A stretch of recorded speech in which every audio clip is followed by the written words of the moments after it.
Summer wins are made in the winter, and that is exactly what we saw last year in the Porsche Sprint Challenge Southern Europe. In 2024, 6 of the drivers who took part in this wonderful series became champions in their summer championships. 20 drivers have won races in their summer championships. This is more than just a training championship. This is where the action really starts. Hello, everybody. Welcome along to the Algarve International Circuit, also known as Portimão. Great to have you along here for this, the third season of Porsche Sprint Challenge Southern Europe. Into the third season, we had a great season last year. We're going to do it all again. My name is Brian Oliver, and I'm here ready to bring you all of the action. If you're joining us at the circuit, welcome along. We hope you are going to enjoy. We hope the weather's going to stay dry for you. If you're joining us online, welcome. Do come along. We are streaming around the world, and this year, for the first time ever, we're also going out live on television. So we are broadcasting all around the world this legendary championship. Lots and lots of action to come here at the Portimão circuit, a circuit that is 4.665 kilometers around with 15 turns, 6 to the left and 9 to the right. One of the real trademarks of this circuit is the massive change in elevation, 30 meters from the highest point to the lowest point. It is a real roller coaster of a circuit, said to resemble the Nordschleife and Spa-Francorchamps on account of its undulating nature. It creates great racing.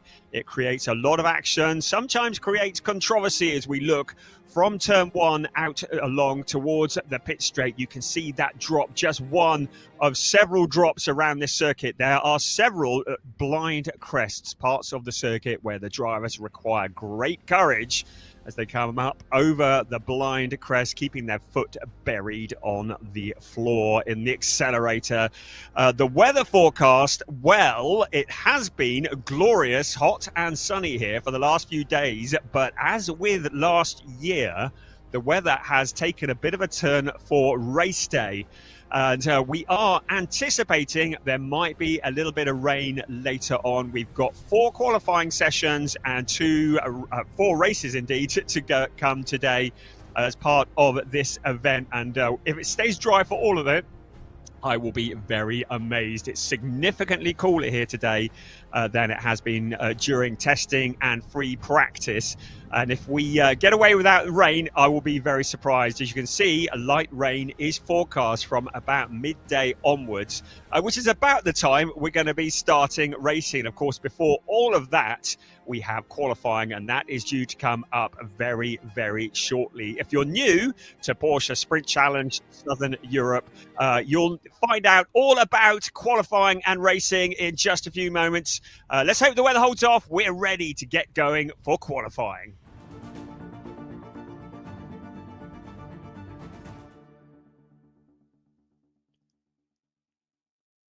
So qualifying 1 will be for the sport division, Porsche Sprint Challenge Southern Europe.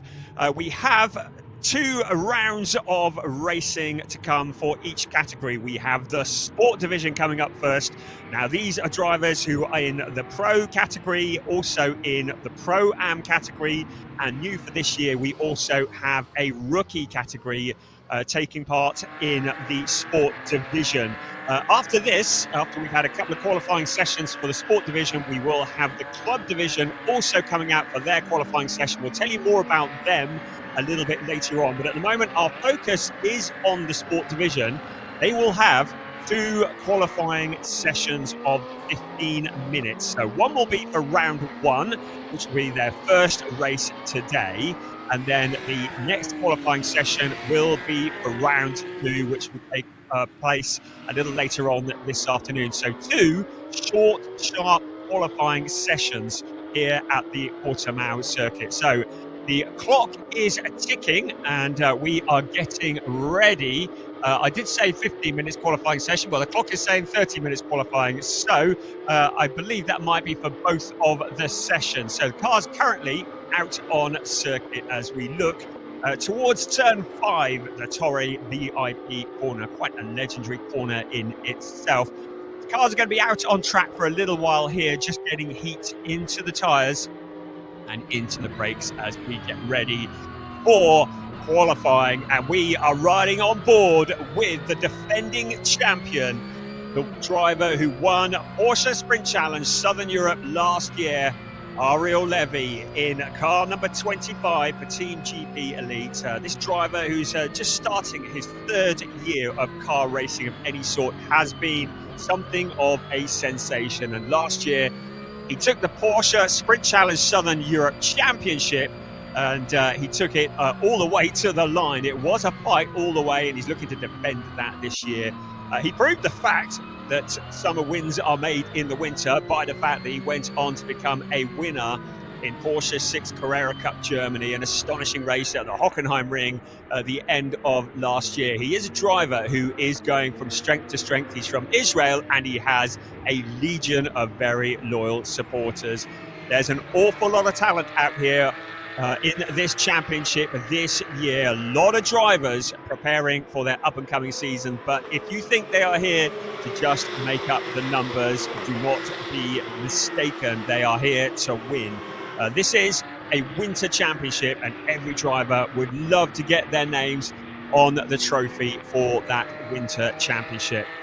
So the cars are out on circuit at the moment, generating heat into the tyres and into the brakes. We hope you're going to enjoy what is going to be a day full of action here. My name's Brian Oliver. I'm on commentary duties. Also, we have Piers Pryor once again, who will be in the pit lane, bringing us all the news and all the action from there, including his legendary lunchtime grid walk. We should look forward to that, or pit walk, should I say. We're very much looking forward to that. That comes up after qualifying. But at the moment, focus on the qualifying. And now we ride on board with another red-hot driver, and there will be an awful lot of people watching and cheering for him from the Netherlands and around the world. Dirk Schouten, who is the reigning champion in Porsche Carrera Cup Benelux, won it the championship at Zolder last year, and has stepped into Porsche Sprint Challenge Southern Europe this year as he gets himself up to speed.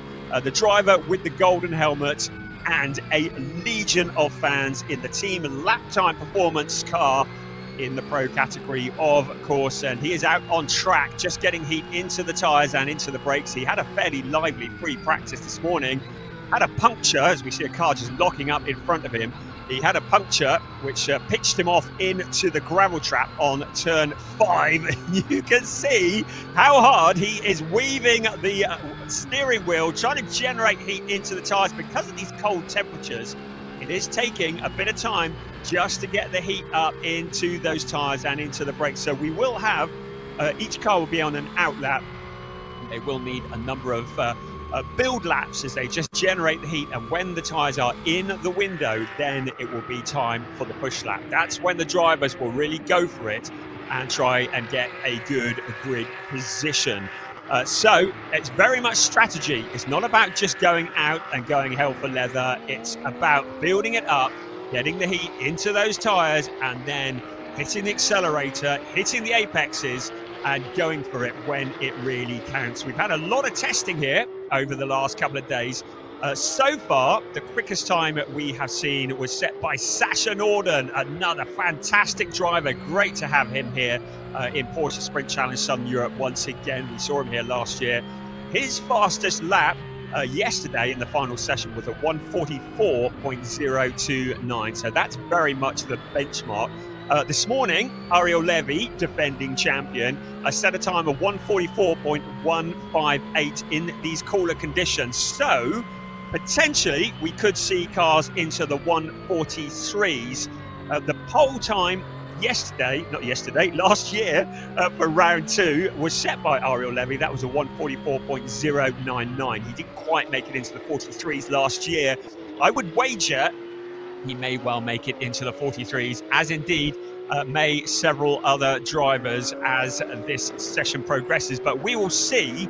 Tyres are very much limited. It's not about chucking rubber at these cars and going faster and faster. It's about tyre preservation, because each car has 2 sets of tyres, and that has to last them for both qualifying sessions and for both races. So that is a lot of preservation. If you take too much out of the tyres here in qualifying, yes, you might have a advantageous grid position, but then you're going to have no grip when it comes to the race later on.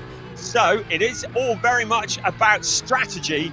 As a car in front of Dirk Schutter, and that's the 27 car of Matthias Ferreira, who has locked up. You just saw the puff of smoke coming from him.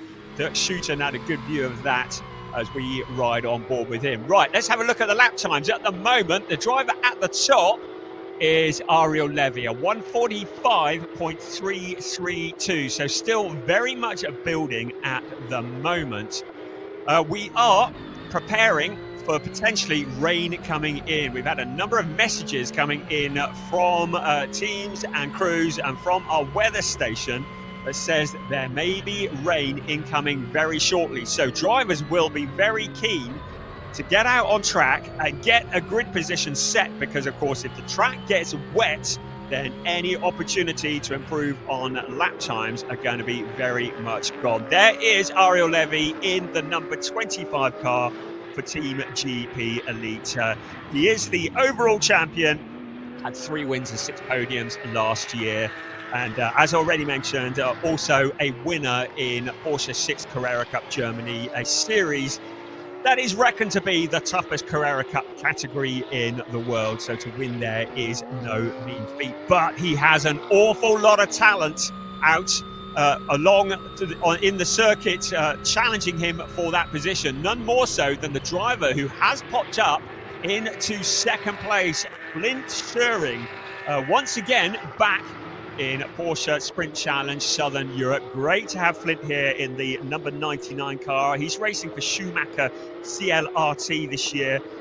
He is the rookie champion in Porsche 6 Carrera Cup Germany. He won that at the last round of the Hockenheim Ring. He's also a race winner in that series. We've seen him in Porsche Mobil 1 Super Cup. He is very, very rapid indeed. And of course, he is the brother of Maurice Schering, the driver who won in Le Mans, the Le Mans 24-hour race in the GT category.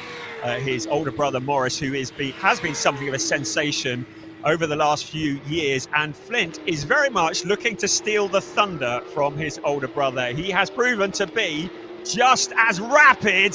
There's a car coming very rapidly around the corner, going very deep. And I would just say, another issue may well be track limits. We've had an awful lot of warnings for track limits in free practice and in testing. And if drivers exceed track limits, they will get their lap times deleted.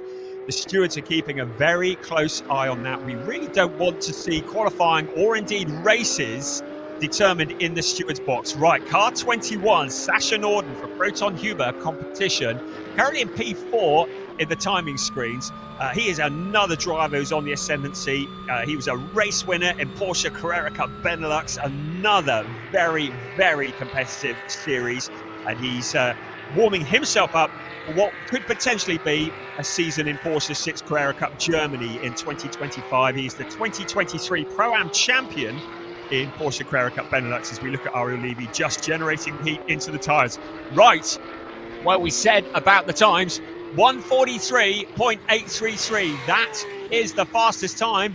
No, not from Ariel Levy, not from Flint Schering, but by Chester Kiefer, another of the Schumacher CLRT cars. And we welcome the Luxembourg driver, who 18 years old, is preparing for Porsche Carrera Cup France. He's started off in Formula 4 open wheel racing, has stepped across into Porsche, and is very much been setting the timing screens alight in all of the testing and the free practice. At the moment, he is at the top of the timing screens at 143.833. We have 2 drivers currently in the 43s, and that is Chester Kiefer, 143.833, and then just 100th of a second behind Ariel Levy, a 143.843. Flint Schering currently in 3rd in the timing, 144.833. 1:30.042. So now the times are starting to come in, and the times are starting to fall as the drivers turn up the wick. So we are in Sport Division qualifying as we get ready. It was scheduled to be a 15-minute qualifying session. Our clock on my timing screen is saying 18 minutes. It has been a half-hour session, and it may well be that with the weather closing in, that the race directors will combine the qualifying for both rounds 1 and round 2 to get the cars through as quickly as possible, because we really don't want any rain at the moment during this qualifying session. You just saw a quick glimpse of Jonas Greif in car number 4. He's back in Porsche this year. He was in the ADAC GT Masters last year in car number 4, and the car goes rotating. So Jonas Greif across the track and does well keep the engine going, doesn't get collected by anybody, which is good news for all. He's able to rejoin. I think it was out between turns 4 and 5. There is the car that is currently quickest. It is Chester Kiefer in car number 88 for Schumacher CLRT. He is running in the rookie category for this event. He is the fastest rookie. He is indeed the fastest overall, the fastest pro driver. It is still Ariel Levy in second place with a 1:43.843. We saw that he was in the pits. Right, on board with Dirk Schouten, car 34, currently loitering down in 12th place. Now, I do believe this is Dirk's first visit to Portimão. I will double check that, and still very much learning the track. So on board with Dirk Schouten, there's Anthony Imperato in car 19. Great to have him back again. He is currently in the Pro-Am category.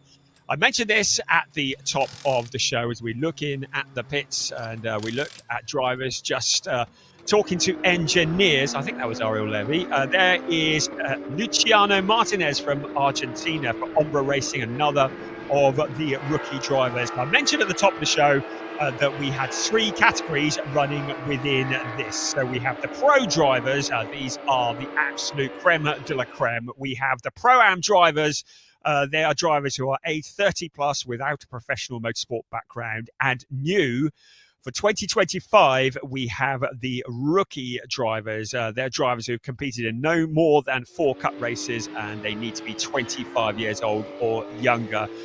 Great that we've got these categories. So we have 1 race, and within that, we have the 3 categories all vying for the fastest time. Right, you can see cars back into the pits. The clock is ticking down.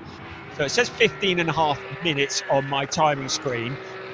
So it's a bit of a voyage of discovery here to see whether we are actually going to have a break between Q1 and Q2, or whether we're going straight into it. Certainly for the teams, there is no hanging about. The Dirk Schouten's crew for Team Lap Time Performance also working hard to get that car back together. On Henry Tuomala from Finland and Team Quarren car, he's back out again. We saw him last year.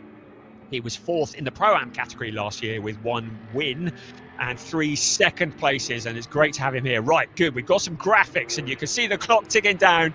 You can see confirmation that Chester Kiefer in the blue means that he's a rookie driver. That is why his number is highlighted in blue, the 1:43.833. The quickest of our Pro-Am drivers is Henry Tuomala, currently in 16th place overall. Second in the Pro-Ams is Luciano. No, it isn't. It's Anthony Imperato, I beg your pardon, with Ziad Giris 3rd in the Pro-Ams. Our second quickest rookie is Matthias Ferreira, and he is currently in 7th place overall. And then it is Jelte Hoefner, who is 3rd in the rookies. So we've got effectively 3 pole positions to decide, and of course the overall pole position, and indeed pole in the rookies. We were told keep an eye out for Chester Kiefer. Well, that's exactly what we're doing, because he has already got us looking up, as he is the first driver. He was the first into the 143s, and he is currently the quickest overall. So the car's now back out of the pit lane. again, it's great to have some on boards this year with Dirk Schouten. They're out to rejoin the track and out towards turn one. A little downhill section. Now, last year, you may recall, if you were watching, we had 3 cars that coming out of the pits during qualifying lit the rear tyres up and spun across the pit straight. It was quite bizarre last year when we had basically the same thing happening 3 times, and there were several others who almost lost it as well. It is very slippery on the exit of the pit lane. It's downhill, track temperatures are down, but it looks like everybody has managed it this year. We've all learned from last year, and we have most of them, about half of the cars out on track, so quite a few currently in the pits. We have 12 and 3/4 minutes remaining at the moment. Our fastest time, a 1:43.833 for Chester Kiefer for Schumacher CLRT. In second, Ariel Levy for Team GP Elite, 1:43.843. Those are the only 2 drivers that are in the 1:43s. Then it is Flint Schuring in third place. I think we might have some more to come from him. He is in an identical car to the car that is currently quickest of all. Out of the pits comes that's Sasha Norden, Nick Ho there as well. Also great to have Sid Smith from Great Britain. Team Parker Racing back here again, the driver from Essex, who was second in the Pro-Am category in the Porsche Carrera Cup Great Britain last year. He had 5 wins. A driver who was also in this series last year. His best result was a 5th place in Barcelona, but another of the real talents up and coming. Great to have Sid Smith here back in Porsche Sprint Challenge Southern Europe for this year. The time slips away very quickly. 11 minutes and 40 seconds remaining. We've got some big names still a little bit out of position. So Dirk Schouten still down in 12th place at the moment. Sasha Norden in 4th place. Now, Sasha has been very quick in all the testing sessions. So yesterday, during testing, Sasha Norden was quickest in 4 of those sessions. Ariel Levy was quickest in 3 of them, and Flint Schuring was quickest in 1 of them. So those are potentially the 3 drivers that are setting the pace. Keep an eye on that number 5 car, by the way. Domas Radonis, and indeed the 17 car in the new livery for 2025. How good does that look? But Domas Radonis and indeed Draker Janssen, both drivers who were really spectacular in Porsche Carrera Cup Benelux last year. They are 2 young drivers, both of whom are very much on the ascendancy, especially Draker Janssen. We saw him at the Red Bull Ring in the pouring rain last year in Porsche Carrera Cup Benelux. Some astonishing drives, 2 astonishing drives through the field. Very, very spectacular. But he has today picked up a warning, and that is for exceeding track limits on turn 15. Also, Chester Kiefer, our current fastest driver. They've got warnings that have been issued by our race directors. Now, they need to keep an eye on that because I think it's 3 warnings and they will pick up a penalty. They will certainly lose a lap time if they exceed track limits as well. So, track limits are everything here. We've had an awful lot of them, and the drivers must keep it between the white lines. There is Draker Janssen on the right-hand side of your picture. He was in an all-gold car last year. He's in an all-white car this year. Just sailing past him was the number 18 car, and that is Rodrigo Almeida. Great to have Rodrigo here. The driver from Mozambique has switched to Porsche. We did see him a couple of years ago in ADAC GT for Germany. I believe he was driving a Mercedes at the time. So this is something very, very different. Right, a driver we haven't mentioned yet. That is Alex Ryman. Car 47, the driver who won the Pro-Am Championship last year. Another of the many rapid drivers for Est1 Racing, the driver from Estonia. So he is the defending Pro-Am champion. He's not defending because he's switched up to the Pro category, but he's the reigning Pro-Am champion in Porsche Sprint Challenge Southern Europe. He had 5 category wins. He finished 3rd overall in the Sport division last year. He is one to watch. He was very, very quick last year. One of those drivers who is always there or thereabouts when the results start to come in. He joins the pit lane and out onto the track. Right, looks like Anthony Imperato going wide, a little bit of rallycross. He rejoins the Ombra Racing Porsche. Well, it looks as though it's intact. I think there's a splitter still intact. That is very important, because if drivers lose the splitter on these cars, it really is very much game over. You lose seconds of lap time if you lose the splitter. There is car 95, Josh Stanton from Great Britain. Great to welcome Josh back again. He's for Proton Hubert Competition, the legendary team, with a great driver in the pro category. He was the 2022 Porsche Carrera Cup Great Britain AM champion, and he is very much a welcome addition to the grid here in Porsche Sprint Challenge Southern Europe. There is Alex Ryman generating heat into the tyres and into the brakes.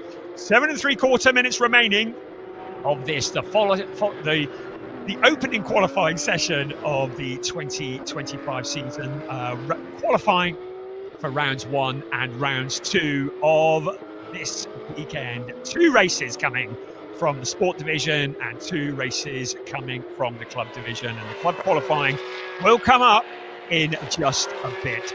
You can see on your graphic still Chester Kiefer 143.833. That is the benchmark. Second in the rookies, Matthias Ferreira in 7th place overall, and third is the 919 of Jelter Hoofner. Great to have him here, and he said that his plans will, how he does here this weekend will determine his plans for the summer. So he is third in the rookies.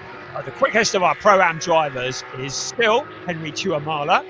He is in 17th overall, and Ziad Giris is second in the Pro-Ams. Third in the Pro-Ams is Anthony Imperato after that little excursion through the gravel. You just saw there Maze Muller in the number 67, the PG Motorsport car, another of the rookie drivers, of which there are many in this race. So Ariel Levy back out on track, looking to make a big push for that pole position. Still, Chester Kiefer is quickest of anybody, and he's just set a purple in sector 1. So the track is divided into 3 sectors. They are pretty even. Sector 3 marginally longer. Sector 1 starts at the start-finish line. Sector 2 starts between turns 4 and 5, and Sector 3 starts between turns 11 and 12. And in each of those sectors, the drivers record a time on the timing screens. If the time turns purple, it means they are the quickest of anybody. If it turns green, it means they have set a personal best. We've got a few greens, but a purple in sector 1 for Chester Kiefer. Not in sector 2 though, but he is in that pole position, still just 1/100th of a second quicker than Ariel Levy, who is still looking to improve. There is Chester Kiefer on your screen in the very pretty gold and black number 88 car. His teammate, Clint Schuring, is in 3rd place at the moment. He is about 0.2 of a second down on the pole position time, but we've still got 5 minutes remaining.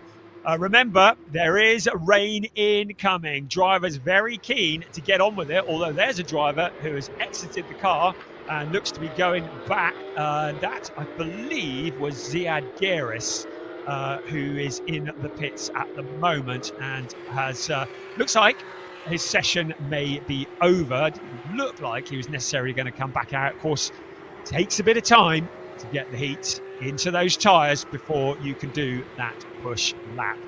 So no purple's been set at the moment. No improvement from Chester Kiefer. There is Nick Ho. Great to have him here this year. He combines his racing with studying business administration. He was in the 2024 Porsche Carrera Cup Benelux, had a couple of 8th places, started karting at 10 years old, and now in the world of Porsche Carrera Cup and Porsche Sprint Racing. Very useful pilot and spectacular. Last time I saw him at Zolder, where he was getting airborne over the chicane. Fearless, I think is the word we're looking for there. Right, car 12. That's Luciano Martinez from Argentina, another of the rookie drivers preparing for Porsche Carrera Cup Italy this year. And he just got himself a bit of space out on track. And of course, it's not just grip, it's not just heat in the tyres, it's finding the space to be able to record that hot lap. You don't want traffic in front of you as we ride on board once again with Ariel Levy, still unable to improve on the 143.843, which was his best lap so far, and still trying to improve on that. His last lap was very much a build lap. It was a 154, but now he's got the hammer down. 32.856 in sector 1, so that's about a tenth quicker than Chester Keeper went the last time around. So he is certainly putting the pressure on. Into sector 2 he comes. We're riding on board with Ariel at the moment. There is the car from the outside under braking. Into the corner he comes, and just making sure he picks up all the right apexes. No wild moves, certainly keeping it within the white lines up over the blind crest, and it does take an awful lot of courage to come up over the blind crest of the hill.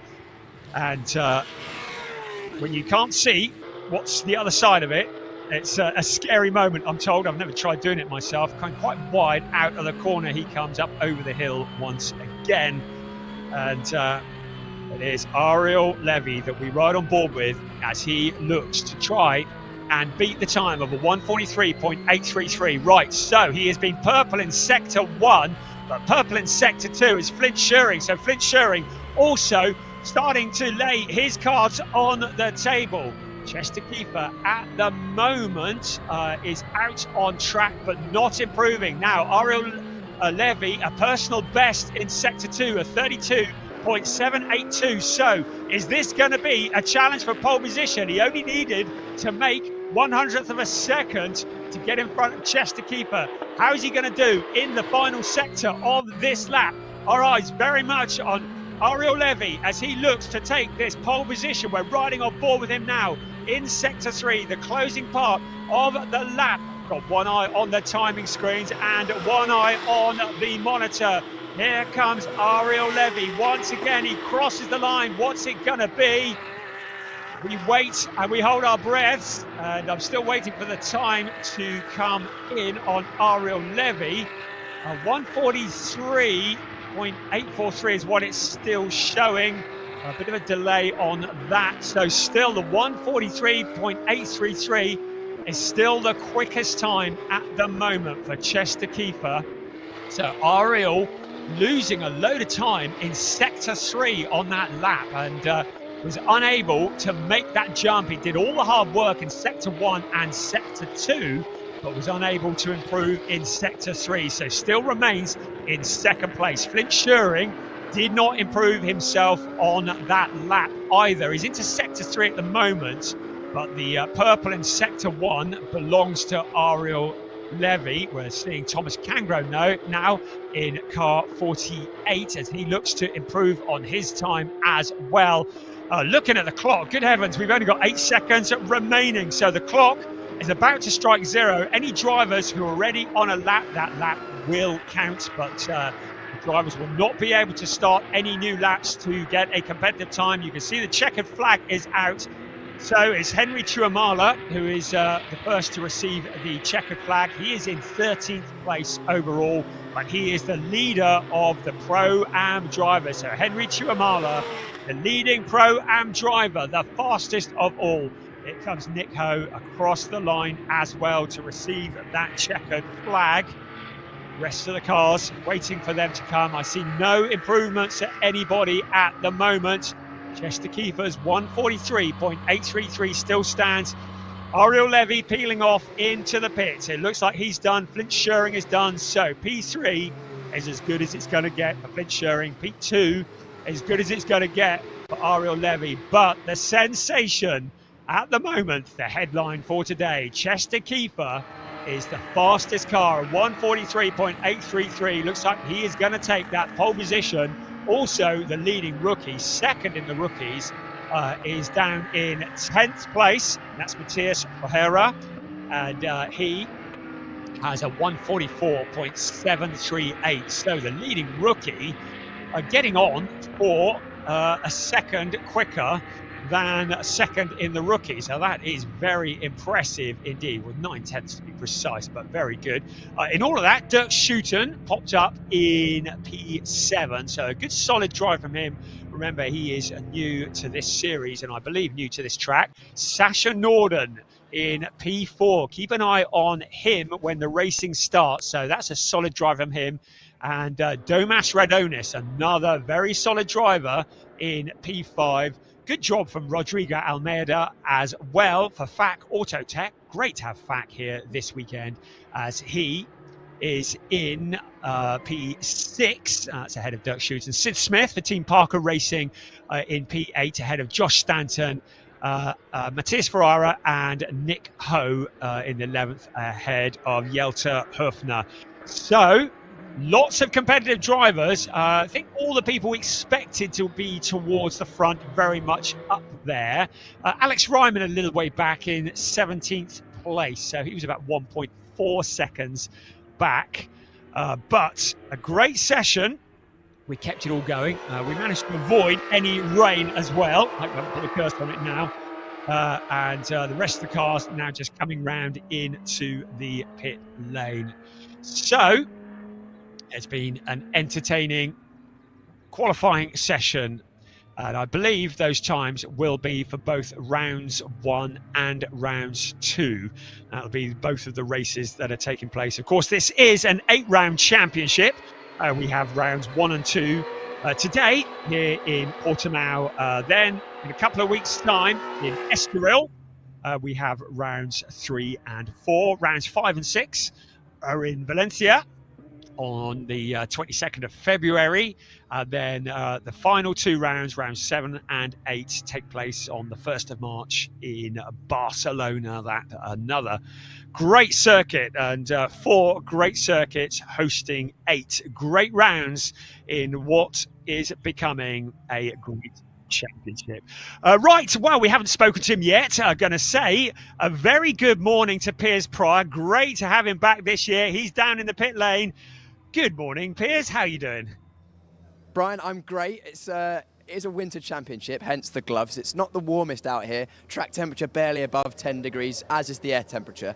Currently stood outside the Schumacher CLRT garage, hoping to grab a word with our pole position driver when he comes in, Chester Kiefer. Great introduction to the championship from him, rookie driver on pole position. And Flint Shearing as well, the number 99, he got 3rd place. Flint's just taken his helmet off, so he might be out in a moment, so we can grab a word with him. Clearly, Schumacher getting to grips with the Algarve Portimão circuit fairly quickly, with 2 of their drives inside the top 3. Slight improvement for both of them, actually, compared to practice. They were 3rd and 4th, or 3rd and 5th in practice just this morning. Bumped it up and found an extra couple of tenths, which is what put them on pole position. Just waiting for our pole position driver, Chester, to walk down the grid. I think that is him there. Yeah, let's wander up towards him. He's already out of the car, clearly parked up by the Parc Fermé to make sure that the car is on weight, conforming. I'm also just going to grab... Yeah, Chester's just up here. Hopefully he can see me. Yes, here he is. I chatted with Chester yesterday, and he was looking forward to getting involved. Chester, what a start to the championship. Rookie pole position and pole position overall. 1/10,000th of a second ahead of our champion, Ariel Levy. You must be pretty happy. Yeah, it's an incredible feeling for first time in the championship and the overall pole and rookie pole. It's a feeling I'll never forget. And yeah, it's quite amazing. Your teammate Flint also got 3rd position, very close behind, so clearly the Schumacher car working well for you. Merci. Clearly the car Schumacher have given you is very good. Yeah, they've given us an amazing car. Really can't say anything about it, and I'm going to wait and see what's next in the race. It's not going to be easy though, of course, with Ariel right alongside you. We know he's champion. What's your plan going into the race this afternoon? My plan is to look forward, not backwards, and hopefully keep everyone behind me. Flint, we'll look forward to that. Congratulations on your first result, pole position in the championship. We'll let you go and unwind for the team, and I'm going to hand back to Brian, who's going to then introduce the club division qualifying. Thank you so much, Piers. Great job there, and great to see and hear from Chester Kiefer, one of the many up and coming stars in Porsche racing, and certainly Porsche Sprint Challenge Southern Europe. This is where the talent is discovered. This is where we see the drivers first showing their true colours, and Chester, great to have him as part of this series, and certainly got everybody's attention. He said it was a moment he would never forget, taking a pole position as the track is swept. And shout out to the Orange Army. I know that the commentary is going out around the stadium here as well, and we say thank you to all of the Orange Army for the sterling job they do, keeping everything together here in what are not especially tropical conditions. They said, come to the Algarve, it'll be sunny, get a tan. No, it's gloves, hats, thermals, you name it. It's a proper chilly day, which has caught everybody out because it was glorious earlier on in the week. Anyway, we look forward from turn 5 there, and in a few moments we will get ready for the club division qualifying. I have had confirmation that that previous qualifying session, as suspected, was both qualifying sessions rolled into one. That's for both rounds, so it'll be the quickest and second quickest times of the drivers that will determine the grid for this afternoon's race. So apologies, I was unable to bring you that information at the time. Everything is very much up for change. We are chasing the dry weather here today. We want to get qualifying done and dusted before any rain comes in. So our next qualifying session will also be a 30-minute as opposed to the 15 minutes that we originally said. So the track is nice and quiet at the moment, and we are just getting ready for the cars to come out on track. So we had Sport Division just now, and Sport Division, they all featured, well, quelle surprise, Porsche, excuse me, try not to joke. Excuse me, Porsche 911 GT3 Cup cars based on the 992 generation, 510 brake horsepower, 4 litres of naturally aspirated water-cooled flat 6-box engine grunt. And that's the cars that you saw. They had 3 categories. We had the pros, the Pro-Ams and the rookies. So now we get ready for the club division qualifying. Some of the cars are still, most of the cars are still the Porsche 911 GT3 Cup car. But we also have rolled into this the GT4 category. So we have 2 categories. We have the AMs, and they are drivers aged 40 plus, and they will be driving the Porsche 911s. But we also have the GT4 class. They are running in the Porsche Cayman GT4 RS Club Sport. It is a 500 brake horsepower car with no restrictors. 4 litres of naturally aspirated water-cooled flat 6-boxer, once again mounted, of course, in the rear of the car. The Cayman has 7-speed transmission. It's no restrictors this year. Summarize that blooming quick. So 2 different kinds of cars, but obviously all Porsche. Wonderful stuff here for Porsche Sprint Challenge Southern Europe, and they form the club division. So we will have the 2 categories. We will have a pole position for the AM driver, the quickest AM driver. We will have a pole position in the GT4 category as well. So the track is silent. We are now getting ready for club division qualifying.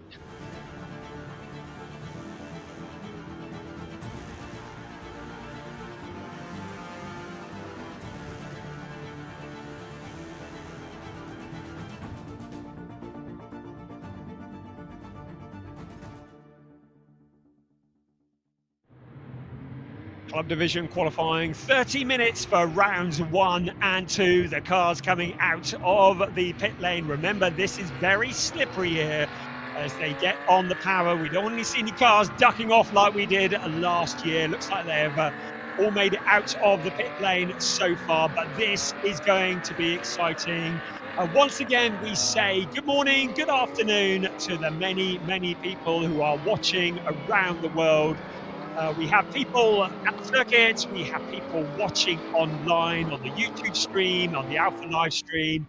And we are also going out live on television around the world today as well. For the first time, the Porsche Sprint Challenge Southern Europe, a very exciting step forwards in this, the third season of what is becoming an absolute staple part of our racing year. It's where many of the drivers come to get ready for the summer. Summer wins are made in the winter, and it is winter here today. It's cold, the gloves are on, the hats are on, but the cars are out on track generating heat into the tyres and into the brakes. A completely different set of drivers, and looked like a bit of an excursion. Reinhold Kran for lap time performance. He was in the Porsche Endurance Challenge North America last year. He's come all the way from Canada to be here for this weekend. I bet it's not as cold in Canada as it is here. So the car's out on track at the moment. We've had a lot of practice and testing over the last couple of days. And yesterday, it was the car of Leonov, who was quicker. Evgeny Leonov, car 16, Volcano Motorsport, who was the quickest in 4 of the sessions. In 2 of the sessions was the car we just saw, Reinhold Kran. In 1 of the sessions, the quickest driver was Andre Fernandez. But the driver who was quickest of all yesterday, the fastest lap of all, a driver that we saw in this series last year, Marabi Mekbabishvili. Great to have him back. Definitely a contender for race wins and for pole position in this session. As with the sport division, the clock ticks down from 30 minutes. Right, having a look here down at the pit lane. And there is somebody who did, that is what Reinhold Kran had done, exactly what we saw last year. That very tricky exit to the pits. It was a very bizarre situation because they were almost doing it in sync last year. And I think a lot of drivers have been warned about it, but you give the car a load of power coming out of the pit lane in these cold conditions. The rear wheels light up, of course, the engine in the back, all the weight of these cars are very much to the back of the car. The car swaps ends, goes across the track. Fortunately, it's just on the outlap. Well, some of the cars on the outlap. Nobody comes tearing down the pit straight at the time, so there were no cars to collide with, but certainly a sketchy moment and something we have seen before here at Portimão. Right, I was talking about testing yesterday, and I have to say that Marabi Mekbabishvili was recording times that were pretty competitive with the cars in the sport division. Quickest time yesterday was a 1:44.305. Last year, our pole position time was Nicolas Salens, who had a 1:44.950. So that was the quickest time of all. We'd expect the GT4 cars to be something like about 3.2 seconds slower. But we're going to be looking at times that aren't going to be far off the sport division. There's nobody here, once again, looking to just make up the numbers as we look at Jan-Jaap van Roon for MDM Motorsport, the Dutch driver with 5 races in the 2024 Porsche Endurance Trophy, who is out here qualifying today. Great to have these drivers here. Once again, it's as you were, building up the heat into the temperature, building up the heat into the tyres and the brakes, getting the tyres into that window, and it'll take a few laps. Of course, tyre warmers are not allowed. And I'm going to remind you of something as somebody in the background kicks up a bit of dirt. That's Angelo Fontana, I think. I'm going to remind you of something I said earlier, and that is tyres are very much restricted here in Porsche Sprint Challenge Southern Europe. You cannot just throw rubber at the car in the aim of getting quicker and quicker. It is 2 sets of tyres for the race and qualifying per car and no more. So a lot of strategy if you take all the life out of those tyres in this qualifying session. You're going to be left with nothing much for the race. And in the race itself, it's about tyre preservation as well, making sure you've got grip at the end of the race. The races are 30 minutes plus 1 lap each.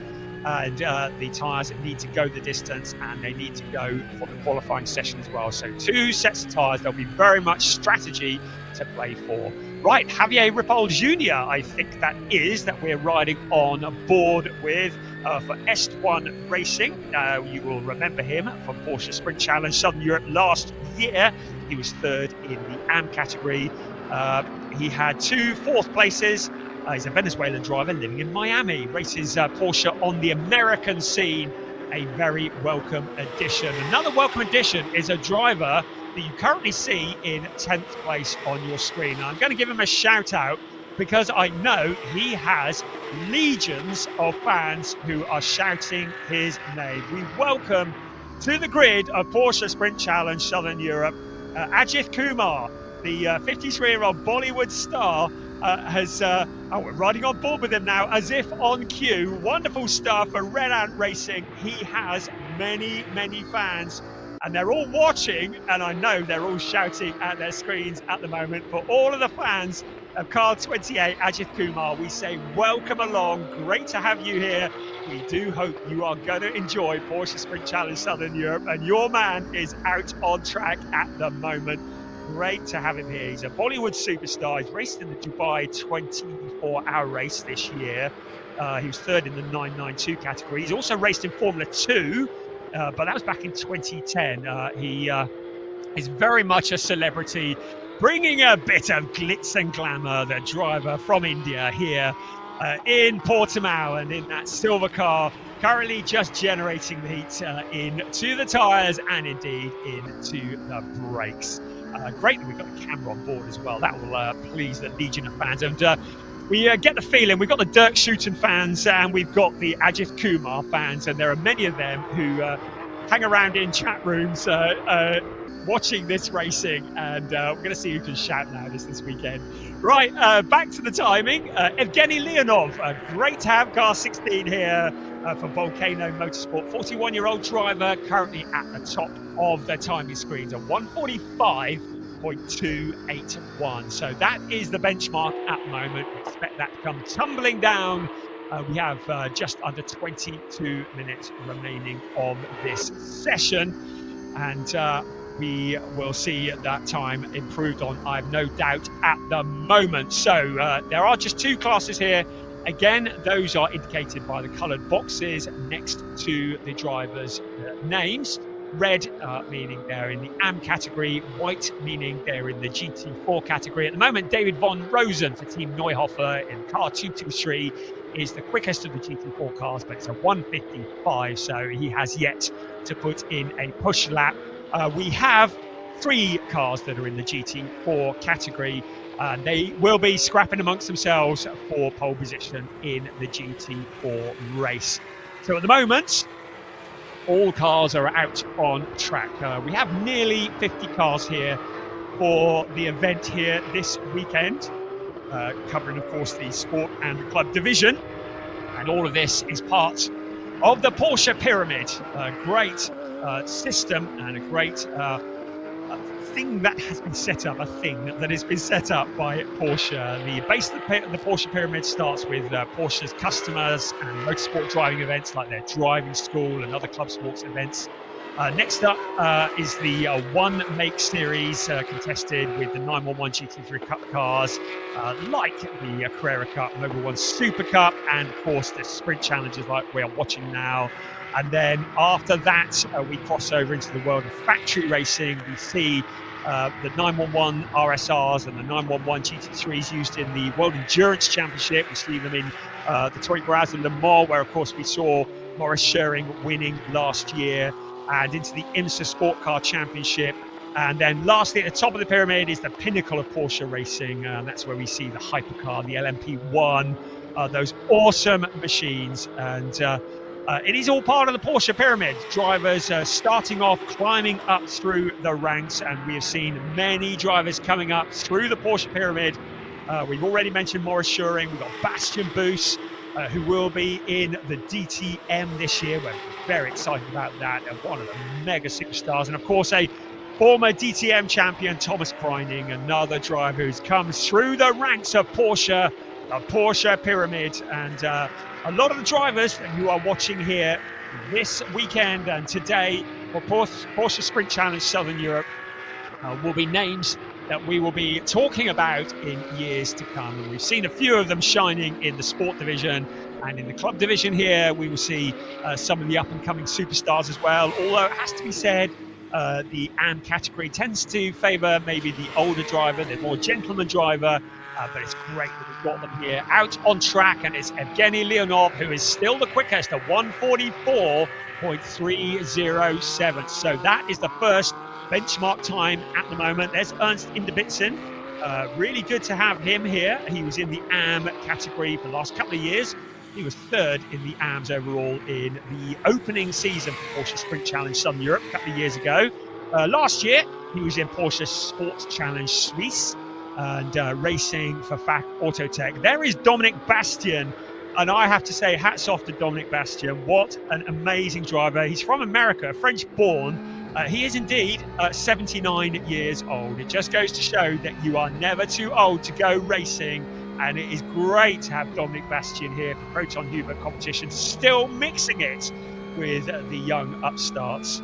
We're riding on board with Philip Wills for Proton Huber competition as well in the AM category.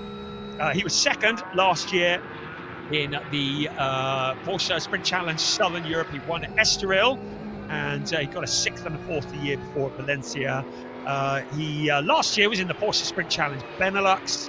He's also guested in Porsche Carrera Cup Benelux as well. We're riding on board with him, a very, very rapid driver from Belgium in a team's car, Proton Huber competition. Of course, Christoph Huber, one of the bosses of that and legend in his own lunchtime. Great to have Proton Huber competition. Of course, Christoph Huber merging very much with Proton Racing, and they have been a force to be reckoned with. And it was, of course, their driver, Larry Tenforder, who won the championship. In fact, they did a clean sweep. Proton Huber competition did a clean sweep of all the championships in Porsche 6 Carrera Cup Germany last year. They won the overall, they won the Pro-Am, they won the rookie, and they won the team championship. Really formidable team.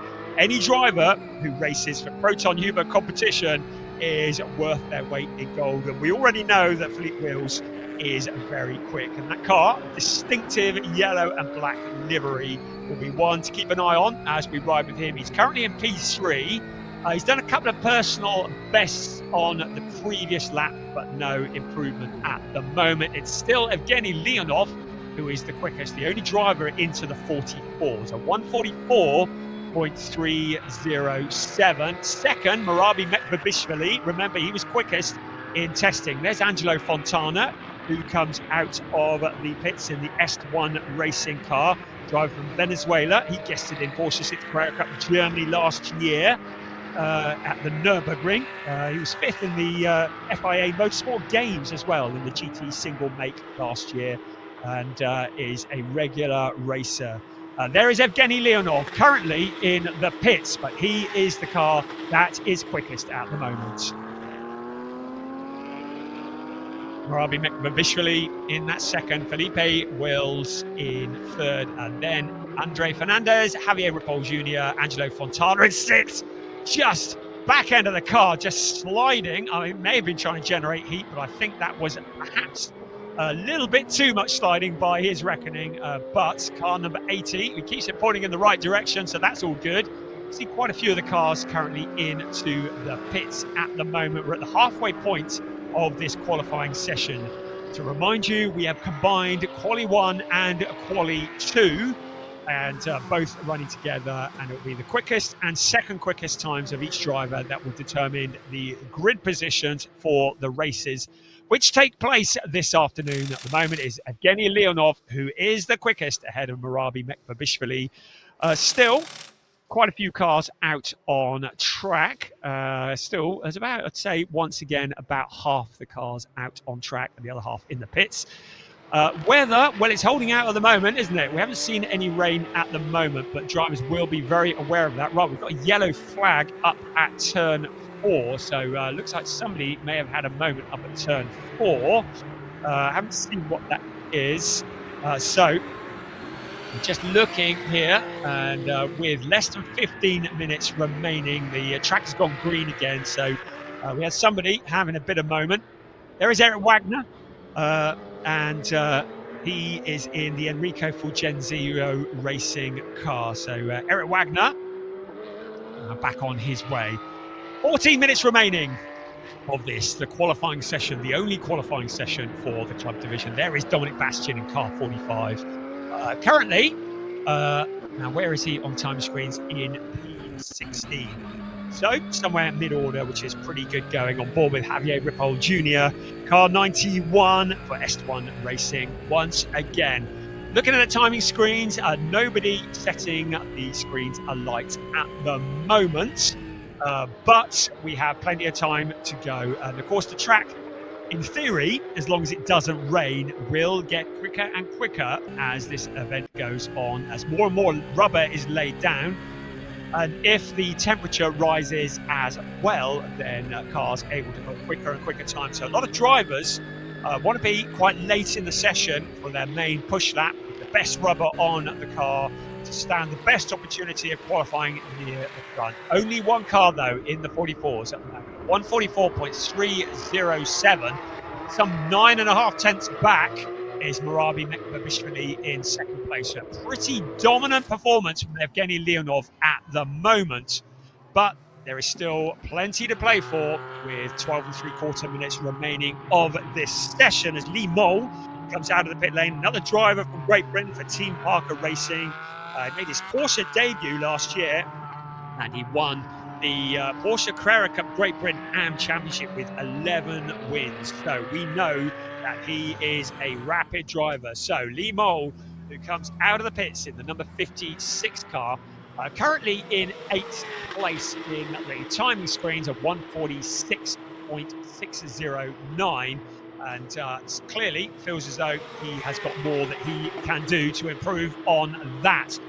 A personal best in sector 1 for Murabi Mekbabishvili on the last lap, but doesn't look like he's doing anything at the moment to challenge what is turning out to be a fairly dominant fastest time from Evgeny Leonov.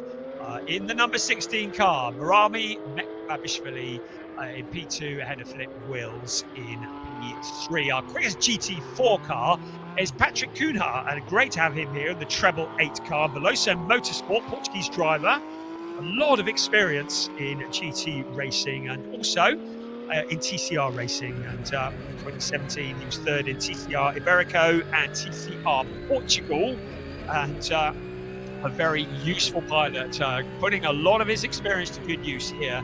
And he is the quickest of the GT4 cars. Second in the GT4 is David von Rosen, with Kaspar Hockeboom in car number 8, who is third in the GT4s. Still, with Javier Ripoll Jr. Currently in 5th place. He is a 145.978, his best time so far. And he is back out there generating heat once again. So with a little over 10 minutes remaining of this session, expecting the track to get very busy once again. We've had a few track warning limits. One for 151, David Harrison for FAC Autotech. Great to have David Harrison here. He's been racing in the British Endurance Championship last year. He's been coached by the legendary Dino Zamparelli of Race Drive, and great to have Dino Zamparelli on coaching duties. So another real talent who is coaching David Harrison in the 151 car. But he's had a track warning, a track limit warning in the last few minutes. Also, David von Rosen has had a warning for track limits on turn 15. So keeping it between the white lines is very important. There is Patrick Cunha. We spoke about him just now, the quickest of the GT4 cars in the Porsche Cayman. Mixing it amongst these Porsche 911s. So another warning for 223, this time on turn 15 once again. So a couple of warnings there. So I think that David von Rosen very much under scrutiny from the stewards, and keep picking up those warnings. There's going to be penalties incoming. You're going to get laps cancelled, and that is going to ruin your day. So looking at the GT4 fastest car at the moment, rest of the cars out on track. We've got 6 cars currently in the pits. Everybody else out on track at the moment. As we look at car treble 8, looking to improve. He's well clear of his other GT4 competitors at 149.383 the last time around. Still only 1 car in the 44s, and by some distance. Still Evgeny Leonov at the top of the timing screens. 9 minutes remaining, so if anybody's going to do anything about it, it's going to have to be pretty soon, because time is starting to tick by. A personal best for Javier Ripoll Jr., but still in P5 at the moment. So cars out there now. There is Javier, but he's caught up with a bit of traffic. So car 91 behind Philip Wills.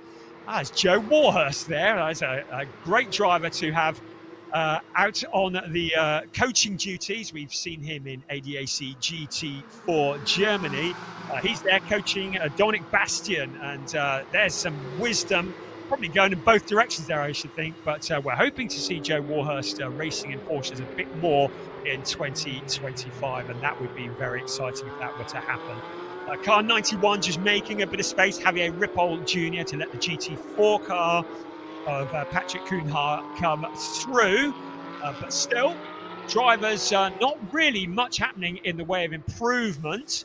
All the driver coaches getting involved, and we've got a lot of good drivers here as coaches. I've seen that Alex Fack is here coaching this weekend. That's Alex Fack Jr., who is a legendary driver in his own right. He's been racing in GT Masters this year. We have the one and only Larry Tenforder. He's here coaching drivers in the sport division. He's coaching Sasha Norden and Flint Schuring this weekend. And boys, there's some wisdom to be imparted from the most successful driver in Porsche 6 Carrera Cup Germany history. So a lot of drivers here on coaching duties as well. And we've already mentioned Dino Zamparelli, who's here coaching David Harrison for FAC Auto Tech. So just see Javier Ripoll Jr.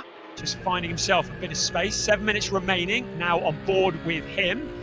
There's some greens popping up now, some personal bests. So Angelo Fontana, he has set a personal best in Sector 2. Nothing anywhere near a purple time yet. Marabi Mekbishvili has improved on Sector 2 as well. 33.327 in Sector 2. So that's a personal best for him. But will it be enough to close that monstrous 9/10 of a second between first and second? There is Joe Warhurst once again, and his driver now exiting the car. So it looks as though, oh dear, a shake of the head as well from Dominic Bastian. And certainly the most senior driver in the field, but showing that he is very useful indeed. And it looks like his day is potentially, or his qualifying session, shall I say, is potentially over. So he returns to the garage.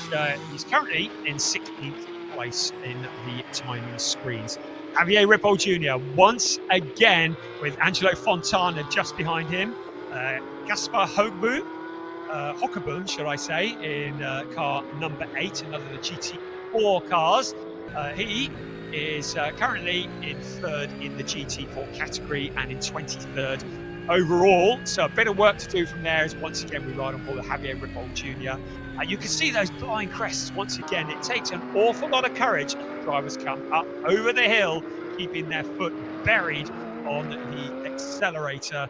And a lot of undulation. We said it at the beginning, 30 meters from the highest to the lowest point here in the Portimão circuit.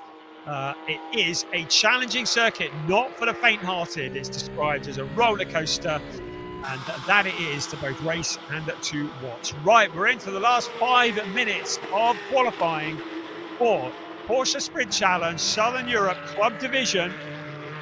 So, drivers have got anything up their sleeves. Now is the time to get it out onto the table and make it work. It's still Evgeny Leonov for Volcano Motorsport, who's at the top with a 144.307.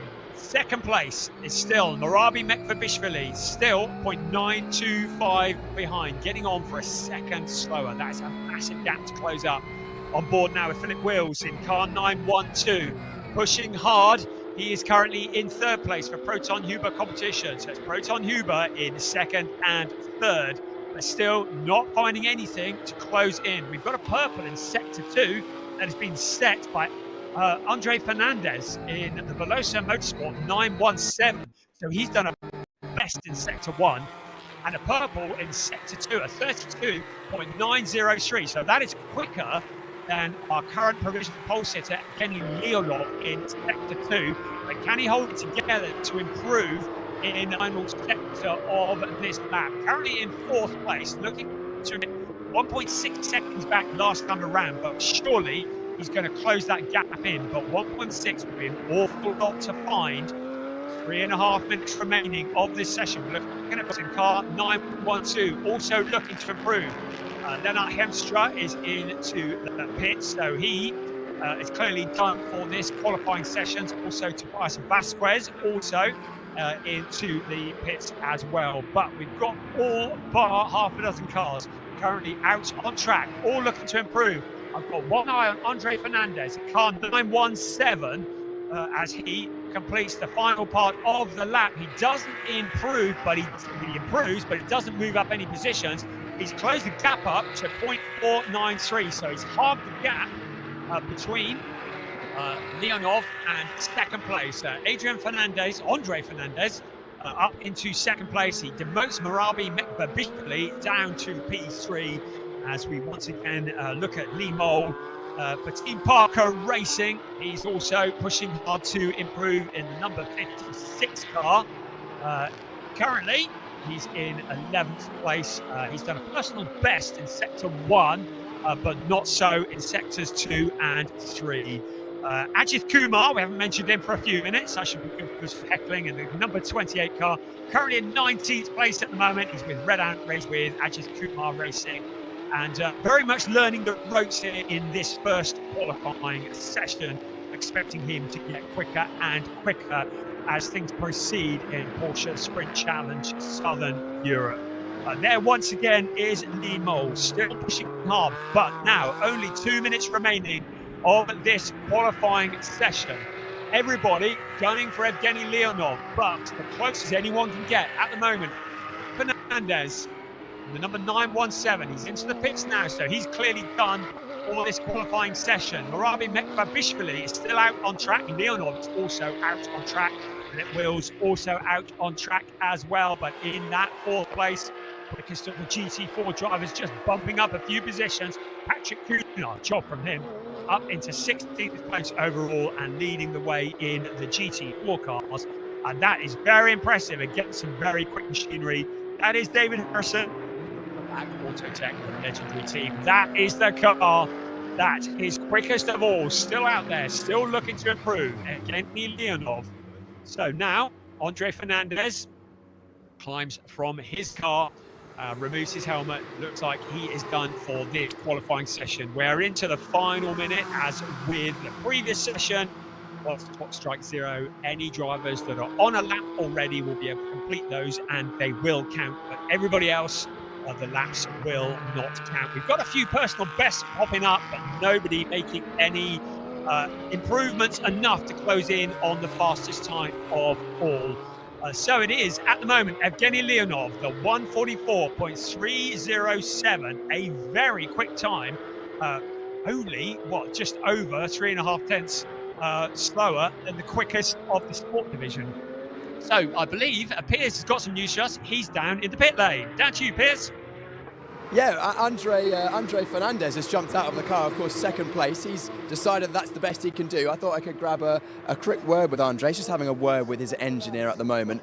Doing a great job, of course, with the team. But Andre, happy to have a quick interview in English? Yes. Brilliant. Great qualifying session for yourself. Second place. Thank you. Appreciate it. It's tough for Portimão. It's very up and down, but I try to deliver the best and make the team proud anyway.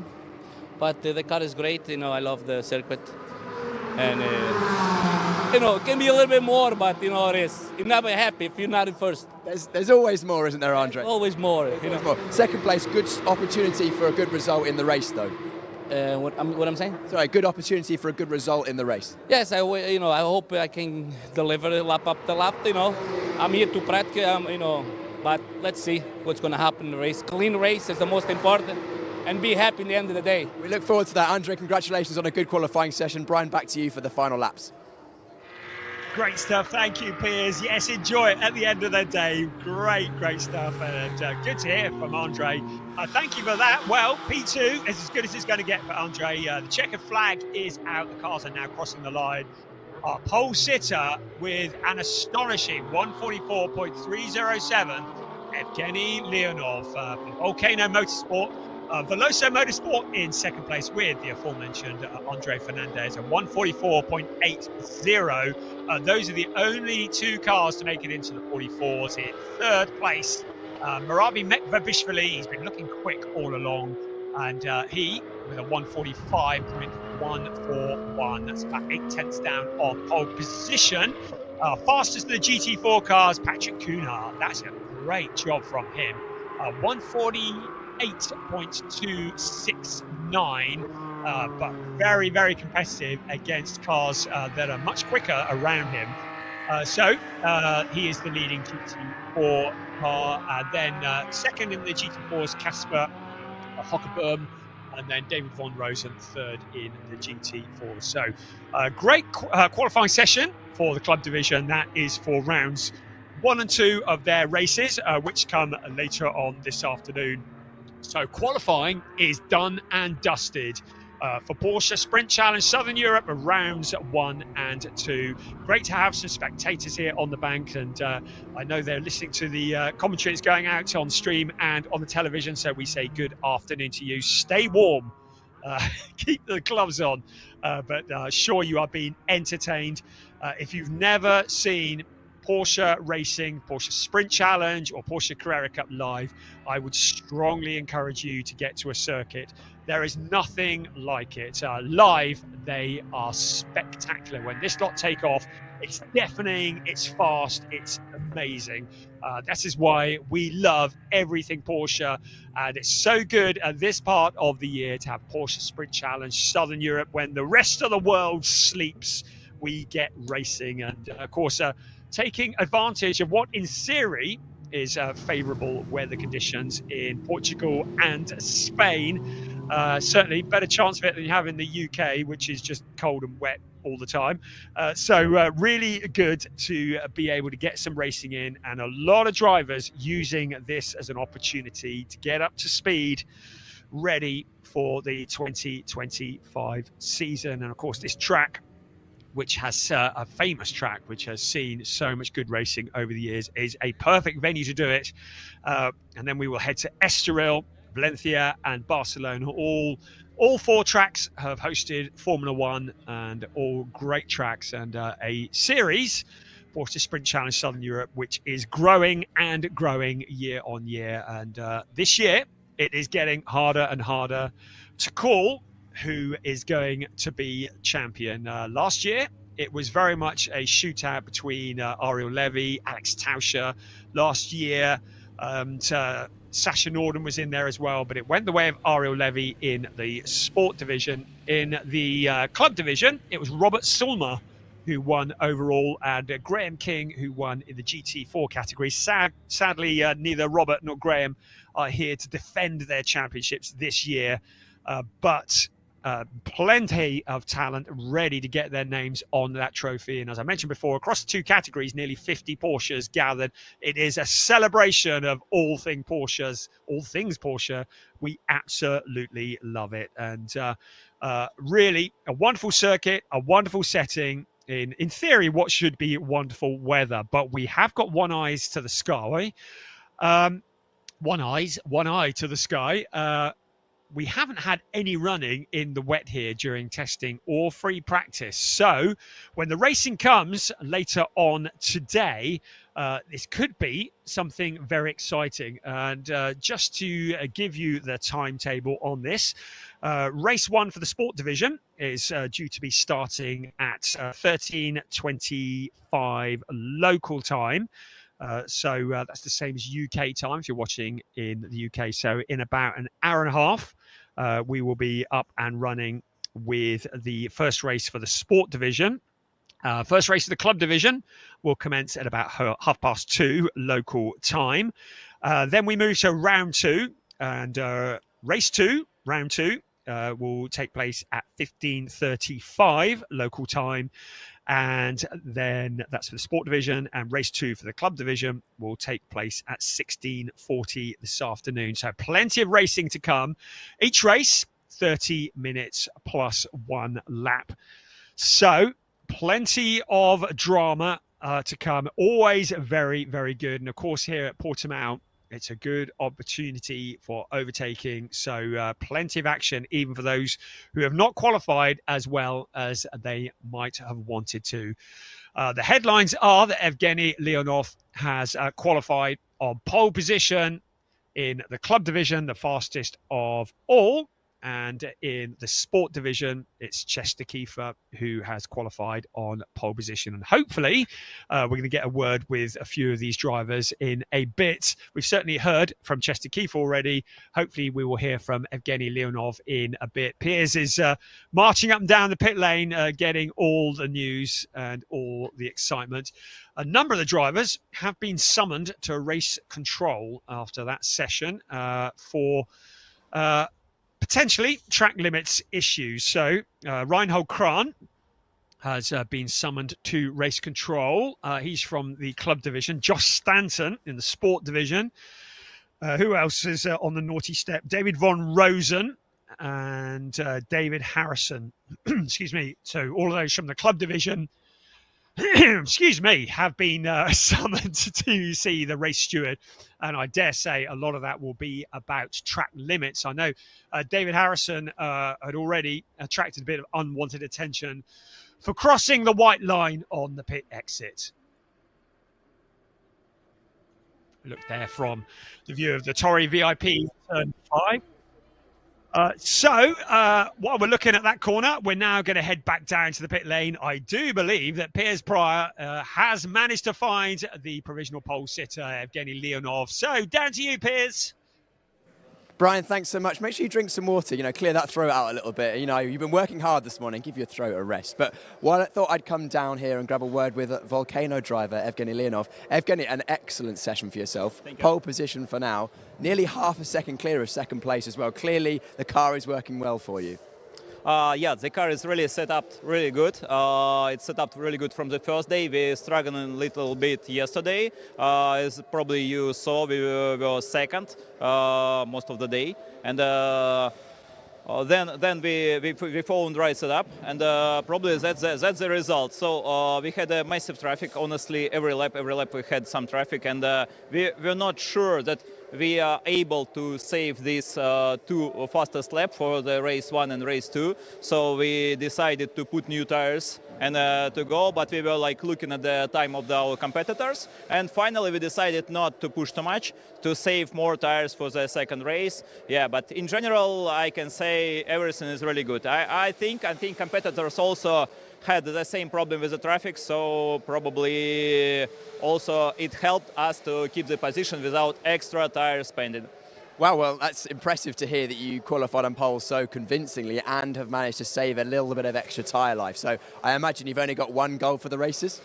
The goal always the same, to win. And I have some difficult history with this autodrome, with Portimão. I believe 2 years ago when I just started in a championship GTE Cup Open. In the second lap I was leading, and in the second last corner I lost the car, I spin and lost 4 positions. Since then I never won here.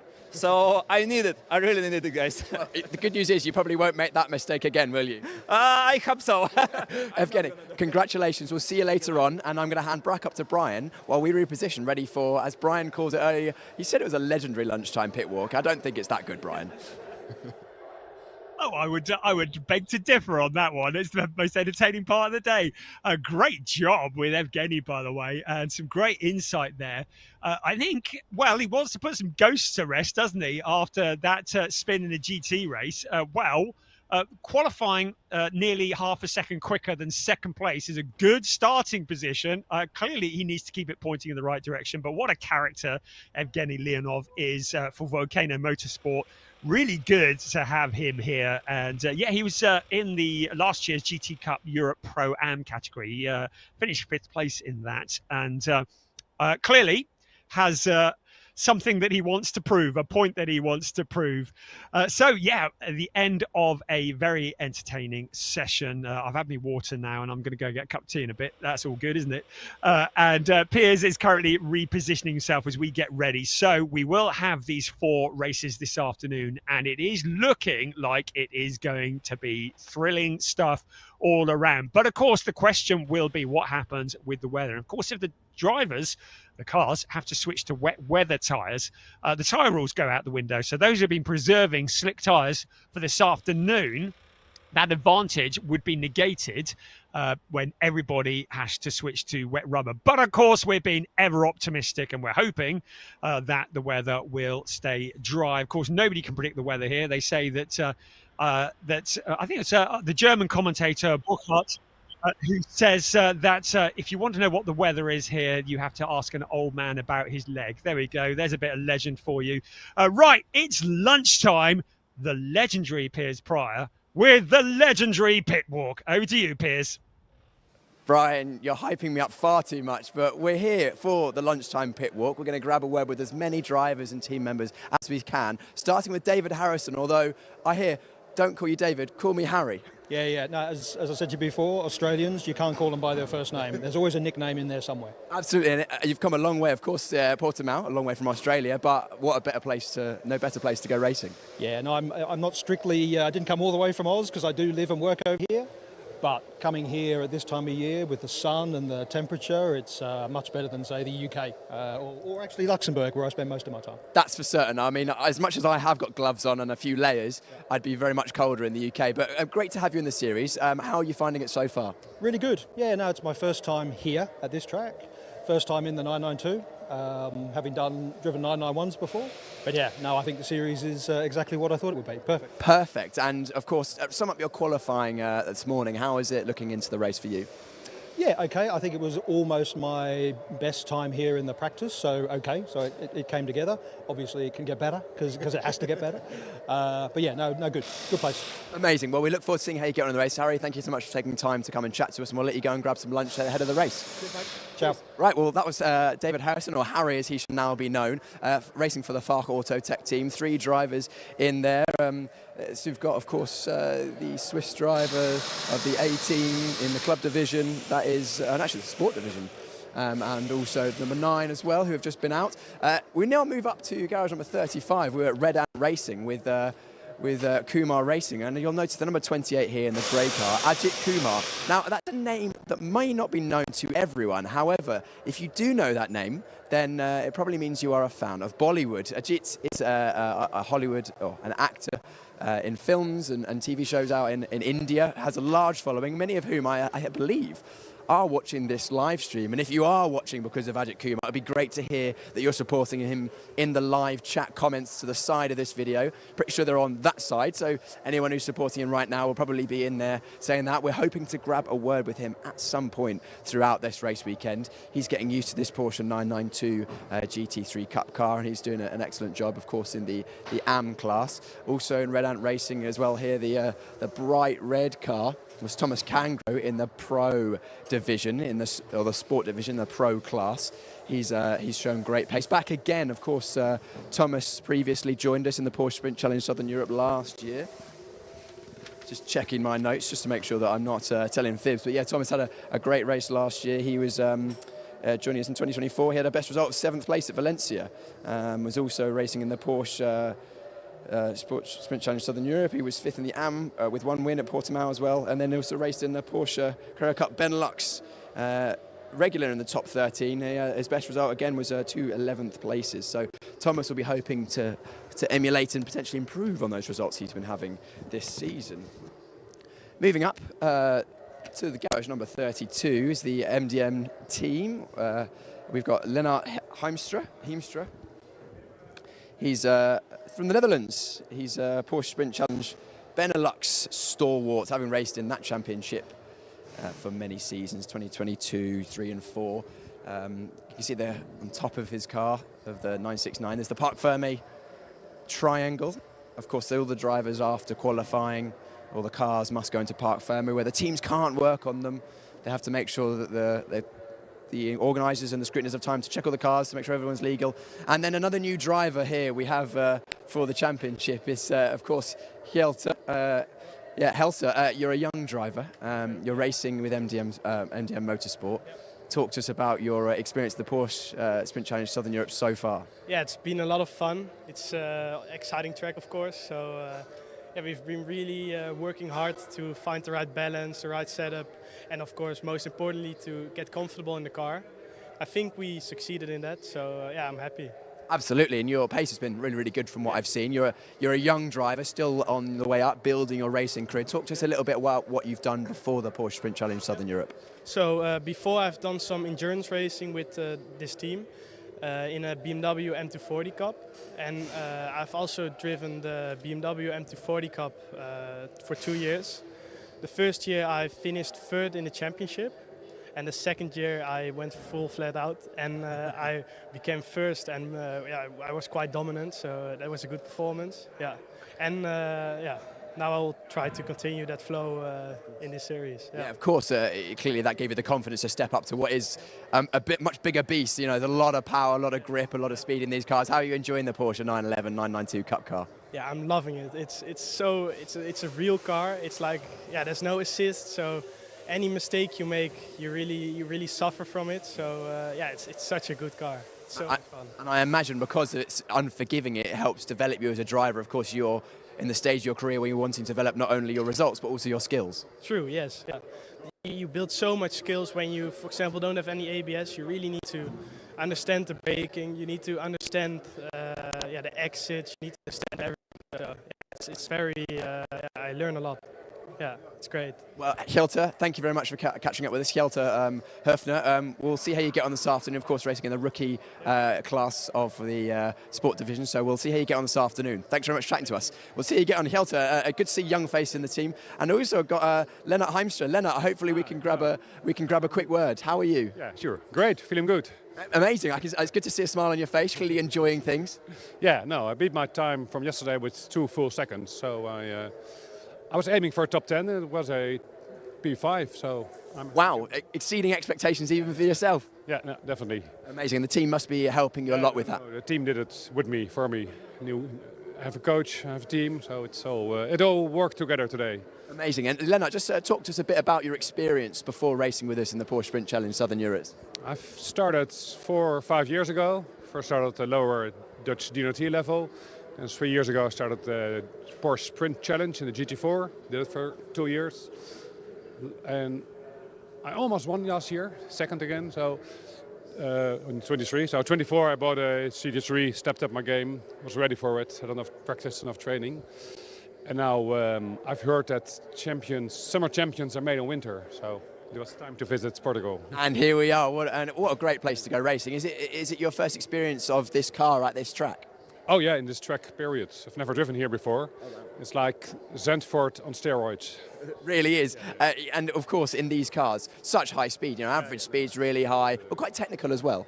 Yeah, it's a combination of like Spa, it's just really high speed, and Zandvoort is technical, so you have high speed and technical. So before today I've only spun once, and these last 3 days I've spun 6 times already. Like my first 170 kilometers spin, so it's a very tricky track, and I was really happy today at the quali when it all came together. Yeah, great job in, of course, improving so much. But just talk to us a little bit about the difference between the GT4 machinery, which we see in the club division, which you've driven previously, and then the GT3 911 car. Yeah, I've driven the previous GT4. For me, it was like a train on a track. It is solid, it's there, it's reliable, it's trustable. You know when it's gonna step out, you know it's gonna move. And the GT3 is like a tiger that continuously tries to bite you. Like if you miss one frame, one wrong move, one excitement, step on the gas, then you boom, you're spinned. You spinned. You have to be on the top of your game then. Yeah, definitely. There's no error margin, and when you break out, you have to correct really, really quickly. Well, Lennart, we'll hope that you can continue that improvement that you've made from the start of testing to today. We'll see how you get on from 5th place on the grid later on. Yeah, sure. Hope I'll finish 5th. Amazing. Well, go and enjoy your lunch break. Thanks very much for taking time to chat to us. Great to hear from some of the drivers, 2 MDM drivers there. Lennart is the driver we just spoke to, and then Hjelte Höfner just starting his racing career before that. We have Charles Visser here, who's a South African driver. Charles at the back of the garage. You know, great to have a very broad range of drivers from all around the world, and Charles is making his debut in this championship, racing for Target competition. Charles, thank you so much for hanging around and coming and chatting to us. Spoke to you yesterday. I could tell you were enjoying things. How was qualifying? Yeah, rather exciting, to be honest. Obviously, this is a completely new experience for myself. I mean, I really haven't raced in Europe much regarding with cars and stuff, but regarding karting and stuff, I have been around the block in Europe. But yeah, we qualified P14 or P15, if I'm not mistaken. But yeah, I'm pretty happy. It's a solid step in the right direction, and looking forward to the race. Absolutely, and you know, it's quite a big step up for yourself, because I know from what I've researched, you've got a lot of racing experience, but maybe not in cars quite like this. Talk to us about what you've done before. Yeah, so in South Africa we have a series called Polo Cup. It's very well renowned in South Africa. A lot of quality drivers, for example, like the Van der Linde brothers who races in DTM, graduated from the Polo Cup in South Africa. So that's more or less the breeding ground for us South African drivers. And after that I did a Super Cup, which is a TCR based series in South Africa, which has manufacturers like Volkswagen, who I raced for last year, and Toyota and all that. So it's really a different type of style for myself, but I'm slowly getting adapted to the cars and the GT3 Super Cups, and I must say it's a really fun car to drive, and every lap I just want to go in, and when my race engineer says come in, box, I have to follow the orders, but I don't want to really. Absolutely, but also interesting to hear that a lot of the racing you've done in South Africa, of course a lot of kart racing in your junior career, but also mostly in front wheel drive in South Africa, then moving over to a very much rear wheel drive, rear engine car. Is that a bit of something you had to sort of get used to? Yeah, definitely. I mean, if the way I see it is, if I jump to this car, it's more or less like a big go-kart in a way, but obviously, you know, you got a lot more mechanics, you got a suspension and everything, and yeah, I have to adapt to a different driving style and everything, but the progress is looking rather promising this weekend, so yeah, I think it's going in the right direction, and I can't wait for the following rounds in the championship as well. And Charles, do you have any ideas about what you're going to be doing, you know, into 2025 after Porsche Sprint Challenge Southern Europe? I imagine it's probably in Porsche machinery. Yeah, so we're currently looking at doing the Italian Championship, so I think we're really looking forward to that as well. And yeah, I think that's going to be the move. And but for now, my focus is just on this current championship at the moment. Amazing. Of course, the Porsche Carrera Cup Italy, very, very competitive, but a good way to get your competitive juices flowing at the start of the year in the Porsche Sprint Challenge Southern Europe. Yeah, of course. And the good thing is, I mean, I've got a teammate and I've got a reference driver as well. So I think it's going to be pretty promising, and I'm looking forward to it. Charles, we're looking forward to seeing you going out on track. Good luck this afternoon. We hope it goes well for you, Charles. Amazing to have so many drivers from so many different locations. We've got drivers, of course, from Europe. We've got drivers from Africa. We'll hear later on from some drivers from America and Venezuela and all over. And it's great to have such a mix of drivers. And I mean, it's great to see that all those drivers choose the Porsche Sprint Challenge Southern Europe. We're just walking our way further up the garages now, garage number 28, so we're walking over towards Neuhofer, the two Neuhofer drivers, one in the sport division, one in the club division. They are father and son, Marcus and Felix. Marcus in the 285 there, was just out in the club division qualifying, and his son Felix Neuhofer in the pro division. They are, of course, both very passionate about their racing. It's great to see that father and son can go racing on the same race weekend. You know, something that not many people get to do is race in the same race weekend as your family, and they're both having a good time of it. Javier Ripoll Jr. back for another season. Javier racing for the Est1 team. He's a very entertaining driver, really, really friendly face around the paddock, and also a very, very strong driver as well. If I just head over to my notes, Javier Ripoll Jr. last year was one of our strongest drivers in the AM category. He came third in the AM last year, had 2 fourth places, and races a lot in America, where he is largely based these days. Originally from Venezuela, but lives these days, I believe, in the east of America, in the Florida area. So lovely climate around there to go racing. And then his teammate Angelo Fontana as well. S1 Racing were taking part in the Porsche Sprint Challenge Southern Europe karting event last night, which I also attended, which was good fun, part of the social setting that is part of the Porsche Sprint Challenge Southern Europe, and they were the team that managed to take victory. A lot of the other teams are slandering them, saying their kart was the fastest, but I'm sure it was all striving skill. Another driver for S1 Racing Team who is rejoining the Porsche Sprint Challenge Southern Europe in 2025 is Alex Ryman. Alex, of course, was in the Pro-Am category last season, but has stepped up to Pro this year. He was one of the strongest drivers in Pro-Am last season. He was fifth or had 5 category wins in Pro-Am, was third overall, and also raced in the Porsche Carrera Cup Benelux in 2024, and also guested in the Porsche 6 Carrera Cup Deutschland a few times over the last couple of seasons. I'm sure he'll be looking to potentially do that once again. Joining us in Garage 24 once again is the Ombra Racing Team. 2 very strong drivers in here, both in the Pro grouping, if I'm not mistaken. We have Anthony Imperato, who was racing with us last season in Porsche Sprint Challenge Southern Europe, and then the car to the left with the yellow flashes on the blue is Luciano Martinez, if I'm not mistaken. It is Luciano Martinez. Luciano, a very, very competitive driver, racing for the Ombra Racing Team. I spoke to him, and he's looking for some strong results. He was quick in testing. It was very, very strong, and we'll be looking forward to seeing him come to the field. Of course, Ombra, a strong team. We had drivers like Ollie Gray last year, and with some strong results, and we know they can produce a good car, and with good drivers, I'm sure the results will come. Good to have them back on the grid. Moving up even further, we're now at Karainen with Henri Tuomala, the Finnish driver. So again, another area of the world that we have drivers from is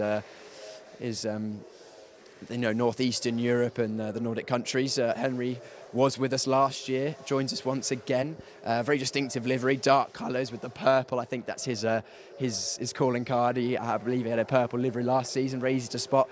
Henry, a very experienced driver, and was leading the way in Pro-Am for a lot of the practice sessions.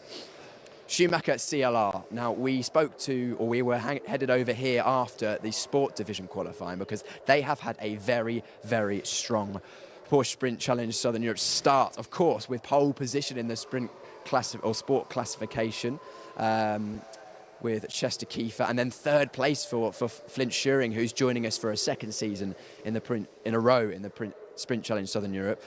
Very distinctive cars, looking very professional. Of course, Schumacher CLRT are a well-renowned team in Porsche racing, having won many, many races in championships and other series like Porsche 6 Carrera Cup Deutschland. They've also raced, of course, with in the Porsche Mobil 1 Super Cup as well, taking championships in that, and they're going to be very, very strong this season, both in this championship and others. I was hoping to grab a word with Chester Kiefer, actually, and let's see if I can pop my head in and see if they're around. Do we know if Chester is around? Is Chester about to chat to? Is he here? He might be in the... Oh, I think he's eating. So we'll come back to them later. Thank you very much. Always worth checking with the mechanics. Sometimes the drivers hide in the back of the garage. It's good to bring them out. Alexander Dobik joining us once again for the Hideka Racing Team. Very, very distinctive. Probably one of the easiest liveries on the grid to spot. Fluorescent yellow, grey and black flashes. A wonderful looking car. Great to have them on the grid. If you're trying to find Alexander, it'll be easy to spot through the live pictures brought to you by Alpha Live in this racing season. And then moving up, we are now on garage number 19. I have to check my garage list with Volcano Motorsport, who managed to get pole position in the club division. Of course, we spoke to Evgeny Leonov just a few moments ago, just before this lunchtime grid walk started. Very, very strong showing from him. Only about half a second away from pole position in terms of lap time of the sprint division was Yevgeny, so that shows the quality of his driving in that session. Worth noting the differences between the cars that we have in the sport division and the club division. So sport, of course, we have Porsche 911, 992 GT3 Cup cars, no ABS, no traction control, a pure raw driving experience, as we heard from a lot of the drivers who we've already spoken to. And then we move to the AM category in the club division. Drivers are allowed to use traction control and ABS on their 911s, and then the second division in the the club division is the GT4 RS. There's only 2 of them at this round. Hopefully we'll have a few more, but they are the slightly different looking cars. They're in the GT4 RS. Now, moving up to PG Motorsport, 2 very friendly faces who I spoke to yesterday. We've got Nick Ho and Mace as well. Why don't we grab a word with both of you? Just head on out of the garage so we can get a bit of light on yourselves. Let's start with Mace Muller. Mace, a driver from the Netherlands. You're not a huge amount of experience in these 911 GT3 cars. Talk to us about what you've done before. Yeah, so I've done the Sprint Challenge Benelux in the GT4 and I became champion in that class. And 2 days ago for me was the first time in this car, so it's a lot of adjustment and just seeing the progress, and it's getting better and better and better. So yeah. Things are trending in the right direction. When I spoke to you yesterday morning, I said, "How's things going?" You said, "Okay, but going in the right direction." Are things still on the up? Better and better, yeah. So this morning we had qualifying and it went decent. My fastest lap was with track limits, so that wasn't the best, but yeah, it's still a decent time. Amazing. I'm actually hearing in my ear that there are a few spits and spots of rain from our camera operators around the circuit, just a little bit. Does that fill you with hope or with dread? For me, hope. I'm starting from the back, so let's just get some chaos in the front, and then maybe I can get some positions out of it. Amazing. Well, Mies, don't go away because I'm going to chat to Nick, but I'm going to bring you in a second. Nick, just come on in. It'd be great to chat to you. Nick Ho, also from the Netherlands. You're in a very striking livery here, yellow and black, with the McDonald's livery on the side. Nick, tell us a bit about your experience up until this weekend. Last year I did Currica Benelux, and this is my first year in the Southern Europe. Yeah. Amazing. And of course, you were in the 911 in the Benelux Championship as opposed to Mace, who was in the GT4, correct? Yeah, he was, yeah. And you're not just concentrating on racing, because I hear that you're studying hard behind the scenes when you're not at the racetrack as well. Yeah, I'm studying as well. I'm doing business administration, but I spend more time preparing for races than I do studying. Got your priorities in the right place. I'm going to bring Mace back in, actually, if that's okay, because when I was chatting to you guys yesterday, it seems like, or you said to me that you used to race together a few years ago. Do you want to tell us a bit about that? When did you used to race together? Yeah, we drove together in go-karts in Ayami Series Benelux. And we were always competing against each other, and now we're driving in the same team, so that's pretty fun. Yeah. That must be pretty cool, and I can see you guys get on as well, which must make race weekends pretty enjoyable. Yeah, for sure. Yeah, it's nice to have a more experienced teammate as well, because it's like a lot of learning, and Nick knows like what I go through now, so that's very nice. Yeah. Amazing. Well, Mace, Nick, thank you so much for chatting to us. We'll let you go and enjoy your lunch, chill out, ready for the race this afternoon. We'll see how they get on. They're both racing for the PG Motorsport team, and I can confirm the drops of rain that we're hearing from on the circuit, because I can feel it on my face now. Not enough to worry the drivers in terms of wet tyres just yet, just a spit and spot here. It's actually still quite bright, but the cloud cover is definitely coming down. We've got Chester Kiefer over there. Chester, can we grab another word? Of course, we grabbed a quick word with Chester right after qualifying, our pole position driver in the sport division. But it'd be good to chat a bit more about his experience previously, what he's done, and what he's hoping to do with his career. Chester, come on in. Thanks very much for taking a moment to chat to us once again. We caught you right after your very successful qualifying session, provisionally pole position, of course, for the sport division. Let's just hear a bit about what you've done before this racing, because I know that you're not actually that experienced in terms of in racing with a roof on. No, not at all. I started karting in 2022, and last year, the 2024 season, I did a season of single-seaters in the French Formula 4. So that's without a roof, single-seater, open wheel, much different because the car is much lighter, has much more aero to it. And then this year we got the opportunity to race with Schumacher CLRT, and so we took it, and that's why we're here. Amazing, and you've clearly learned pretty quickly, because starting racing in 2022 to then single-seaters to now Porsche 911 Cup cars, you couldn't have more diverse learning experience. So, what's the secret to learning these cars and tracks and gaining that much speed that quickly? Yeah, it's all about the working process that you do with a team. You take your time, you look at a few things at a time. You can't pile up too many things at once, otherwise you'll get lost when you're out on track. So it's step by step, slowly, no rush, and with time comes great things. Well, Chester, thank you very much for taking a moment to chat to us. I could see that you're out looking at the weather. Does the few spots of rain worry you at the moment? No, it actually is an advantage to me. Well, that's great to hear. Do you think you've got a good feeling for the car in the wet then? Have you had a chance to drive these cars in the wet actually? Well, this is my first proper 3 days of proper driving. I've only had 2 test days overall before, one in the wet at Spa, so was able to kind of learn how to drive the car in the wet, and so we'll see what the race brings. We will see what the race brings. Of course, you've got a lot of competition around you, very experienced drivers. Ariel Levy, our previous champion in 2024, starting alongside you. But, you know, epic to hear that you're ready for the fight. Yes, I'm ready for the fight, and bring it on.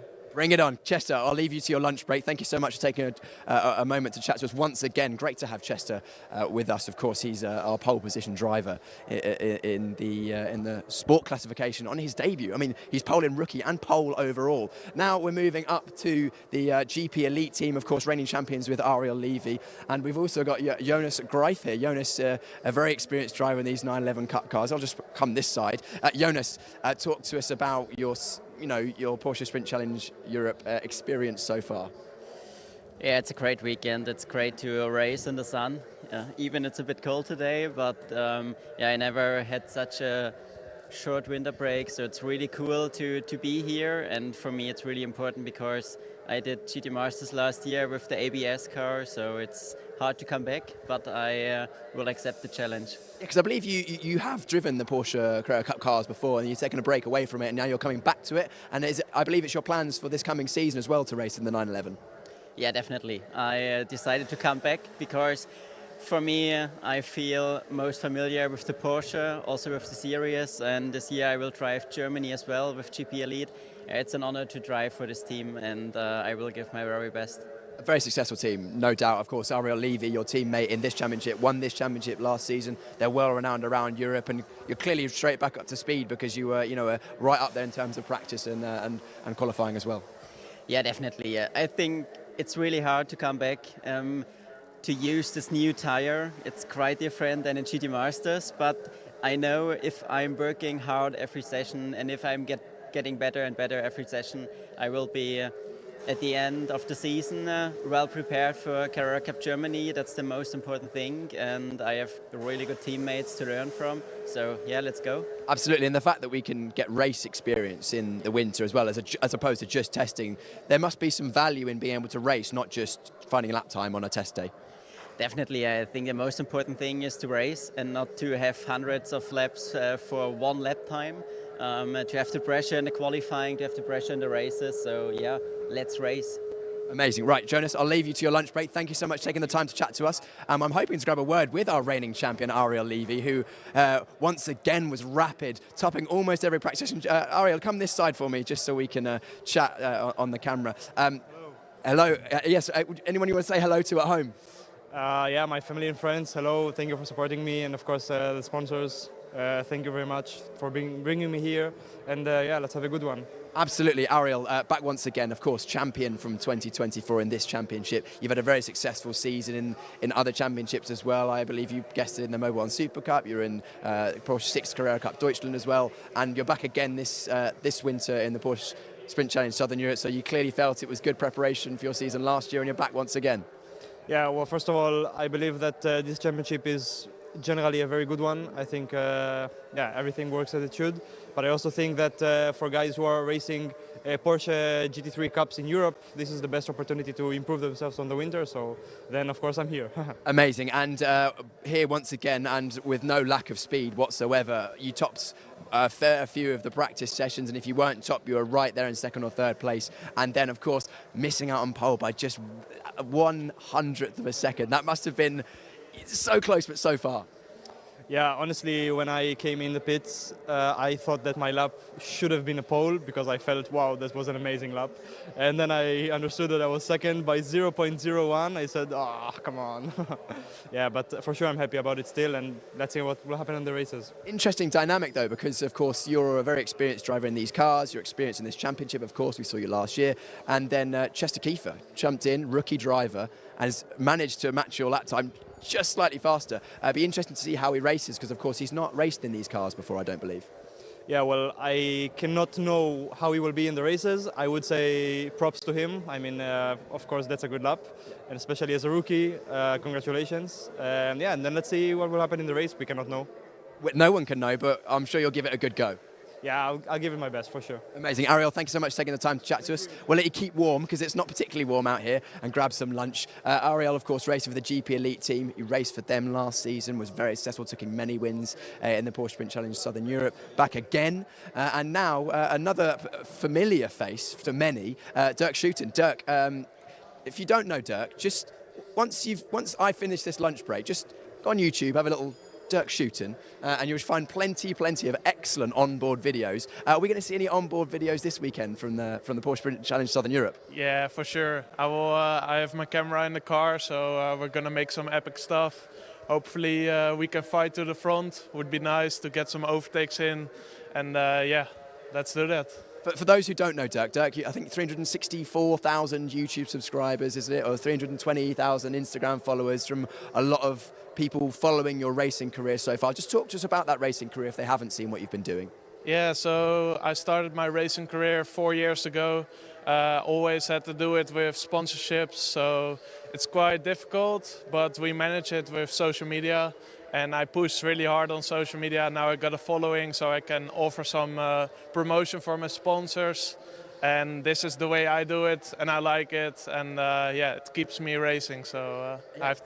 And keeps everyone at home entertained. I mean, I've watched your videos. It's great to see. I mean, many people would love to be in your position, driving these awesome cars around the racetracks, and they can kind of live through you vicariously by watching all of your racing through your own eyes. I must say it is very interesting.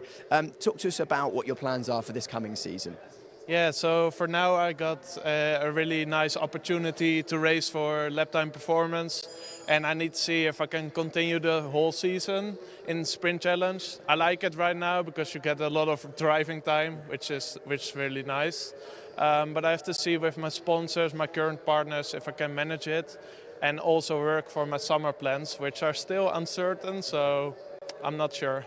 I'm sure we'll see you on a grid somewhere, but also don't forget, yes, you've got all the followers, but you can back up the driving.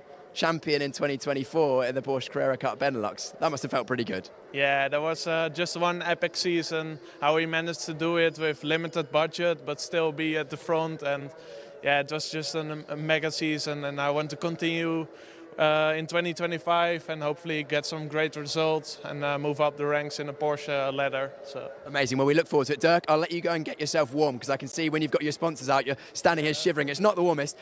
Good luck in the race. We'll see how you get on. Dirk's car, bright white there, the number 34 if you're looking out for it. And then his teammate is Reinhold Krano. Actually, I'm hoping to grab a word with Reinhold, racing in the AM class. Reinhold, come on in. It'd be great to chat a word. Reinhold, we had a quick chat yesterday. Yes. You've come all the way from Canada to race at some of the Europe's best circuits in the Porsche Sprint Challenge Southern Europe. Talk to us about your experience at Portimão so far. Oh, it's an amazing track. It's got so much elevation change, and it's super technical, so it's very challenging. And it's a great way to warm up for the coming season in North America, so I'm really excited to be here. It's a lot of fun to drive. It's probably one of my favorite top 5 tracks now. So many people are saying the same. I'm slightly jealous that you guys are getting to smash around here in 911 GT3 cars. Talk to us about that season in America. Of course, you're from Canada. You mostly race in North America. What are your plans for the season ahead? We're doing the North America Sprint Challenge and the North America Endurance race, so that starts in Sebring in March, I think. So it's I think a 6 weekends of racing and 4 weekends of endurance. Another epic circuit. I've never been to America. I haven't had the chance to experience that. Driven many laps on the simulator around Sebring. I imagine the suspension gets a good working through there. Oh, absolutely. Yeah, you're bouncing around a lot for sure, but the Cup cars are pretty stable on them, so you just have to eat it and go and keep the throttle down. Keep it pinned, absolutely. And also, just talk to us about your qualifying this morning. How did it go for you? It was okay. It was my personal best, so that's all right, but I had a better lap going, but then I hit a curb. That happens in qualifying, and I was a little bit too excited, I think, but first time here qualifying, so it was a lot of fun and I really enjoyed it. Well, I can see from the smile on your face. Reinhold, thanks for chatting to us. We'll see how you get on this afternoon. Reinhold, the 233 in the club division, racing in the AM class. We're now moving up the grid. We're garage number 11, so we should be at the Proton Huber competition. Another big contingent from Proton Huber, one of the bigger teams. We had Team GP Elite and then Proton Huber, stalwarts and very successful teams in Porsche racing, and also successful in terms of numbers and also results. Peter Wills, of course, was a championship challenger in the AM championship last season. He's back again, different livery this year, black and yellow as opposed to his blue that he had last year. Eric Santos also in the AM category. And then in the pro group, we have drivers like Sasha Norden. I'm going to come this side, Sasha. Sasha, great to have you in the championship once again. Thank you for taking the time to chat to us. You've definitely made a step up this year, I think, in terms of pace. You were close to the front, but this season so far, especially at Algarve, every session, every practice session, qualifying as well, top 5 pretty much every time. Yeah, Piers, so good to see you. Yeah, it's unbelievable. The progress I've made over winter is something I'm really, really proud of. Also really happy to share it with the team here. And yeah, I don't know, I just came to love this track, so I guess that's it. That helps, of course. Loving what you do is sometimes the key to success, but it's not the only key to success, because I know that you've got some good people in your corner this year that have really helped you take that extra step forward. Yeah, I'm very proud to work with Larry this season. Larry, just for those who don't know who Larry is, who's Larry? I mean, if you're watching Porsche and you don't know who Larry is, you should definitely go watch. No, Larry Tenforde, Super Cup champion, Carrera Cup Germany champion, just one of the best drivers in the season and all around. It's it's unbelievable to work together with him. He's just he really pushes me, and he also pushes Flint, so Flint also joins him, and it's amazing to work with him. Oh, amazing! And we were chatting off camera this morning about how he's been helping you, and it's not just like the nitty-gritty of brake later, turn here. It's also a lot about how you go about you're preparing for the races and also the mindset and things like that. That must be important. Yeah, it's basically like learning basic basketball from Kobe Bryant. You know, there's one person that's really, really good at it, and they have a mindset and they work really hard, and he brings that mindset to me as well, which is unbelievable. So yeah, very, very proud. As you should be, and of course only half the job done. Qualifying's out the way. You've still got some racing to do. I'm looking forward to seeing how you're getting on. You must have high hopes for this season.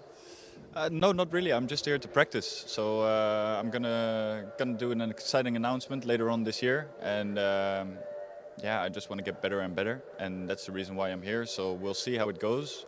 Just here to race, just here to learn a lot of different stuff. There's some really, really good drivers with Ariel Levy, last year's champion, and Chester also going really, really fast. Of course, the guys at CLRT. So we'll see. We're just here to race, and it's going to be really fun. So that's it. It's going to be great on the circuit. It's going to be great to watch. Of course, everyone watching live at home. We're going to have some onboard cameras in the fight as well. I think Ariel's got an onboard camera in there, so he'll be. If you're around him, we'll see some of that. Of course, that just concentrating on yourself must have been something that Larry is helping you with. Just focus on the right things. Yeah, for sure. Yeah, talking about the people at home. I think my girlfriend's watching together with her family, so a quick hi. And my mother's probably also watching, so also a quick hi. Sorry for wearing the cap. I know you hate it, but I needed it.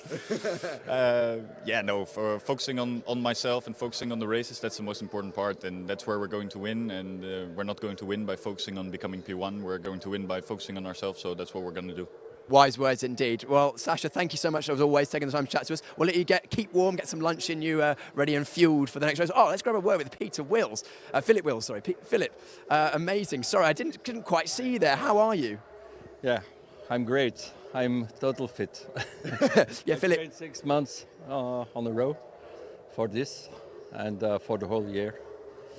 And a lot of fitness and training and mental training. With a very good guy, Willem van Kleef, he trained me, and also Vincent van der Valk from the sim training. He's working also with pros from JP Elite, so they learned me a lot, and I improved quite a bit. So it's a strong field. Very strong field, especially Evgeny, who was very, very fast in practice and qualifying. But okay. I'm very happy with the result because we improved all the time. First day we had some problems with the car, with some alarms, electronic. But the second day, everything, they did a very good job. So, and I increased with 1 second so we will see on the grid now when we start how far we get. And this year I will do with Huber, Swiss Cup also, totally in Southern Europe. So, and yeah, let's fingers crossed. Fingers crossed for you. Thank you so much for taking the time to chat to us. I know you've great to hear how hard you've been working behind the scenes, because this is something you're really passionate about, I can tell. Yeah, for me it's not only a hobby, it's more a passion. And the people, the environment from all the people is so nice. It keeps you young. Yeah. So for me, it's very important also in my private life. Amazing. Well, Philip, congratulations on a good qualifying so far, and we'll see how you get on in the races. Yeah. Sure, thank you. Amazing. Philip Wills there, of course, as I mentioned last season, was fighting for championship wins. We've got time just for maybe one or two more interviews. In fact, why don't we just grab a quick word with Josh Stanton. Josh racing normally in the Porsche Carrera Cup GB, back once again in the Porsche Sprint Challenge Southern Europe. I was chatting to you yesterday, and I heard from your dad that you haven't actually had much running since for a few months, and you're just dusting off the cobwebs at the moment. Yeah, exactly. It's a heck of a place to do it, really, around here. It's it's kind of knock hill on steroids and a bit of combination of everything else, really. But yeah, awesome track and enjoying getting stuck back in. Yeah, absolutely. And those cobwebs were being dusted off, because I know you started the practice sessions a little bit further down than you're used to, but by qualifying it was looking pretty promising. Yeah, exactly. Yeah, it was. You know, we're a day behind everyone. Essentially, they all get the extra test day, which unfortunately we can't do. So yeah, it's we started off a little bit further back in practice, but we're up there now and looking forward to getting stuck in. Josh, always getting stuck in. Thanks for taking a second to chat to us as well. Josh, another one of our British contingent, racing for Team Proton Huber. Talking about Brits, we have a British team here this weekend with Team Parker Racing back again in the Porsche Sprint Challenge Southern Europe. Sid Smith in the bright green sponsored car is back, and he'll be racing in the Pro division, the Pro category in the Pro class, and also is having an onboard camera, so you can watch onboard Sid Smith, see all his driving inputs. We'll be cutting to him throughout the races. Hopefully he will be getting involved. And then in the club division we have Lee Mole in the light green or yellow car there on the right hand side. He's in the AM group. Lee, another very experienced driver from the UK. And then we're moving to one of the last garages in the pit lane. In this garage we have Eric Wagner. Eric, another driver from the US.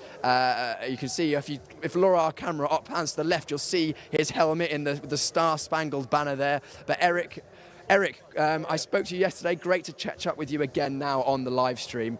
Just talk to us about your experience. I know that you're loving life here in Portugal at the moment. Oh, it's awesome. The Porsche group here with the Sprint Challenge, super well organized. Couldn't be happier. These guys are great. I love it. Yeah, and the track is amazing. Amazing indeed. And we were talking about amazing tracks in the US as well yesterday, which you get to race a lot. Talk to us a bit about your experience up until now. So just my driving experience. Yeah, just a little bit. I started out in Radicals. Very good car to learn in. For people who haven't been in one, it's very drivable, very forgiving. So I did that series for several years in the US. And then I switched to learning Indy Pro and some other open wheel stuff. I'm currently driving an M2 at the Concourse Club in Miami. I was second in that last year. We've got another season this year. I wanted to learn something new, so I chose this Porsche, and it's definitely different. Absolutely, very different to a high downforce, low weight car, which I know that your driver coach Sam Yongian, who's been helping you a lot with that, you were very impressed with the way he's been helping you. Oh yeah, he's unbelievable. His ability to communicate is unreal. So super impressed. And I have to remind myself he's 19 years old. Yeah. The kid's unbelievable. Like, there's just some people that are really good at communicating, and he's got it down pat. This team, Enrico Fulgenzi, has got the car set up perfectly. So yeah, I'm on top of the world. Unbeknownst to you, actually, I was watching your qualifying session with Sam beside me, and he said that he's been really impressed with your progress. Getting, I think, 6 seconds since the start of testing, was it overall? Yeah, I had no idea how to drive this car. It's very different, but he was able to simplify it for me and really lay everything out, and we made some great progress. So I think we're set up well for the race. We're like mid-pack. That'll give me some good opportunity to practice, and then as this series progresses, definitely I can get faster every race. Eric, great to have you in the championship. Thank you for coming over. We hope you have a good time in the championship and enjoy the racing later on. Thank you. Thank you. Eric Wagner there for Enrico Fulgenzi, a great driver. And then the last team on the grid, AF Motorsport, which is Andre Fernandez and Kuna in the 888. And that is the whole pit lane done. We've managed to chat to a lot of the drivers, so thank you to every single one of them for coming out and letting all of you at home hear from them and find out about them, what their hopes are for the season in the Porsche Sprint Challenge Southern Europe and going forward. We have some excellent racing coming up this afternoon. 4 races in total, 2 for each division. We've had some very, very close qualifying battles, and it's all coming to you starting from just after 1 p.m. So Brian will be taking you through that, and we'll be getting all the post-race reaction with that down here in the pit lane. So join us once again at just after 1 p.m.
Round one of Porsche Sprint Challenge Southern Europe 2025.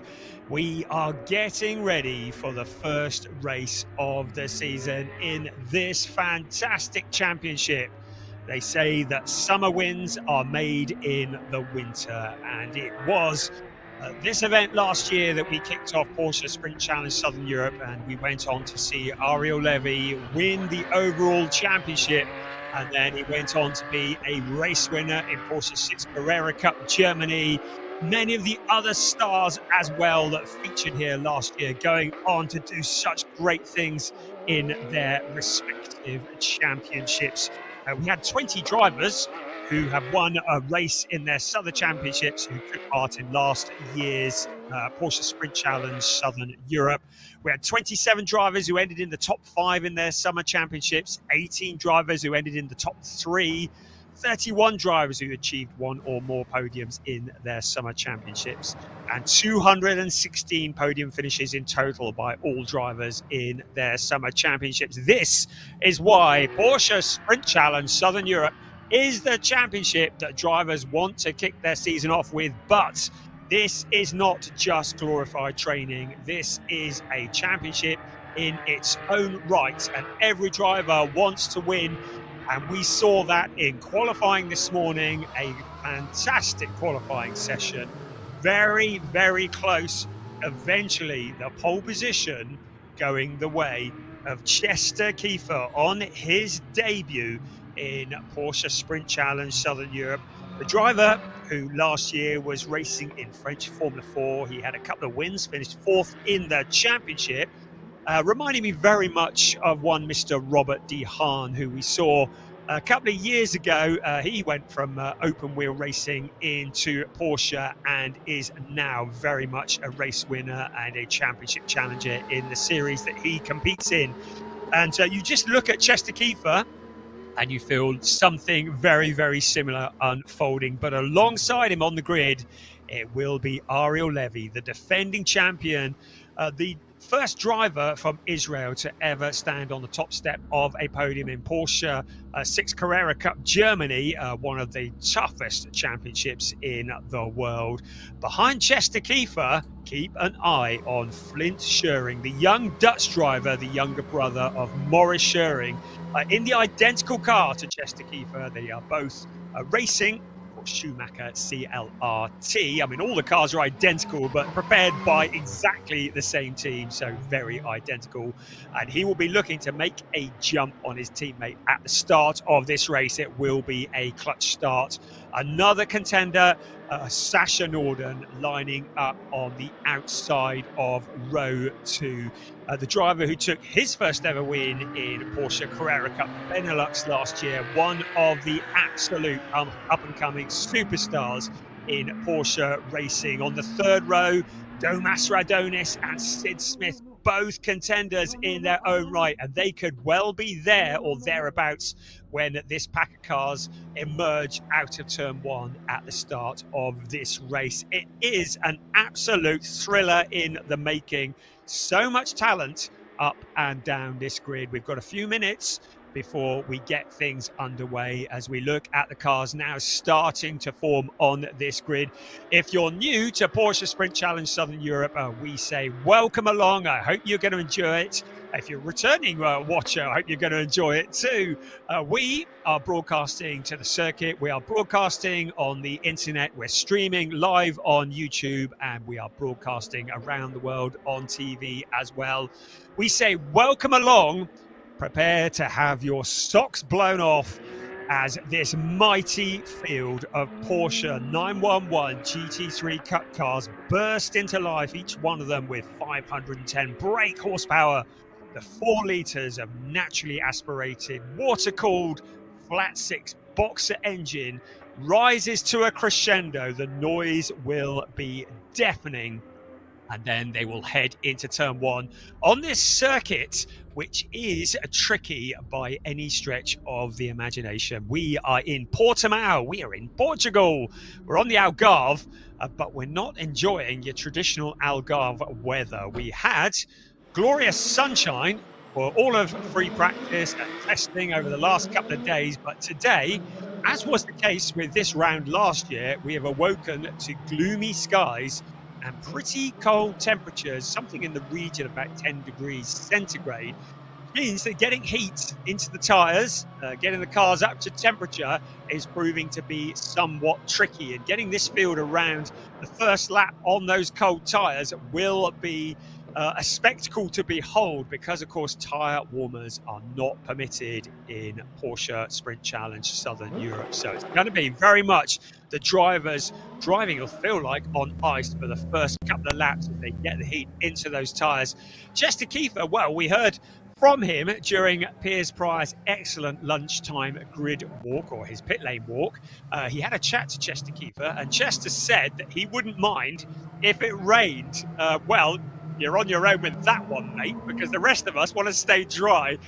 But he actually quite likes the wet weather, which is a very sobering thought for those that are going to be challenging him, because on his debut in Porsche Sprint Challenge racing, to be wanting the wet weather and to be on pole position, that does mean that he is going to be something quite special to behold. But Ariel Levy, who starts alongside him, will be ready to challenge that car, the number 88, into the first turn. We have three categories in the sport division. Of course, we have the sport division and the club division in Porsche Sprint Challenge Southern Europe, and we are starting with the first of two races for the sport division. The first now, the second will be later on this afternoon. And within the sport division, we have three categories. We have the pro category, and drivers up to gold are allowed. We have the Pro-Am category for drivers aged 30 plus without professional motor racing backgrounds. And we have the rookies, drivers who have competed in no more than 4 cup races and are 25 years old or younger. Right, we are going to head down to the grid after the excellent pit lane walk with Piers Pryor. It's now time for the grid walk. Piers, you've done a great job. We've got more news coming from you, I expect. Let's hear what you've got to say from down on the grid. Same to you, Brian. You've done an excellent job so far. I'm going to have a quick word with Chester Kiefer, our pole sitter, ahead of his first race this season. Chester, just some emotions on the grid. How are you feeling? Well, currently quite calm. Just waiting for the race to begin. So focusing on, and we'll see how it goes. We will see how it goes indeed. It looks like the threat of rain has at least escaped for now, so a dry race ahead. I know you were happy in either of those conditions. Car felt good on the formation lap? Yeah, car felt good, brakes felt good, so we're ready. Can see the focus in your eyes. Chester, good luck in the race. Thanks for chatting to us. Cheers, Chester. Thanks, guys. The Schumacher CLRT team letting me just butt in there. We chatted to Ariel a couple of times already. We haven't had a chance to chat to Chester's teammate at Schumacher CLRT, Flint Schuring. Flint was getting his lunch in. Am I okay to have a quick word, Flint? Flint, how are you feeling ahead of the first race this season? Yeah, very well. I have a nice view in front. So try to get a good start and see where we get. Flint, of course, Schumacher doing a great job in qualifying. Yourself in third position, your teammate Chester in first place. Should be a good opportunity for a good result for the team, but I imagine you don't want to stay in third place. No, yeah, of course you want to win, so yeah, I'll see what I can do. How is the racing going to go down around here? Do you think it's going to be an opportunities for overtaking, and if so, where on the track are we going to be looking out for those moves? Yeah, I think you can overtake here quite a bit, but it's difficult with some dirty air. But turn 3 is definitely a possibility. But yeah, you have a lot of slow corners after quick corners where you can't really catch up. So it will be difficult, but there's always some racing around here. We've seen you make a few moves in the past, so I'm sure you'll try your best out there. Flint Schuring starting in third position, so it is pole position from Chester Kiefer, the rookie. Second place, Ariel Levy for GP Elite. Third place, we just spoke to Flint Schuring. Fourth place, Sasha Norden, who we spoke to a few moments ago in the lunch break as well, so we'll move on from him. Domas Raudonis, and again for GP Elite, another very strong qualifying. Domas, can we have a quick chat? No, he doesn't want to chat, so that's okay. Domas, new to this championship this year. He's racing for the GP Elite team. Of course, GP Elite second place with Ariel Levy, Domas in fifth place. Sixth is Sid Smith. I'm hoping to grab a quick word with Sid if he's all right. Can I jump in and chat to Sid? Brilliant. That's a nod of approval from Sid. Sid, strong qualifying from yourself. Well in the mix here. What can you do in the first race of this season? Yeah, so I'm really happy to be here on the grid. we've done so much work with the team over practice to kind of make the car perfect. It all came together in qualifying. I mean, it's so close here. I could have been here, I could have been on the front row. So I'm happy to be in the mix of it, and we'll just, I guess all I can say is I'll give it absolutely everything and then see where that takes us. Absolutely. And look, we'll be enjoying watching you both from the TV cameras, but also from the onboard camera, which is just over your right shoulder. So a lot of the viewers at home will be able to enjoy your lovely driving inputs during the race as well. Perfect. Yeah, I think it's always good to have this level of kind of coverage. I don't know if that's a good thing or a bad thing, but we'll soon see. No, but it's great that it's all so involved now, and you can just see kind of first person what's actually going on throughout the race for me, because it's definitely a tough race. Well, I've heard that the onboard camera is good luck, so hopefully that'll bring you some good luck. Just got 1 more minute, 3 minutes, so I can do one more interview. We've heard to Derek Schouten, strong qualifying from Almeida. Let's have a quick word with Hjelte Höfner as we leave the grid. Hjelte, can I jump in, Hjelte? Quick word? Yep, brilliant. Hjelte, we spoke on the lunch break again, his first race in the 911 car. Hjelte, what are you feeling right now? Nervous, excited, or calm? I'm excited to race at the most fun track in Europe, in my opinion. Amazing. I can see the smile on your face. We'll let you get to the race. Good luck in your first race in this championship. See how it goes. Thank you. Brilliant. That's Hjelte Höfner, a rookie in the championship, a very inexperienced driver in the scheme of racing because he's only 18 years old. But I'm going to hand back over to Brian Oliver, who's going to run you through this first race of the Porsche Sprint Challenge Southern Europe 2025. Thank you, Piers. A great job as always. You go get yourself warmed up now. Look at that grid of cars ready to go. You could just hear it in the voices of the drivers. You can hear some of them quite nervous and a lot of pressure on Chester Kiefer, particularly in that pole position on his first race. It's going to be all about the launch. This, of course, is a standing start. And just to clarify, I know this has been asked a few times, these cars are running with no ABS. It is all about getting it right with the left or indeed right foot, depending on how you drive the car. Look at that.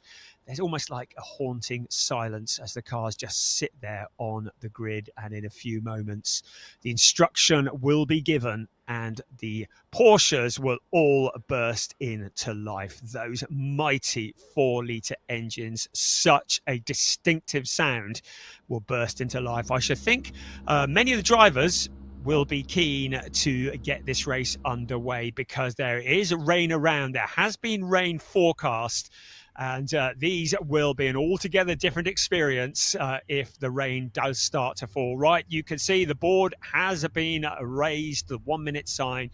You heard on board from Ariel Levy, the engine now just ticking over, and in a few seconds the tyres will light up as we start the formation lap. It will be the critical time for these drivers to generate heat into the tyres and into the brakes. You get the heat into the brakes, it soaks through the wheel rim and into the tyres. What you want is to have as much grip as possible when you arrive at speed into turn one during the first racing lap. It isn't just a formation lap where you're tootling around looking at the Portuguese scenery. It's all about getting the car into the operating window.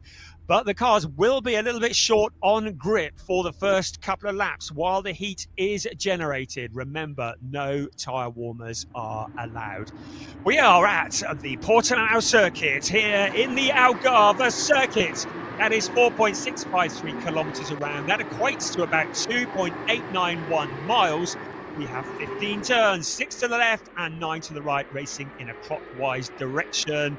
There is an awful lot of undulation, 30 metres difference between the highest and the lowest as we have a look at the grid. Chester Kiefer, Ariel Levy, Flint Schering, Sasha Norden, Joe Mastrodonis and Sid Smith, keep an eye on them. Also, Rodrigo Almeida, what a great debut for him. And Dirk Shooter down in P8, the reigning Porsche Carrera Cup Benelux champion. Also, Draker Janssen, he would have been doing his ring dance ahead of Hjelte Höfner, Matthias Ferreira, Nick Ho, Henry Tuamala, Charles Visser, Josh Stanton got a grid penalty for violating Park Ferme alongside Jonas Greif making his return to Porsche Racing in 2025. Next up, Alex Ryman. He's a long way back. A lot of work to do from there. He has Felix Neuhofer for company. Then it's Thomas Cangro, Mace Muller, Luciano Martinez ahead of Anthony Imperato, with Ziad Gueris bringing up the rear. We mentioned Henry Tuamala midway through the pack. He's the leading Pro-Am driver.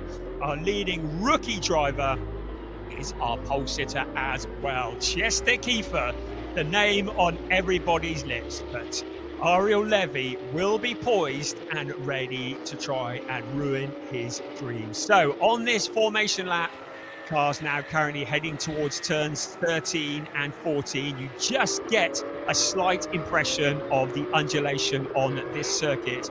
There are several places, 4 in particular, which are a blind crest. The cars will be coming over those hills at full speed and a blind crest. It takes a lot of courage to keep your foot buried on the accelerator when you don't know what is the other side of that hill. So the drivers will be needing to dig deep with the nerves. Now, Chester Kiefer doing a good job because he's weaving to get the heat into the tyres, but what he doesn't want to do is get to the grid too quickly and be sat there with the engine running and, more importantly, the tyres cooling down while the back of the pack forms up. So he'll want to keep the heat in the tyres, weave and get that heat into the brakes as well, but not get to the grid too early. You can see the rest of the cars behind. Such a quality field of cars.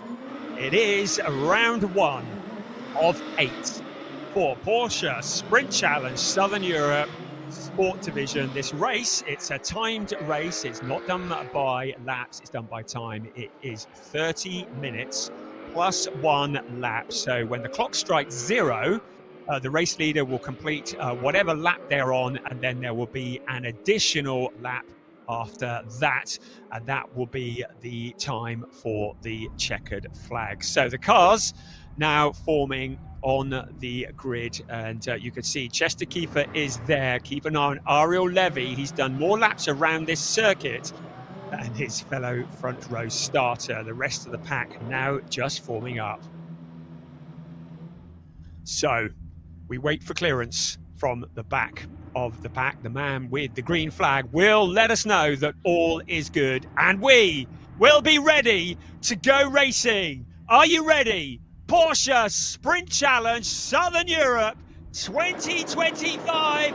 We're waiting for the lights to go out. We are go! A great start from Chester Kiefer. He moves across to try and block Ariel Levy, but look at Flint Schering trying to come round both of them. Ariel Levy looking to the inside, looking to the outside. Chester Kiefer trying to make the car as wide as possible. The rest of the cars filing through the first turn, but it's Ariel Levy who takes the lead, getting the jump on the number 88 car in towards turn 3. They come. It's Ariel Levy, our new race leader, mugging Chester Kiefer off the front of the pack. Here they come down the hill. Our new race leader, Ariel Levy. Now Flint Schering challenging on the inside of Chester Kiefer for that second place. Chester dropping back. He is also now coming under pressure from Sasha Norden. Sasha Norden up into that third place. Everybody else now filing through. Side by side is the challenge for that fourth place. Riding on board with Dirk Schutten, the reigning champion in Porsche Carrera Cup Benelux. He's got a bit of work to do from there. We've got a yellow flag at turn 1, so it looks like somebody hasn't made it. I think it might have been Thomas Cangro. Yes, it is. So Thomas Cangro, you saw him there with the hazard lights flashing. Not the start of the season he wanted. Everybody else keeps going. You can see the clock at the top of your screen. It is 28.5 minutes plus 1 lap of this, the first of 8 races in the sport division for Porsche Sprint Challenge Southern Europe. Dirk Schutten on board with the number 34 car. He's in the traffic at the moment, making his debut in this series. But look at the lead that Ariel Levy has pulled out already. He got the jump into the first couple of corners and he's moved clear. So Flint Schering up there as well. The rest of the cars coming through. There's Dirk Schutten. There's Draper Janssen. Sid Smith in there as well. Riding on board with Dirk Schutten to complete the first lap. We get confirmation of those positions. Ariel Levy, a second clear of Flint Schering. Sasha Norden, Chester Kiefer, the leading rookie, down into 4th place. Dirk Schutten, good start from him. Up into 5th place. Draper Janssen, Sid Smith. Also Rodrigo Almeida, Nick Ho, Domas Radonis also there. See the car going wide. That's Thomas Cangro once again. So clearly some big issues for Thomas Cangro on board with Dirk Schuiten, looking to push his way forwards. Didn't qualify as far up through the pack as he wanted in qualifying, but making up for it now. A challenge for position further back. Josh Stanton, after his penalty in qualifying, moving his way forwards. He's got Matthias Ferreira just ahead of him. So the car's now settling down. The headline at the end of the first lap, it's Ariel Levy who leads the way in Porsche Sprint Challenge Southern Europe Race 1, but positions are being challenged all the way up and down the pack. The gap is just a little over 1 second between first and second place. Flint Schuring, though, will just be biding his time. Again, we have to be careful. Tyres are restricted.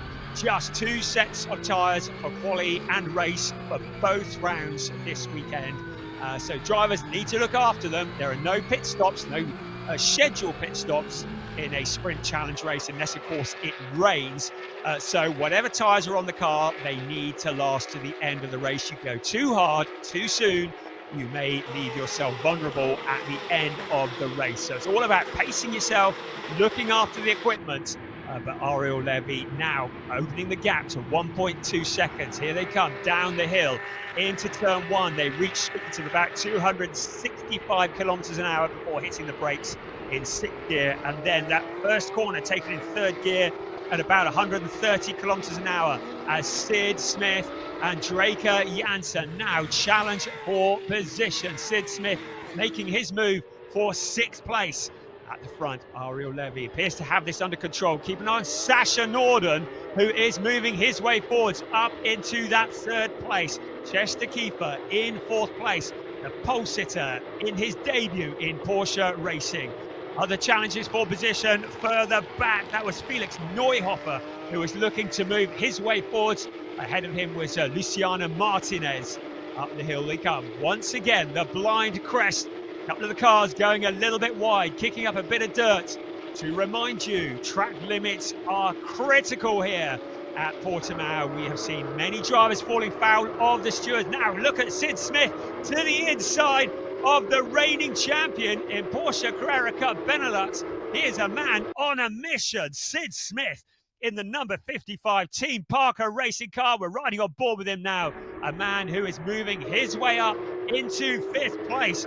Great stuff from Sid Smith, the number 55 pilot who comes from the UK. Last year was 2nd in the Pro-Ams in Porsche Carrera Cup Great Britain and looking to make his mark in this race. Now Draker Janssen, he and Dirk Schuiten had many battles together last year in Porsche Carrera Cup Benelux, now fighting each other for 6th place here at Portimão in Porsche Sprint Challenge Southern Europe.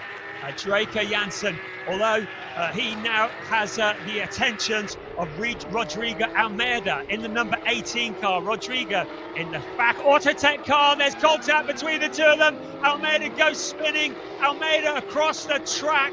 Now Janssen manages to avoid making further contact with him. Almeida's able to rejoin, but I reckon our stewards are going to want to take a look at that. What a shame. Rodrigo Almeida, the driver who's come up through the ranks of GT4 racing, having a moment there with Draker Janssen. He regathers it. Looks as though he's managed to escape any damage, but all that hard work in qualifying, and he now drops back down through the order. At the front, Ariel Levy continues to open up that gap. 1.378 seconds as we ride on board with Dirk Schuiten in 6th place. Sid Smith, man on a mission, now closing in on Chester Kiefer in that 4th place. Our pole sitter in 4th place at the moment. Ahead of him is Sasha Norden. Down the hill we come. 23.25 minutes remaining of this race. Let's have another look here. Let's see what occurred. We're looking at that was the moment there. I believe there was contact between Draker Janssen and Rodrigo Almeida, and now Almeida pulled up at the side of the track, but we need to take another look at that to confirm it from the camera angle on board with Dirk Schuiten. But such a shame. It looks like Rodrigo Almeida is done for this race. There'd be a massive flat spot on those tyres as well. Now, the question is, are we going to need a safety car to get his car out of the way? Ariel Levy will hope not, because he has opened up the gap at the front to 1.8 seconds over Flint Schuring. The two drivers who have been fighting each other. In fact, we've gone full course yellow. So the cars are now being instructed to reduce their speed. So every driver now needing to reduce their speed under the full course yellow. The gap should remain the same. Now we're going to see if we can have another look at the incident that has brought out this full course yellow, and we will try and see what actually happened there, whether there was contact or not. At the moment, strictly no overtaking. The speed is reduced. Right, let's have a look at a replay here. So Almeida on the inside, Draker Janssen on the outside. Janssen cuts to the inside. Almeida goes to shut the door, maybe the slightest bits of contact. And I have to say, Almeida did very well not to be collected by a car behind. Such a shame for the driver from Mozambique. He's racing for FAC Autotech, who are a fairly legendary team in the world of Porsche racing. Both Alex Fack Sr. and Alex Fack Jr., who run that team, and Alex Fack Jr., a race winner in his own right. And he will be looking on, and they would have been watching that from behind a pillow, I should think, because a scary moment as the car is broadside across the track, but it looks as though it's escaped the damage. But it does mean that Rodrigo Almeida has retired from the race. The car will be retrieved, and he will come back, hopefully, in round 2 later on this afternoon to do it all again.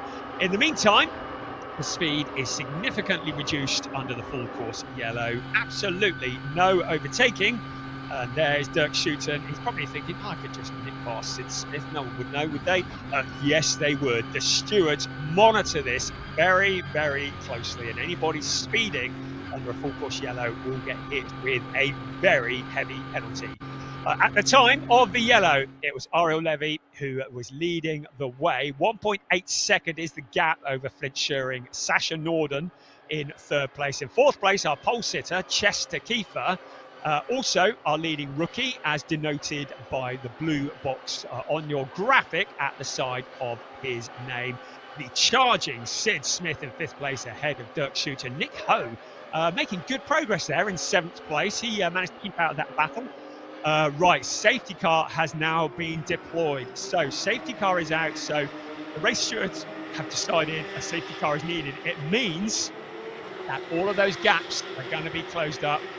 And Ariel Levy will not be chuffed about that, because a gap that was nearly 2 seconds is now going to reduce to nothing as the safety car comes out. Here it is. So safety car is now on the track and will lead the field around, and will pick up the leader as Sid Smith giving the instruction to go on by. The safety car will wait till Ariel Levy comes along and will pick him up. The cars then, all the gaps will disappear and they will return into single file, and Flint Schuring will be rubbing his hands together at the prospect of having no gap between himself and the Israeli driver in front of him. But Sasha Norden, just keep one eye on him. He is a driver who just seems to get better and better whenever we see him race.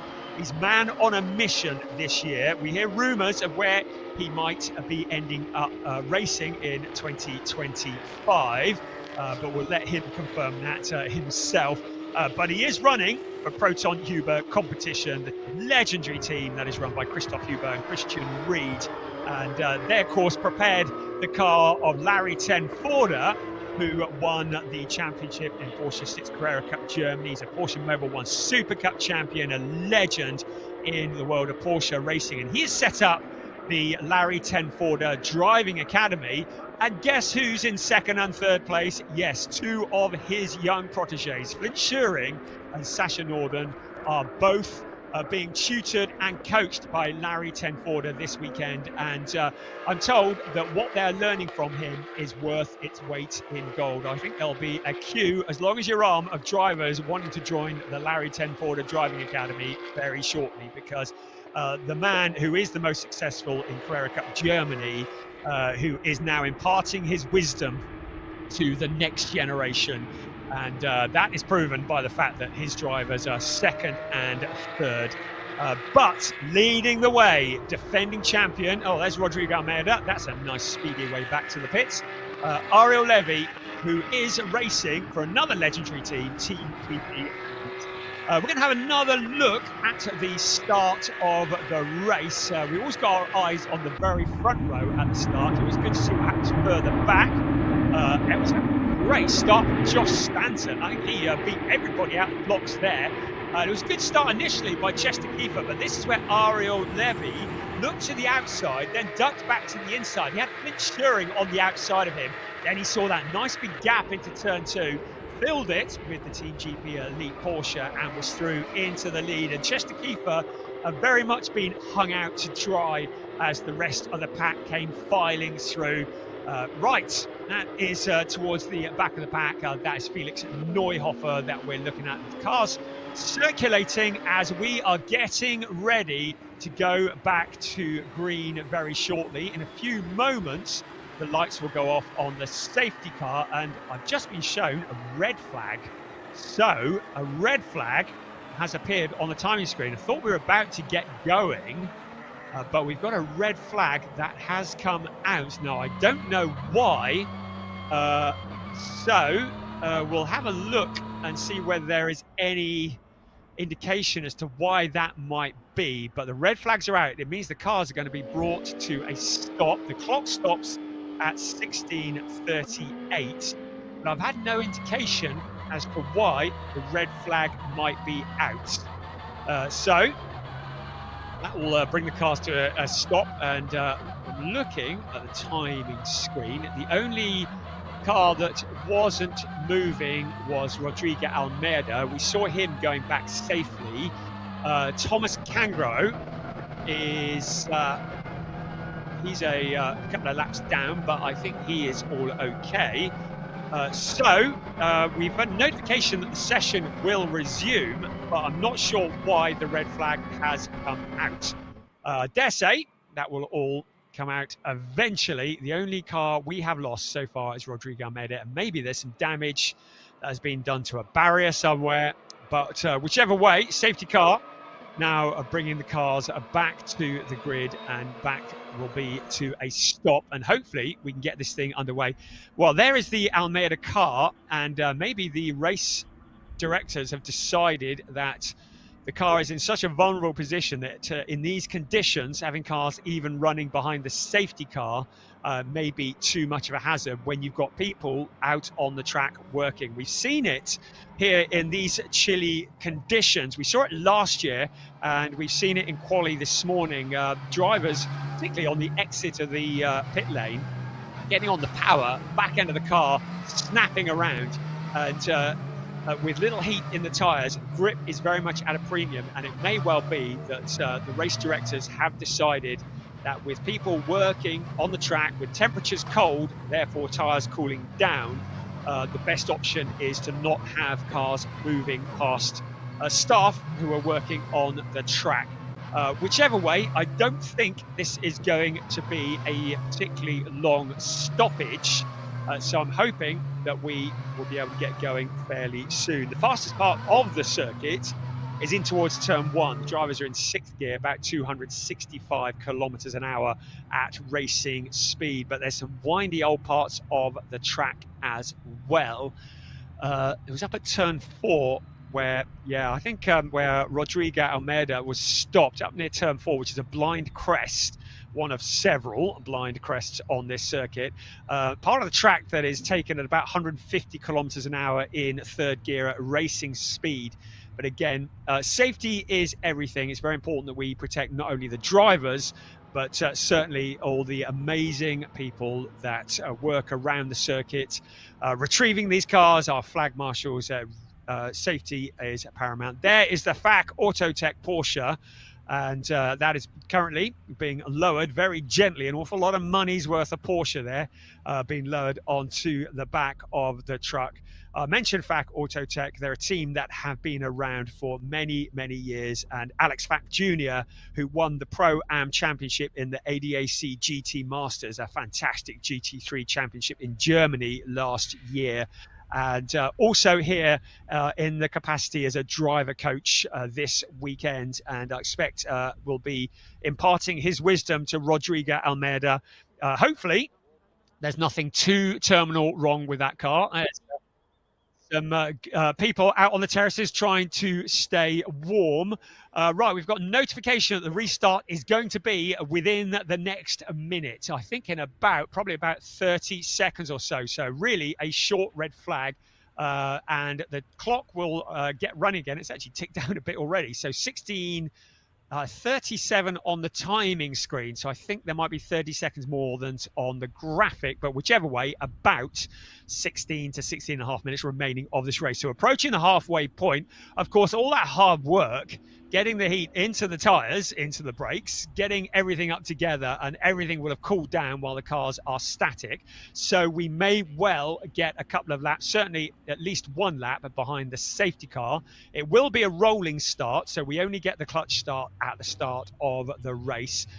Then when the direction is given by the race steward, the lights will go off on the safety car. That will be the indication to Ariel Levy that he will then take over the pacing of the race, and it will be his decision when he hits the accelerator. Once the safety car is out of the way, the only rule for Ariel is don't overtake the safety car.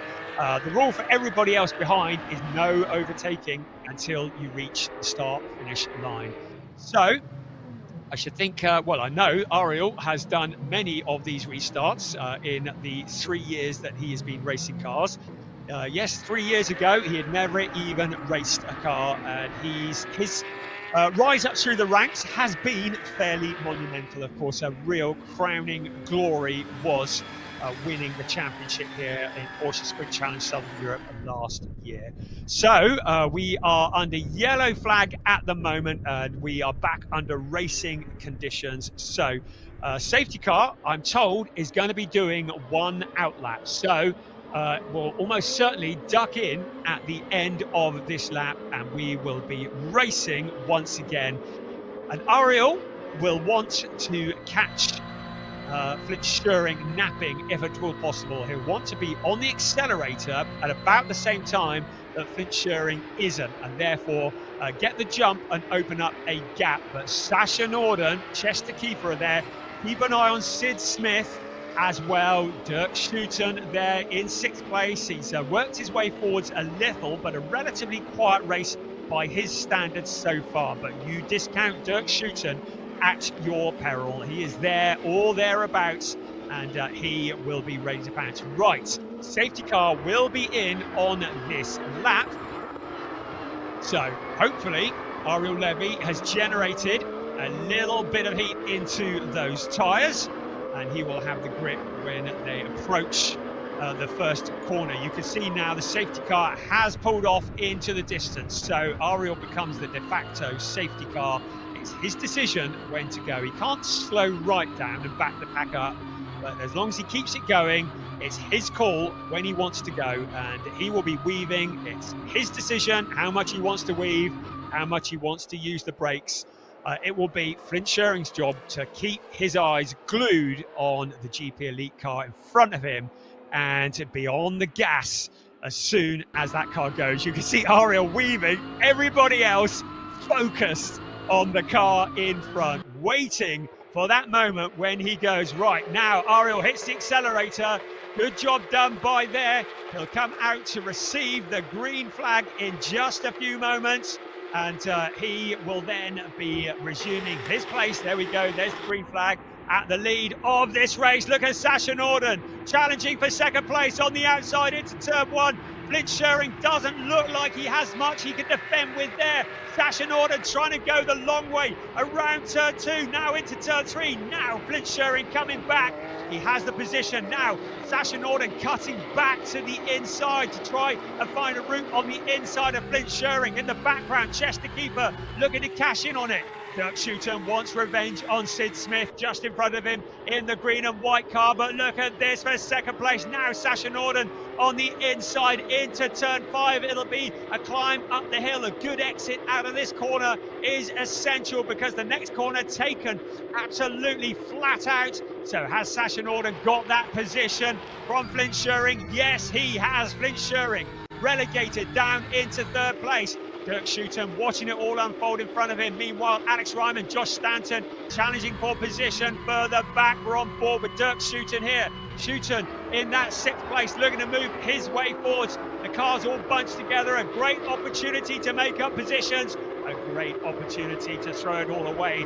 Just over 12 minutes plus 1 lap remaining of this race. The first race of the season. Defending champion Ariel Levy leading the way at the front of the pack. In 2nd place, Sasha Norden having overtaken Flint Schering, still fighting further down the pack. Levy seems to have this covered off at the moment. We'll see what the gap is when they cross the start-finish line next time around. Absolutely flat out along the straight. They will come up to that 265 kilometers an hour in 6th place. That's what it looks like from the perspective of Dirk Schutten. Then the heavy braking into the third gear, first corner, and then into 4th gear, second corner. Lots of drivers having a little look, looking to pick up a slipstream as they head into turn 1. That's Felix Neuhofer having a little look on the inside of Henry Tuamala. That's the view from turn 3 at the moment. Everybody making it around, and Neuhofer to the inside of Tuamala. He steals the position away. Tuamala not really needing to put up too much of a fight here. He is the leading Pro-Am driver, as indicated by the white box next to his name on the graphic. He is more interested in the other Pro-Am drivers. Still positions being fought for. Charles Visser, the driver from South Africa, also pushing forwards in the number 7 car for target competition. That is in 16th place. So every last point counts here in Porsche Sprint Challenge Southern Europe. Points are paid down to 15th place, so there's no settling back on your laurels. Ariel Levy at the moment 1.2 seconds is the gap between first and second, so looks to have Sasha Norden covered off. We said keep an eye on Sasha Norden, the man who is pushing forwards. Now what can he do about the 1.2 second gap between himself and the race leader? Flint Schering about 6/10 back, and then Chester Keefer, Sid Smith there as well. So Sid Smith about 5/10 of a second, about half a second back from Chester Keefer at the moment. This is the view that Ariel Levy was dreaming of when he went to bed last night and when he woke up this morning. An open track in front of him and all of his opposition behind him as he looks to become the first driver ever to successfully defend a championship in Porsche Sprint Challenge Southern Europe. The driver from Israel leading the way at the moment, but Sasha Norden pegging him back by a couple of tenths of a second. This is not over yet. 9.5 minutes remaining, plus 1 lap in the first of 2 races for the sport division in Porsche Sprint Challenge Southern Europe here today. Sid Smith now having to look a little in his mirrors at Dirk Schutten. There's Nick Ho, Josh Stanton. Just ahead of them was Domas Radonis on board with Sid Smith. Once again, the driver from Essex in the number 55 car. Started off in the world of mini stocks racing, something very, very different. So Porsche Sprint Challenge Southern Europe, whatever it takes, he's working his way up the motorsports ladder here at Portimão in Porsche Sprint Challenge Southern Europe. Ariel Levy, 1.013, that was the magic gap. He's into sector 3 at the moment. The fastest of anybody though in sector 1 on that last lap was second place Sasha Norden. He was about 1/10 quicker than the race leader in sector 1 of the last lap. On the next sector, Ariel Levy was fractionally faster than Sasha Norden. You can see the gap there. So Ariel Levy looks to have this covered off at the moment. It'll be good to see what the gap is when they cross the start-finish line in just a few moments. Here we come along the start-finish line once again. down to 0.775. Sasha Norden is on the attack. Flint Schering in third place. Chester Kiefer, the pole sitter, is in fourth place. He's the leading rookie, as noted by the blue box around his number. Second in the rookies is Matthias Pereira, who is down in 12th place. Third in the rookies is Jelte Hufner, who is just behind Pereira. So the challenge is all the way further back, and that is Jelte Hufner fighting with Pereira as if on cue for that position. It is Jelte Hufner who is in the number 919 car. Ferreira in the 27 car, not able to challenge now at the moment. 919 moving his way up through the pack into that 12th place. Now the 27 car fighting back for position. So everybody challenging for their respective championships to the inside. 27 sees a gap, but not able to make it stick. So Matthias Ferreira still in that 27 car, still in that position. Down the hill we come. The gap for the leader coming down even more, because second place Sasha Norden has just taken another couple of tenths out of Ariel Levy's lead. We've got some warnings that have been issued.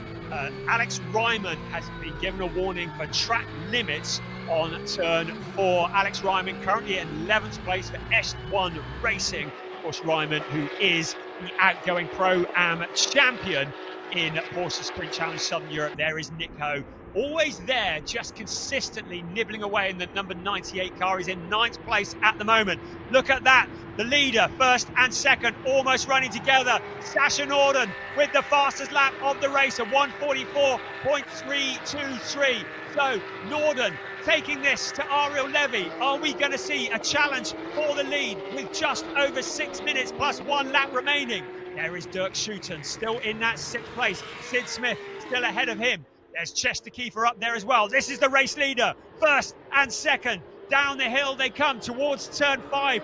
A good exit out of this corner is essential. Sasha Norden looking to have something of the upper hand in terms of pace, but he's got to find a route past the number 25 car. Ariel Levy is a real talent at defending as well as attacking, and he is in the lead of this race by 0.466. What can Sasha Norden do to get past?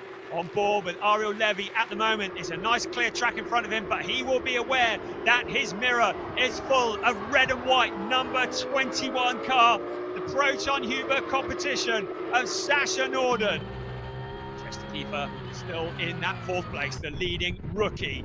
So here's our race leader, first, second, absolutely nothing between them. Sasha Norden with the fastest lap of the race, a 1:44.323, the fastest lap of the race, showing his intent on the timing screens. Can he do it on the track? Still, Levy has this covered off. He's just got to hold on for about another 4 3/4 minutes plus the obligatory 1 extra lap at the end of the race. Third place now, a little bit too far back to challenge Flint Schering. It looks as though third is about as good as he's going to get. The fastest lap is Sasha Norden, confirmed on screen, 1:44.323. The gap when they crossed the line last time was 0.415 of a second. Very, very little in it. Just one mistake from Ariel Levy and he will surrender that lead. He needs to be driving, looking up front, not looking in the mirror too much, not being distracted by Sasha Norden, who is monstering him all the way for the top step of the podium. Flint Schering is there, too far back to challenge, but just about there. If these two cars get together, Schering will be through and will steal past both of them. Ariel Levy, focus as he sees the empty track in front of him. Don't look at the mirror. Sasha Norden staring at the GP Elite Porsche just in front of him. Track limit warning has been given out once again to Alex Ryman, also to Felix Neuhofer, as Sasha Norden has another look to the outside in towards turn 5, the Torre VIP corner. What can Ariel Levy do to defend? What can Sasha Norden do to get past? Ariel Levy will see the red and white car in his mirrors, filling them full. Norden looks to the outside. Will he take the first win of the season? He ducks back to the inside. The two cars running side by side. Can Sasha Norden make it stick? No. Levy still in the lead, 3.25 minutes plus 1 lap remaining. Ariel Levy back in the lead of this race, but suddenly Flint Schuring is back in the game. He's closed in while first and second were fighting each other. It's allowed third place to close in on both of them. This two-way battle for the lead is suddenly a three-way battle for the lead. Less than 3 minutes remaining plus 1 lap. Again, Sasha Norden looking to the inside into turn 1, trying to distract Ariel Levy, trying to make him miss a braking point. Into turn 2 they come, a 4th gear corner taken flat out. Then into turn 3, a 1st gear corner taken at about 55 kilometers an hour. Flint Schuring keeping them very, very much in sight. 2.5 minutes remaining plus 1 lap. Someone has kicked up a bit of dirt. Sasha Norden challenging once again for the lead. Ariel Levy still in front at the moment. Flint Schuring now flashing the lights. Suddenly, Sasha Norden is aware that if he challenges for the lead and it doesn't stick, he's going to let Flint Schuring through. The first 3 running absolutely nose to tail. This is why we love Porsche Sprint Challenge Southern Europe. Brilliant stuff. Flint Schuring to the inside of Sasha Norden. The 2 cars almost make contact. Sasha Norden has it covered off. Remember, both these drivers coached by the same driver of Larry Tenforder. The 1, 2, 3, now 4th place Chester Keeper also coming to join the battle. The 2-way battle for the lead became a 3-way battle. Now it's a 4-way battle. Ariel Levy holding on by the skin of his teeth with 1 minute and 40 seconds plus 1 lap remaining. In towards turn 13 he will come, and in towards turn 14 our leading rookie is still Chester Keeper, our leading Pro-Am driver still Henry Tuamala. But our eyes are glued to this lead battle. 1, 2, 3, 4, all running together on the track. Who is it going to be? Advantage Ariel Levy at the moment, but Sasha Norden will not need half an invitation to get his nose in front of the number 25 car. Along the pit straight they come once again, the gap down to 0.366. Like a piano accordion, the gap opening and closing as they go into the corners. Ariel Levy in control at the moment. We're into the last minute of timed racing, so it's going to be this lap plus 1 more for this, the first race of the season for Sprint Challenge Southern Europe. Sasha Norden will be aware that time is running out if he wants to take the top step of the podium. Ariel Levy will be aware that he just needs to make the number 25 car the widest Porsche in the whole of Portimão, and that's exactly what he's doing. Don't go deep into the corner, he leaves a gap. Sasha Norden appears to have better traction out of the corner, able to take a tighter line. Flint Schuring drops back just a little for the time being. Chester Keeper in there as well.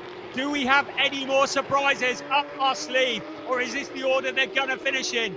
15 seconds of timed racing. They're up at turn 9 at the moment. So about a lap and a half left of this race. Ariel Levy, he's led every lap of this race. He got in front in the first couple of corners of this race, and he has led all the way. Can he make it now to the checkered flag? Can he hold off Sasha Norden? The race stewards have been looking at an incident between Thomas Cangro and Alex Ryman, but we are staring at the 1, 2, 3, 4 at the front of this race. Henry Tuamala in 15th place, the leading driver in the Pro-Ams. The leading driver of the race still Ariel Levy. He's out of turn 15 for the penultimate time, so he's now about to start the final lap of the race as he comes across the start-finish line. Now, Sasha Norden, what can he do with 1 lap remaining? Distract him, that's what he's trying to do. Flashing the lights, looking to the inside, filling the mirrors. Schuring has dropped back a little. It seems to be now a 2-way battle for the lead. Ariel Levy keeping it all together, drawing on all of his wisdom, all of his experience in his 3 years of racing as he holds on to the lead of this race. Sasha Norden, has he run out of ideas? Sid Smith in 5th place, a solid job from him, just 3.3 seconds back from this race lead battle. But there's Ariel Levy into turn 5 for the very last time. Then into turn 6, taking 180 kilometers an hour in 4th gear, absolutely flat out. And then it'll be the 4th gear, turn 7, taking it 200 kilometers an hour up towards the blind crest. The cars climb up the hill. All they can see is the sky. Then the roller coaster comes back down again. Ariel Levy still in control. Sasha Norden now, is it just forcing Levy into a mistake in the last half a lap? Is that going to be his opportunity? Ariel Levy will be aware of the car behind. He just needs to focus on what's in front as he heads towards turn 13 for the last time in this, the opening race of the season. It looks like Sasha Norden has run out of ideas to get past, or has he? He pulls up slightly alongside, but Levy has this covered off. The 1, 2, 3 once again running absolutely nose to tail. But Ariel Levy out of the final corner in just a few moments. He's going to see the check flag in front of him. The clock has struck 0. Out of turn 15 they come. Ariel Levy is going to cross the start-finish line. A last lunge from Sasha Norden, but it's a win for Ariel Levy. He held on despite all the pressure from Sasha Norden.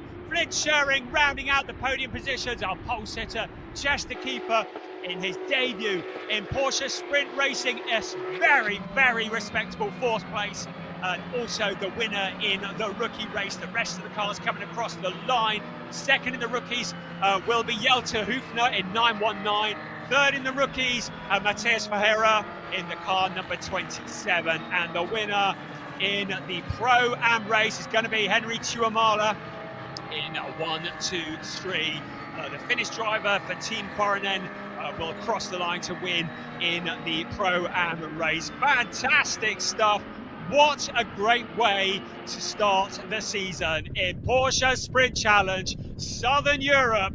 And there is your result, of course, very much subject to confirmation. It's Sasha Norden, Flynn Schering, Chester Keeper, rounding out the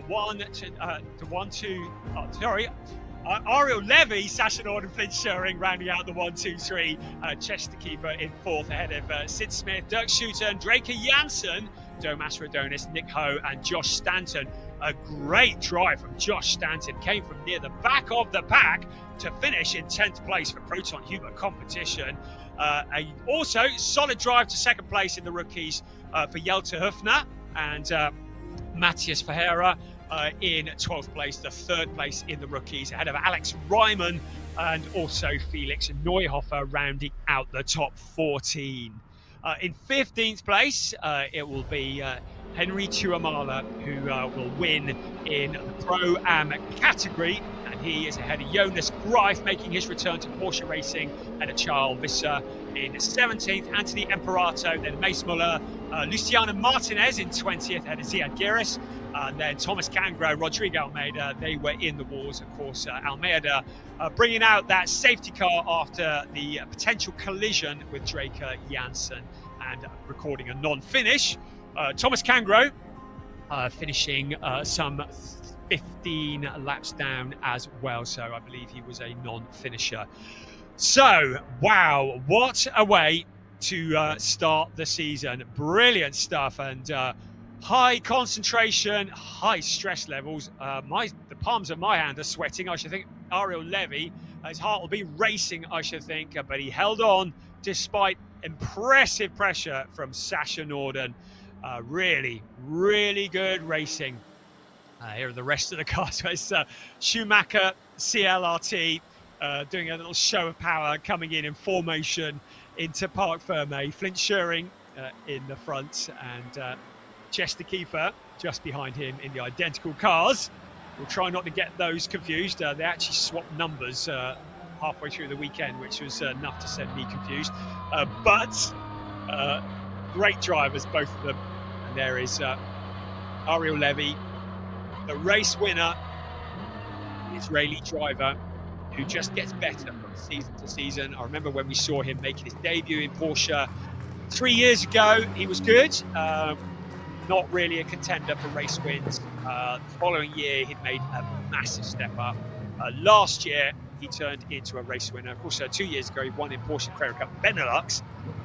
There is Larry Tenforda, congratulating his driver. There is Sasha Norden, receiving congratulations from his team. And there is Ariel Levy. Yes, you had to work for that one, didn't he? And did what he had to do. Preserved the tyres and the brakes enough to get the car to the end. Of course, racing is the second season with Team GP Elite, and some familiar faces from Team GP Elite. Torsten van Haasteren is one of the people that runs the show there, but a whole team of them that do a fantastic job. They know how to prepare a team. The Dutch team. Yeah, that was really fun. Yeah, it was. Oh, really good stuff from Sasha Norden, congratulating Ariel. And I can see Piers Pryor there. So we're going to hand down to Piers Pryor, who's there with our race winner. Cheers, Brian. Congratulations and well done for getting through that one, because that was quite hard in the commentary box. I imagine the only person more stressed than yourself was this man here. Ariel, you soaked up a lot of pressure for those last 5 minutes. Yeah, for sure it was it was full of pressure. I think also I was a bit unlucky with the situation because I was pushing quite a lot, and I believe I was the fastest before the safety car, and after the safety car I did not have enough tires to stay with the other guys speed-wise, but I think I made good decisions and I stayed in front. I think you showed your experience in that race. Do you think that counted? Yeah, I guess so. I mean, I think Sasha was faster than me in the end and made quite a good fight, but I think my decision covered me up, so that's good. Amazing, and of course this time last year you're on the podium, 3rd place. This year, starting off the year with a win, that must feel pretty good. Yeah, that feels amazing, to be honest. I think this cannot be a better start of the season, and also 2 wins in a row, it's quite nice. Amazing. Ariel, we'll see you on the podium very shortly. I'm hoping to grab a word with Sasha Norden if he's still around, but he may have already headed up to the podium. Is Henry Tuamala around as well? No, I think that's it. So just Ariel leaving for now. I'm going to hand back up to Brian, then shortly we'll be having the podium ceremonies. Thank you, Piers. Good job. Great to catch Ariel as well. Interesting to just hear his comments. He certainly, it felt like he had it under control. I mean, there was a lot of pressure. And I have to say, but it's truly heartwarming to see Sasha Norden just saying, I really enjoyed that. Congratulations. A lot of these drivers are friends, and I think Ariel has had many races with Sasha in the past, and I have a feeling they, two of them, well, they're going to be racing each other, hopefully, for the whole of the Porsche Sprint Challenge Southern Europe Series, and maybe more. I think watch this space. Porsche Mobil 1 Super Cup beckons, of course, for Ariel Levy as well, hopefully. Lots to be looking forward to, but what a race that was. And Flint Schuring, he was there the whole time too. Right, we're going to take a little look at some of the highlights of the race. It was a good start from Ariel Levy, and Chester Kiefer, pole sitter. Well, he was the quickest out of the blocks initially, but it was in those first 2 corners where Ariel found the gap on the inside and worked his way into the lead. Lots of drama. Sid Smith, man on a mission, and Josh Stanton. I'm trying not to sound like a biased Brit here, but both of them were charging through the pack. That was Ziad Gieris going wide, and that was Rodrigo Almeida. This was a turning point in the race, quite literally, for Rodrigo Almeida, because he got turned. Somehow Draker Janse, every time I look at that, it looks even closer than it was the time before. But Draker managed to avoid damaging that rather pretty paintwork, his new livery for this year. Almeida will feel somewhat sore about that. It brought out the red flag. Fortunately, it wasn't for too long, and we were able to get things back underway.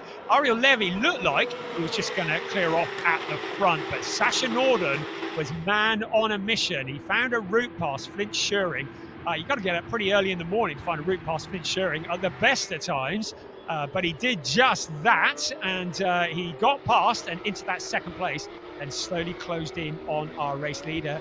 Henry Tuamala, in the meantime, was enjoying a wonderful fight with Matthias Ferreira for the lead in the Pro-Am race. And that was going to continue all the way to the end. But it was this fight for the lead that kept us absolutely on the edge of our seats. And Ariel Levy withstanding significant pressure. And at one point, Sasha Norden looking vulnerable in that 2nd place when he was fighting so hard. Flint Schuring closing in, and indeed Chester Kiefer. And hats off to Chester in his debut race for doing such a sterling job. There were other fights further back down the pack. Luciano Martinez and Mace Muller were going at it hammer and tongs, but it was the fight for the race lead that kept us gripped right to the very last corner, and even out of the last corner. I don't think Sasha Norden had quite settled for that 2nd place, because they came in to the final couple of corners with Norden absolutely glued to the back bumper of the number 25 car. Schuring there as well. They crossed the finish line with Schuring there in third place, Norden in second, but the win going the way, first blood, to Ariel Levy. And he pulled into Parc Ferme to receive congratulations from his competitors. And what a great way to start the season. Hey, guess what? We get to do that 7 more times this year. And if it's half as good as that, we are in for a treat. And hey, we even get to do it again later on today, because there will be a second race for the sport division later on this afternoon.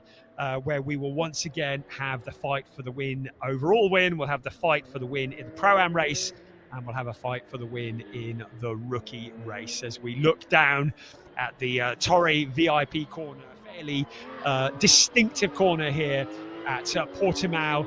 Look at those grey clouds.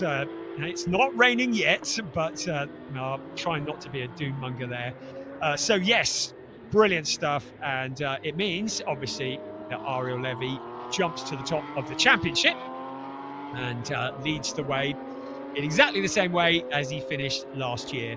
We're only in the 3rd year of Porsche Sprint Challenge Southern Europe, so we've not had anybody successfully defend a championship yet. But this could be the year where it happens. Right, I think that Piers is down somewhere near the podium. Are you there, Piers? I am here. We're just waiting on the last couple of drivers to join us, and then we'll be taking the podium ceremonies underway. But what a way to start 2025 racing in the Porsche Sprint Challenge Southern Europe. An amazing, amazing season. And I think we're just about ready for the first podium. You ready? Okay, so here comes the first podium of the year, and it was in 3rd place after an excellent drive. The number 99 from the Netherlands, Flint Schuring. Flint Schuring, everybody. Congratulations, Flint, of course, joining us once again in the Porsche Sprint Challenge Southern Europe. And in 2nd place, after an excellent drive, Sasha Norden. Sasha driving for the Proton Huber competition, a brilliant, brilliant effort, putting the pressure on our eventual winner. But it was, oh, there we go, Sasha, enjoying the moment. Happy with that 2nd place. But our champion from last year, Ariel Levy, taking the win. Congratulations, Ariel. Of course, taking so many wins last year. Ariel driving for the GP Elite team. A brilliant, brilliant drive. And once we step up on the podium, I think we are going to have a short national anthem.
That was the Israeli national anthem for our eventual overall winner in the sport classification, Ariel Levy. The trophy is now being handed out by series manager Lars Plateau. That is Flint Schuring taking 3rd place, Sasha Norden in 2nd place. And as we mentioned just a moment ago, our eventual winner, champion from last year, Ariel Levy, taking the first victory of the year after an exceptional, well-managed drive, absorbing the pressure from Sasha Norden. A brilliant, brilliant first start to the season. And the drivers just get their photos in a moment. And then shortly, once they have had their photos, we will be heading over to the rookie podium. Rookie drivers are young drivers starting their racing career with limited experience. And we've got some brilliant drivers in the rookie category this year, as shown by Chester Kiefer. And to start with, the 3rd place driver in the rookie classification was the number 919 from the Netherlands, Hjelte Hufner. Hjelte from Norway, young driver. And in 2nd place in the rookie classification, the number 29 from Brazil, Matheus Ferreira. Matheus racing for Target competition. And now The winner of the rookie classification after an excellent pole position was Chester Kiefer. Chester is from Luxembourg and races for Schumacher CLRT. And we will now have the national anthem of Luxembourg.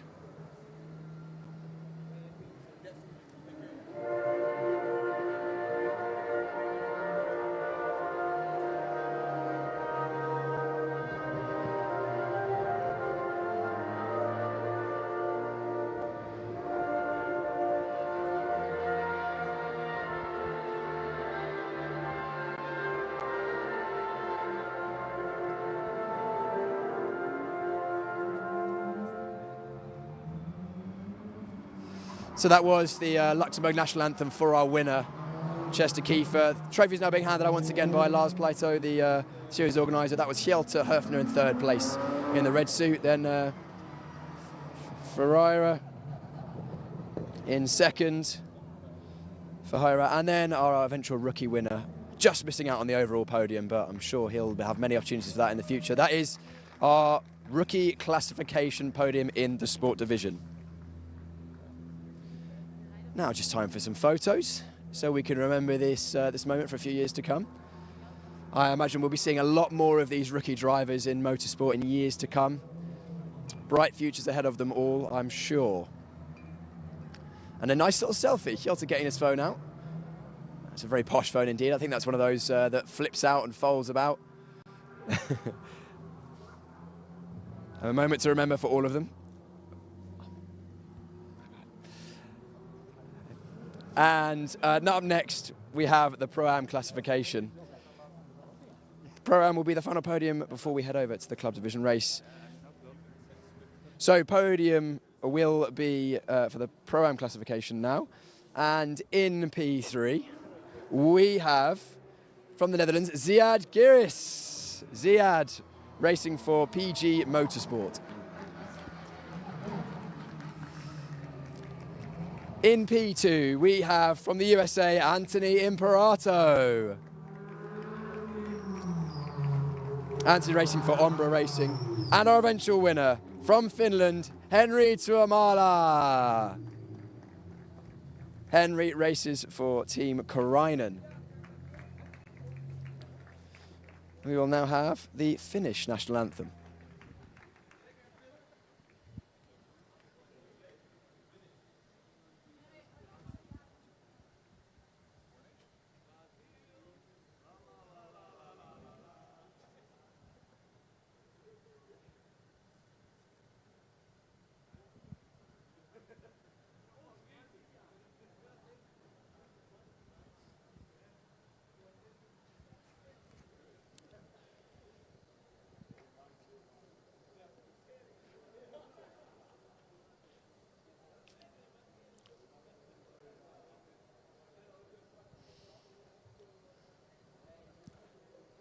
The Finnish national anthem would hopefully be played. Maybe they haven't quite got it just yet. But it was the Pro-Am classification. Third place, Ziad Giris. Second place, Anthony Imperato. And the eventual winner was Henri Tuomala. Here is the Finnish national anthem.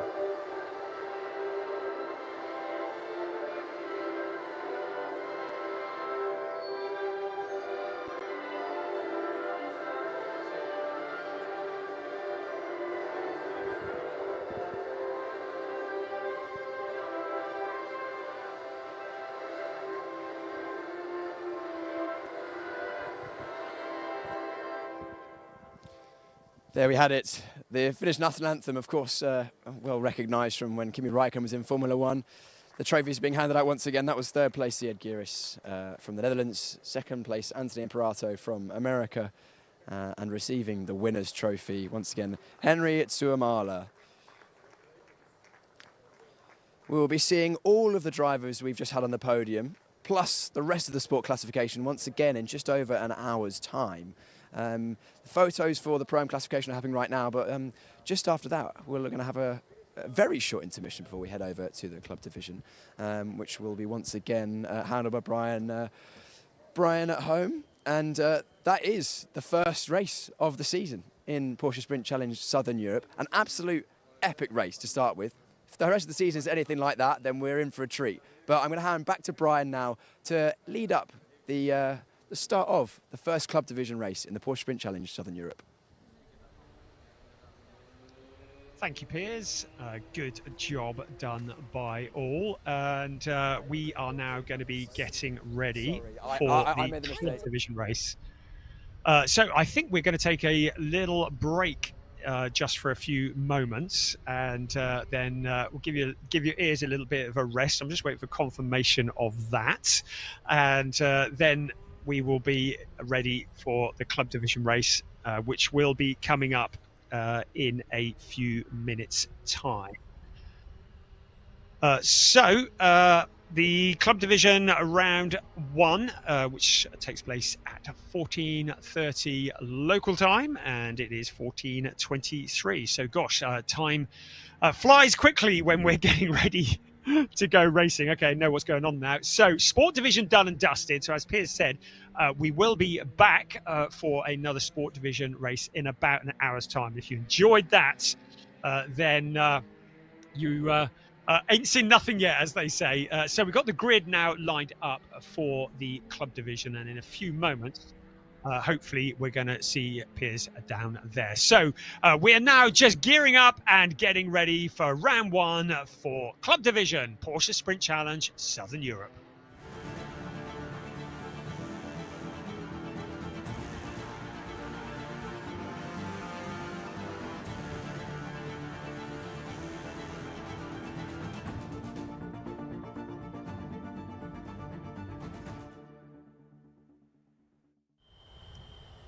Round 1 of the club division, Porsche Sprint Challenge, Southern Europe. And if you were with us for the sport division just now, you will know how competitive it is, how exciting it is. And we are expecting another race, which is going to be a bit of a nail biter. We had a great qualifying session in dry conditions, still dry as far as we can tell, but it was Evgeny Leonov who qualified on pole position nearly half a second quicker than Andre Fernandez.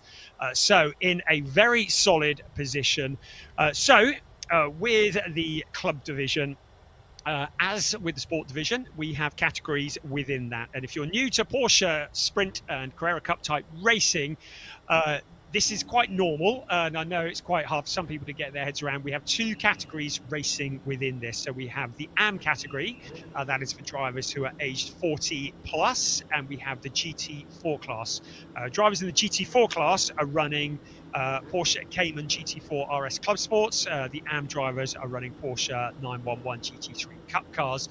They're all in the same race together, but we effectively have 2 winners. We have a winner of the overall race, normally an AM driver, and we have a winner in the GT4 race. So it's kind of like a race within a race.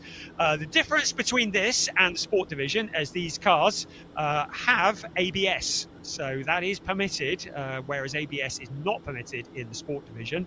The other big difference is it's not a standing start. It's a rolling start for these cars. So they will line up side by side. They will go around on a formation lap, and they will receive the green flag when they come back round. So you can see that the cars are on the grid with the engines running, and I think we're going to probably get straight on with this race. It's time running out a little bit because we had that red flag earlier on, but it's good. It's back-to-back racing here. It's the 3rd season ever of Porsche Sprint Challenge Southern Europe. The summer wins are made in the winter, and we've already seen drivers who are going to be featuring in the summer on the podium here this afternoon, and we're likely to see it again now once we get this race underway. It's race 1 of 8 for Porsche Sprint Challenge Southern Europe, the club division. We've got lots of talent in this race. Welcome to the grid from India, Ajit Kumar. Now, I've been corrected. He is, in fact, a Collywood star, and so apologies for that. I won't do that mistake again. We should call him a professional actor. He's a superstar from India. Great to have him here in the number 28 car on the grid. We've also got so many other talented drivers. Keep an eye on Marabi Mekbabishvili, who is in his second season in Porsche Sprint Challenge Southern Europe. So as you can see, we are already on the rolling lap, getting ready, the formation lap, to get the heat into the tyres and into the brakes. We are at Portimão in the Algarve. And just to remind you, it's a circuit that's 4.653 kilometers around, 15 turns, 6 to the left and 9 to the right. One of the characteristics of this track is the amazing undulation, 30 meters from the highest to the lowest point. It has been described as a roller coaster. We heard one of the drivers at lunchtime calling it Zandvoort on steroids. It's a great description. But yes, it is an exciting circuit, and it's one that brings us great racing. Lots of blind crests. Let's have a look at the grid. It is Evgeny Leonov on pole position, and Andre Fernandez alongside Marabi Mekbabishvili and Philip Wills lining up fourth ahead of Lennart Imstra. Javier Ripoll Jr. was looking good in quali, down in sixth. Angelo Fontana, another one looking good for Estonia, ahead of Reinhold Kram. That's the first 4 rows of the grid. Then Tobias Vasquez, Lee Mole from Great Britain, he was looking good in quali this morning. Jan Jaap van Roon, Alexander Dobbik lining up 12th. Marcus Neuhofer has Eric Wagner. We heard from him in the lunch break, didn't we? David Harrison lines up alongside Patrick Kuhnhaar. That's his 16th on the grid. 17th, Dominic Bastian has Peter Sander for company. Ajit Kumar, the very popular driver making his debut here, has Eric Santos alongside him, and then Ernst Inderbitzen, Kasper Hockeboom and David von Rosen. That is 23 runners and riders all set to battle here. We have 3 cars that are in the GT4 category, everybody else in the AM category. It is Kasper Hockeboom, David van Rosen and Patrick Kuhnhaar, who are the GT4 drivers. So they are in Porsche Caymans.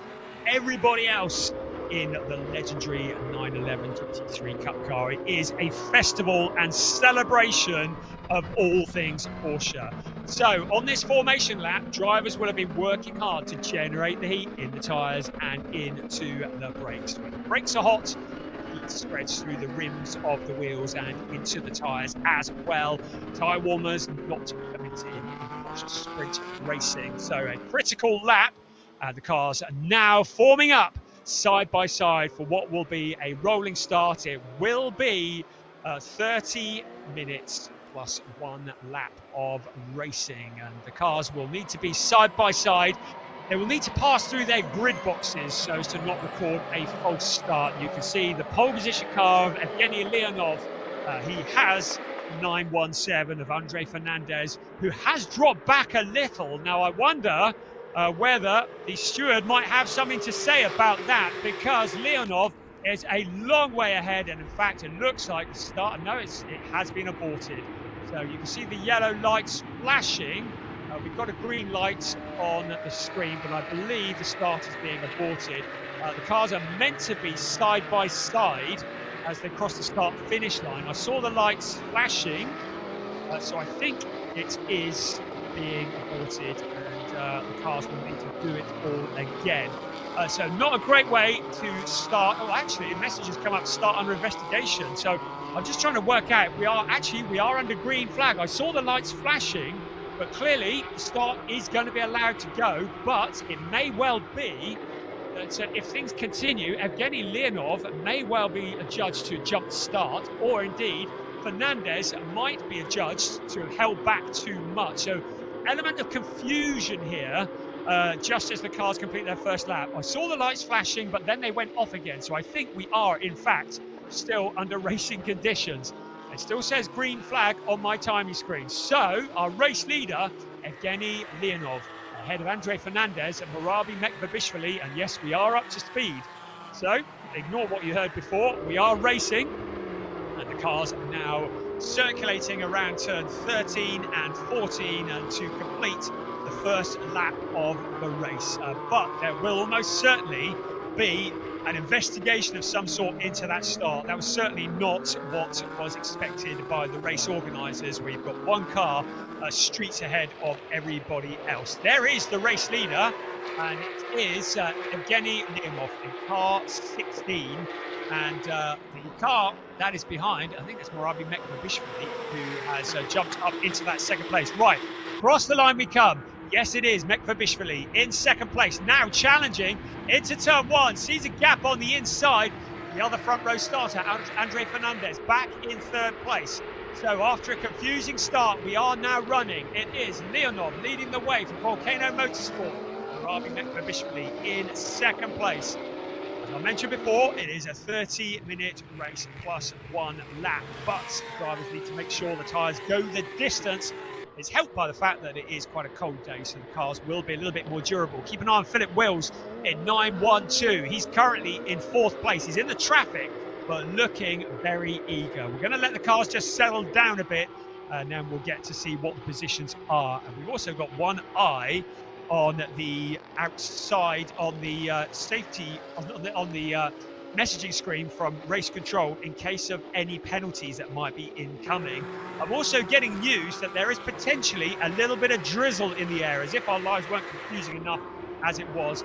S1 drivers have reported that there is some drizzle. Now, not enough to affect traction or to cause any problems, but I do believe the anticipated wet weather is in the air, and anything more and it might start to really throw the proverbial cat amongst the pigeons. So Leonov leading the way, Murabi Mekvabishvili in second place. In third place, Andre Fernandez. You can see lots of pushing from further back to get forwards. There is Philippe Wills, behind him Angelo Fontana. Fontana, who has been looking very, very rapid here in qualifying today. Drivers going wide there out of the corner, the final corner, turn 15, where track limits have been such an issue in testing and in practice and in qualifying. So, Philip Wills in that fourth place. Angelo Fontana challenging from fifth place. Leonov looks to have a decent gap, about a second over Murabi Mekvabishvili in that second place. Right, we've got a full course yellow that has come out. We have a medical car out on track. Just looking, David Harrison is stationary, I believe. So David Harrison is the car that is stationary. The driver who is here being coached by Dino Zamparelli for race drive. Currently being shown at the back of the pack, and we've got a full course yellow. So the cars are instructed to reduce their speed. There can be no overtaking. The gaps, in theory, are meant to remain the same. And whether this leads to a safety car, as it did in the previous race, we will see. But at the moment, there is a medical car out on track, and we do have confirmation that there is some light rain in the air. But I don't think, well, we've gone red. So red flag is out.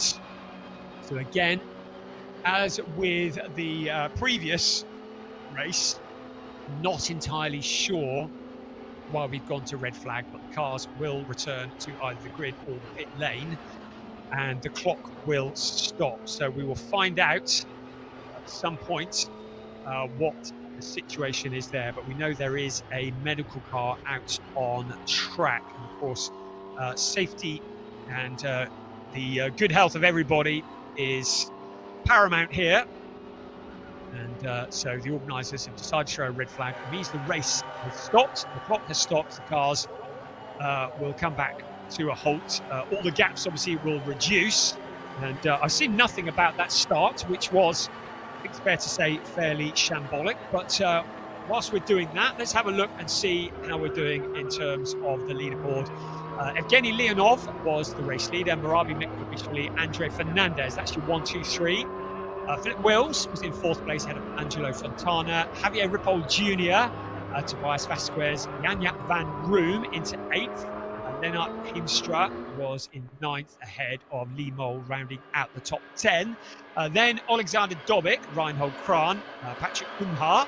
And Patrick was the leading GT4 car, ahead of Markus Neuhofer, Eric Wagner, David von Rosen, Dominic Bastian, Peter Sander, Ajith Kumar and his very vocal fan club, share the love, Ernst Inderbitzen, Kasper Hockerburn, and Eric Santos, and then David Harrison, who is showing as a non-runner at the moment. So the car's coming into the pit lane.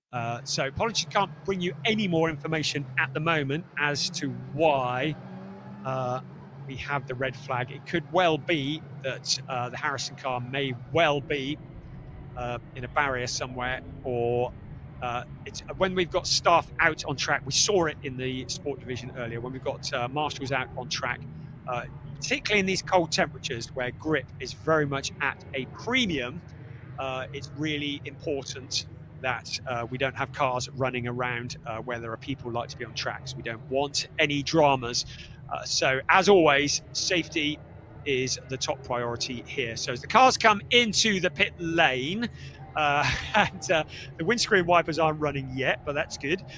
So our race leader was Evgeny Leonov for Volcano Motorsport. And you'll recall, if you were listening to the interview with him earlier on in the show, that he was here in the GT Cup Europe in the Pro-Am category last year and spun away what was almost certainly a certain win, and wants to put that right, and is going to be hoping that the stewards don't intervene after that start. Right, the red flag was due to a track repair. So no issues with people. It's a track repair that needs to be done. So the clock is stopped. The teams are allowed to work on the car, but the session is under red flag, and there are some repairs that need to be done around the track. And I'm wondering whether we did have a connection with a barrier somewhere, and maybe that needs to be sorted. So a good opportunity to just take a breather. We all need one of those, don't we? And stick the kettle on. It's probably not going to take too long, this, particularly as we want to get this back underway before any rain comes along. So you can see the cars in the fast lane of the pits, just queued up. So Evgeny Leonov was the leader. Marabi Mekvabishvili was in second place, and of course we saw him last year. He was 7th in the AM Championship. His best result was a 5th place at Estoril. So if things remain as they are, he's looking good to eclipse that. Year before was doing a GT3 Cup Middle East. He's also been in the 24-hour GT series, and that was back in 21 and 22. So driver registered from Bulgaria, and in second place, solid drive from him. Another of the Proton Huber guys in the team run by Christoph Huber and Christian Reed. The Veloso Motorsport Porsche 917 in third place, Andre Fernandez, and he is from Portugal, so local for him, and was in last year's Porsche Sprint Challenge Iberica. Was also in the GT3 Cup Portugal in the AM category in 2022. So that's your 1, 2, 3. And I'm just looking to see if I've got any more updates on what is occurring out there. I don't know if Piers is around at all, whether he's got any news for us. Meanwhile, I'll just keep running down the order. Philip Wills in 4th place, another Proton Huber car. It's good to see him. He was in Porsche Carrera Cup Benelux back in 2023, and was in the Sprint Challenge last year and the year before. And Philip Wills, he won in Estoril last year. He had a 6th and a 4th place at Valencia, and is a pretty solid driver, and was looking good before the red flag came out, as was the case for Angelo Fontana. And I saw him, he was, if I remember rightly, last time I saw him, he was at the Nürburgring in Porsche 6 Carrera Cup Germany, and the Est1 driver from Venezuela, teammate to Alex Ryman and Javier Ripoll Jr. He looking pretty racy, and is very much challenging for position, but when the red flag came out, was in 5th place. So, yeah, he was the 5th place car, and in 6th place, another of the S1 Racing cars, Javier Ripoll Jr. Right, Piers, you got any news for us down there? Well, actually, unfortunately, not as much as you're probably hoping for. I've spoken to David Harrison, or Harry's team. They are not entirely sure what's going on either. So for now, drivers are lined up in the fast lane of the pit lane. Of course, as we know, in the parc fermé conditions, so the drivers can open the door and chat to their team, but they can't take on any fluids, there can't be any setup changes, definitely no tyre pressure changes. But I think it'd be a good opportunity maybe if we can duck in and have a quick word with any of our drivers. I'll see if we can have a word with Ajit Kumar, if he's happy to have a word. Ajit, are you happy to have a chat? Yes, he is. Brilliant. Of course, Ajit has a lot of followers listening in, hopefully watching at home. If you are watching, comment on the live chat. Ajit, great to catch up with you during the race. How's it going for you so far? Pretty good. I'm happy to be here to gain experience. And yeah, so far it's been good. Can't be happy. Can't be happier, sorry. Can't be happier, of course. You've got a lot of followers. They're all commenting on the side. Have you got anything you want to say to them? I just love you all. Ellarum ஆரோக்கியமா சந்தோஷமா வாழுங்க. Love you all. Amazing. Well, Ajit, we'll leave you to concentrate and get ready for the second half of this race. So good luck in that. Great to have Ajit Kumar joining this championship this season. Of course, a very well-followed man. We've got Peter Sander here. Peter in his first, I think it's his first race weekend, if I'm not mistaken.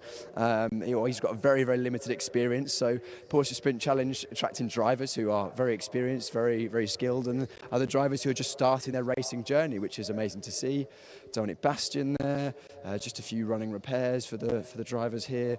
Just walking down the pit lane, past David von Rosen and Eric Wagner, who we spoke to earlier on. It's not David von Rosen, it's Marcus Neuhofer here as well. Marcus, of course, as we mentioned on the pit walk, is him and his son are racing together. We're just hearing there is actually the car that was caused the red flag has cleared the circuit, so hopefully we'll be getting to go green very, very shortly.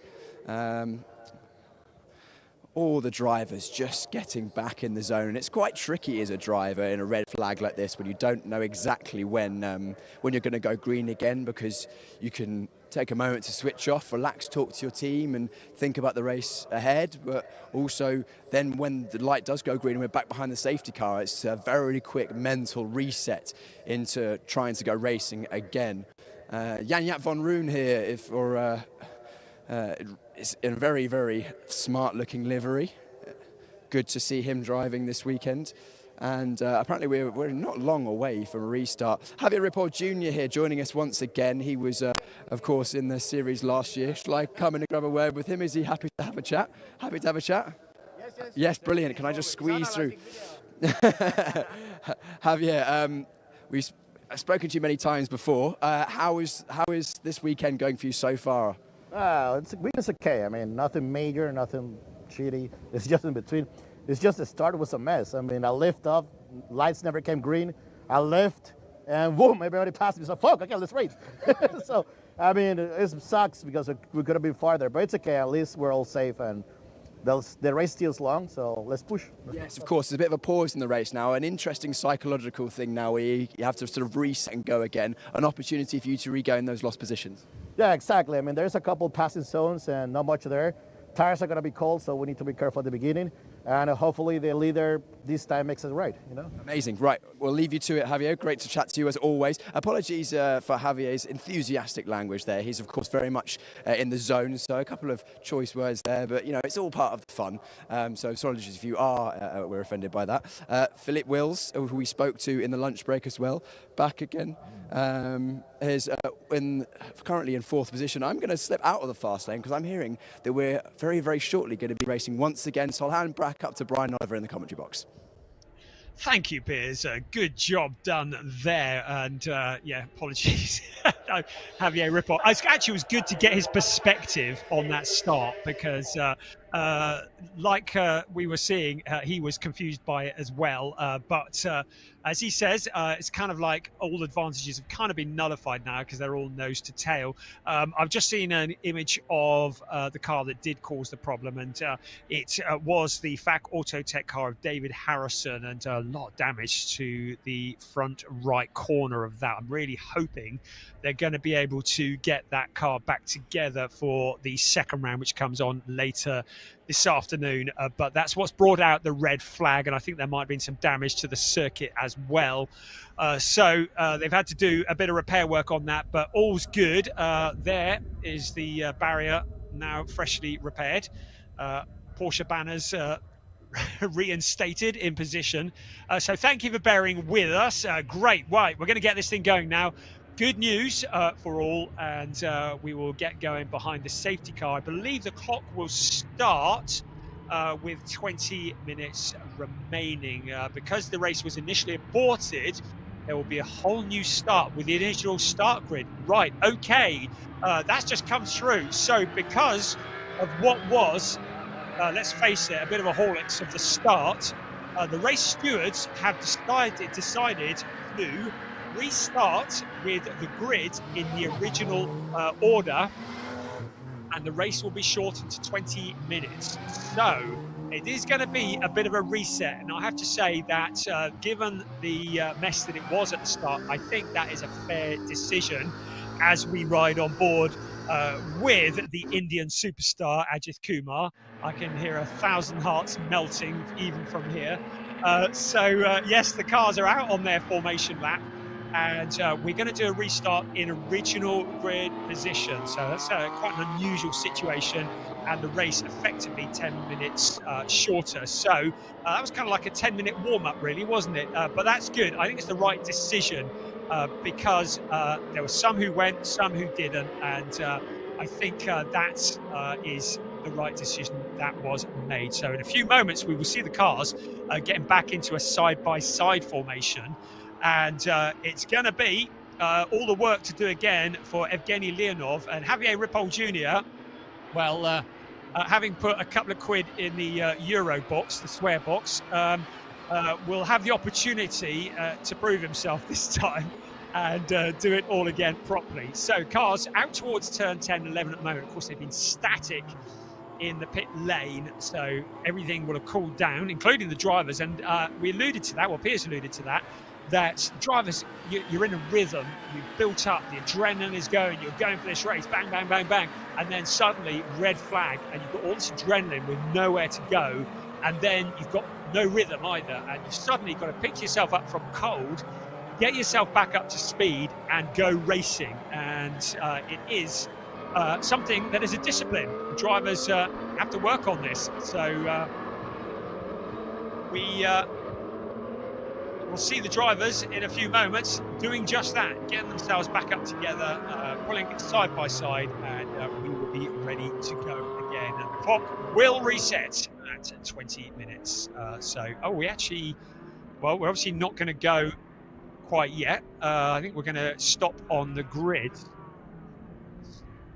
So, yeah, in the original spots on the grid, I thought we might be going this time around, but it looks like we're going to come back to the grid, make a stop, and then start again. Actually, you can see they're still working on the fence out there. So, okay, a little bit premature. We got time for a grid walk now, haven't we? Has anyone told the drivers we're not racing this time around? Yes, people out on the track at the moment. So looks like we're going to come back to a stop. And yeah, instructions been given stop on the grid. So drivers now will have been informed of that. I think everybody thought we were going to be going racing this time around. So yes, good. They'll all come to a stop on the grid, and then we'll take a deep breath and try again. You thought that a 30-minute race was a sprint. Well, try a 20-minute race, and that's what it's going to be, a 20-minute dash for the cash. What a way to start the season in Porsche Sprint Challenge Southern Europe, the club division. And Evgeny Leonov will have to do it all again, our pole sitter. And what a glorious sight that is.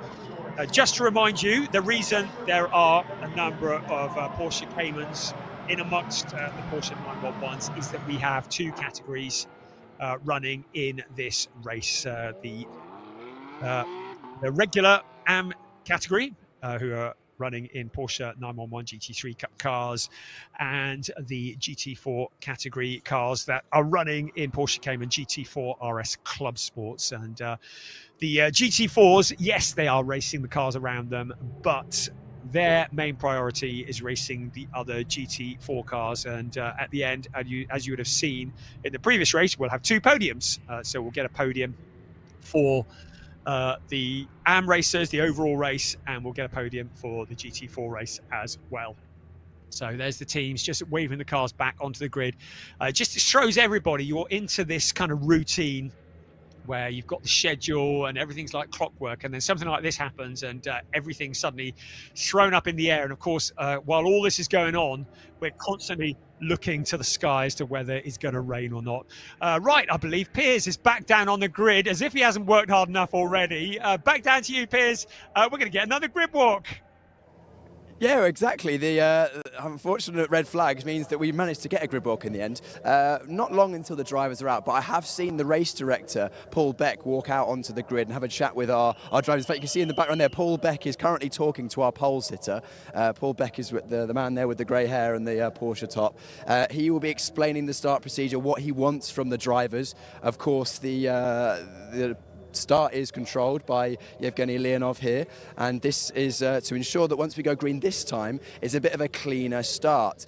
We know Yevgeny's got excellent pace. We saw that in practice and qualifying. If he has a clean start, there's no reason why he can't pull away. But of course, the rest of the grid will be hoping to keep close on his tail. Let's move on down a little bit further back, because in that first part of the race, which has now been aborted as we now have a 20-minute race, Merabi Mehfabishvili was very, very fast in the all-black car, the number 39 here. I'm hoping I can grab a quick word with Merabi. Merabi, can we have a quick chat for the live stream? 1 minute? 1 minute? So we haven't got long. Merabi, the race director, chatting to pole sitter, so hopefully... It was very strange. I hope we will be good. Yes. It should be better this time, hopefully a cleaner start, but it looked like you had good pace in the first part of the race. I hope I need fastest, was fastest. Okay, we'll be fastest. Merabi, thank you very much. Good luck in the race. Hopefully the start's clean. I think that whistle means that it's our time to leave the grid. So for the second time in the club division, Brian, back up to you. Thank you, Piers. Oh, well, it's keeping you warm anyway, isn't it? So I don't look like there's any rain coming down yet, so that's good news for all. The grid starting to clear once again. Interesting to hear the insight from the drivers. There is the 16 car of Evgeny Leonov, not quite in line, but of course that'll all shake out in a bit when we start on the formation lap. And I'm just checking to see if there's any other information that I haven't seen yet. It'll be at 56. So in less than a minute, the formation lap will restart. And it's going to be quite a quick turnaround. So, yeah, get off the track. Quick, please. And we're going to get this thing underway. So thank you for bearing with us. I hope you're being entertained here. Isn't it great going racing in January? Who knew? There was a time when we didn't get racing until Easter, and here we are in January at Portimão, not quite in the sunshine, but enjoying this wonderful series, the opening round. And here we are, race 2 of the day, round 1 for the Porsche Sprint Challenge Southern Europe Club Division, with the AMs and the GT4s now starting their formation lap, and all that hard work to get the heat back into the tyres. Once again, to get yourself into the rhythm, to just make sure that you're focused, that you're not distracted, riding on board with Ajith Kumar from India, racing for Red Ant and Ajith Kumar Racing, the superstar from India. It's great to have such a prolific actor on our grid, and a real top guy as well, with a monumental fan club who are currently completely spamming our chat room. And we've got a camera on board as well. He's got a bit of work to do, though. He's towards the back of the pack, but he's got a bit of time to do it. And you can see him just there weaving. Good little insight there. They've patched out the dashboard a little bit. Well, we can see he's in third gear, but we don't want to give too much away. He's got a little map on his steering wheel as well. That doesn't mean that he's going to get lost. It's just a reminder of what gears to be in, whereabouts on the track he is. So just information to the driver is everything. His team will be in communication with him as well, just instructing him to get the tyres into the operating window so that when the cars arrive, hopefully this time side by side into turn 1, they've got a bit of grip and we can get them all around. They're up at turn 8 at the moment, the Samsung turn, as it is known, and up to the blind crest where you head up the hill and you just see nothing but sky. And I've never done it myself, but I'm told you can feel your stomach kind of hit the top of your head when you go over the top and back down in the compression. It's there is a good reason why this place is compared with Spa-Francorchamps. Lots of undulation, 30 meters of undulation just over one lap.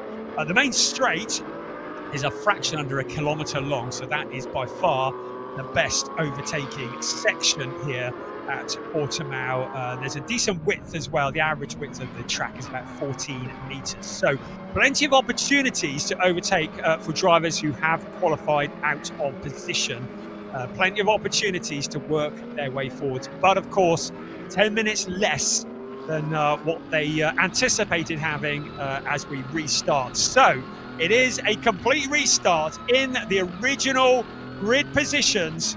But this time with just 20 minutes, the safety car has ducked off. Now, it's really important. These cars are side by side now. Once again, Andre Fernandez is a long way back. Is he trying to get a flyer on the car 16 at Evgeny Leonov? Now he pulls alongside. I believe these drivers had a bit of a talking to in the break while we were stopped. Safety car is still actually a lot closer than I thought it was going to be. So it's backed them all up. Now they are side by side. As they head out of turn 15. Now the safety car into the pit lane. We are ready to go once again. Evgeny Leonov well ahead. Fernandez quite a long way back, but now the charge down towards turn 1. This is a bit more like it. A fight into turn 1. It's going to go the way of Leonov, or is it the long way around? Fernandez sweeps around the outside to take the lead. We got cars spinning in the background. That's Fontana, Angelo Fontana. That's one of them. The other is Marabi Mekbabishvili, the two drivers who were so strong in the first start of this race. Both of them have gone spinning into turn 1. We've got a double yellow, obviously, at turn 1, but what a disaster. Two of the drivers we're expecting so much from. There is Marabi Mekbabishvili in the all-black car. We saw him go spinning. Also, Angelo Fontana. We'll need to see a replay to see what happened there. But in towards turn 5 they come. On board with Javier Ripoll Jr. in the number 91 car up towards turn 8. So already some chaos and drama here with less than 20 minutes remaining. We've got a yellow flag there as well, and that is for Andre Fernandez. The car that was challenging for the lead now pointing in the wrong direction. That is up at turn 7 and 8, I think it is. Marabi Mekbabishvili, there he is. He's got going, as has Fontana. But so much drama. The front-running cars, pretty well all of them, with the exception of Evgeny Leonov, having dramatic problems. And Leonov, well, it's a bit of a get-out-of-jail-free card for him. So, rest of the field coming round. And there is the 912 car of Philip Wills. So he is up into that second place.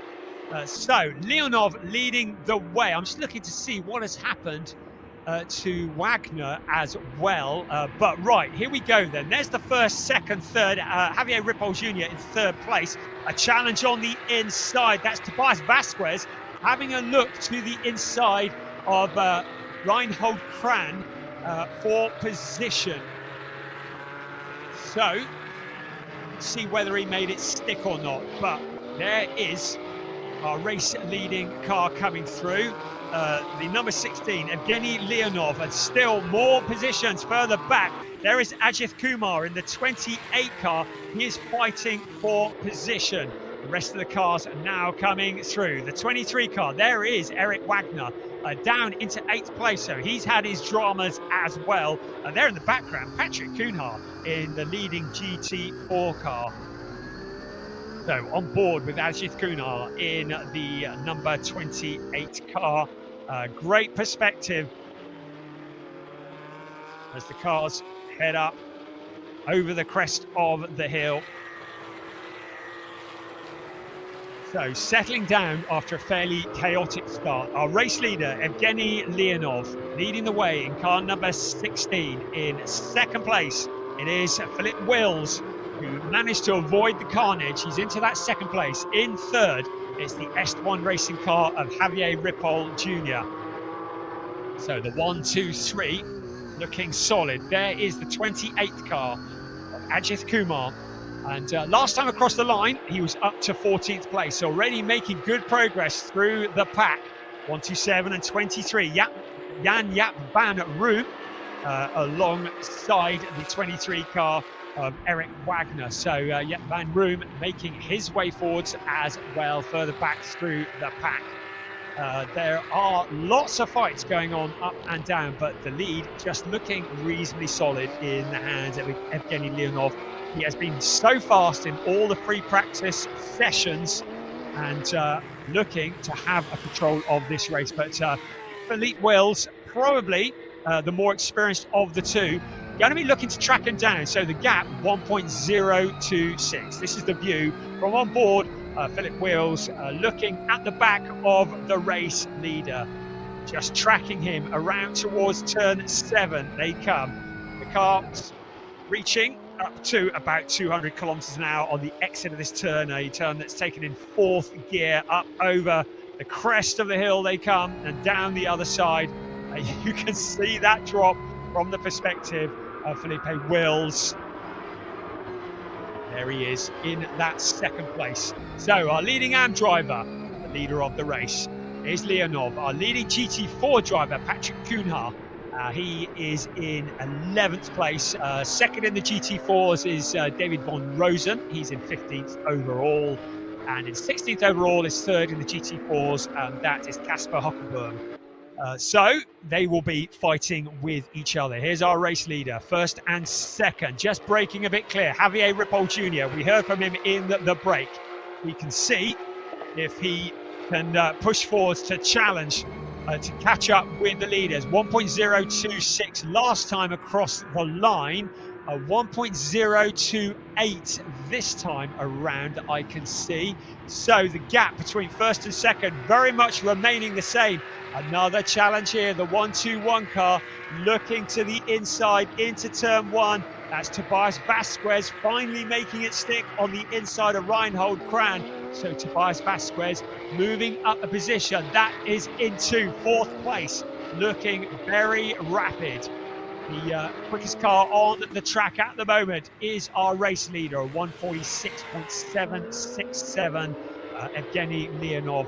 But the 121 car pushing forwards, Tobias Vasquez, the driver from Germany for Kramer Racing in the AM category, moving on up through the pack as he challenges for that position.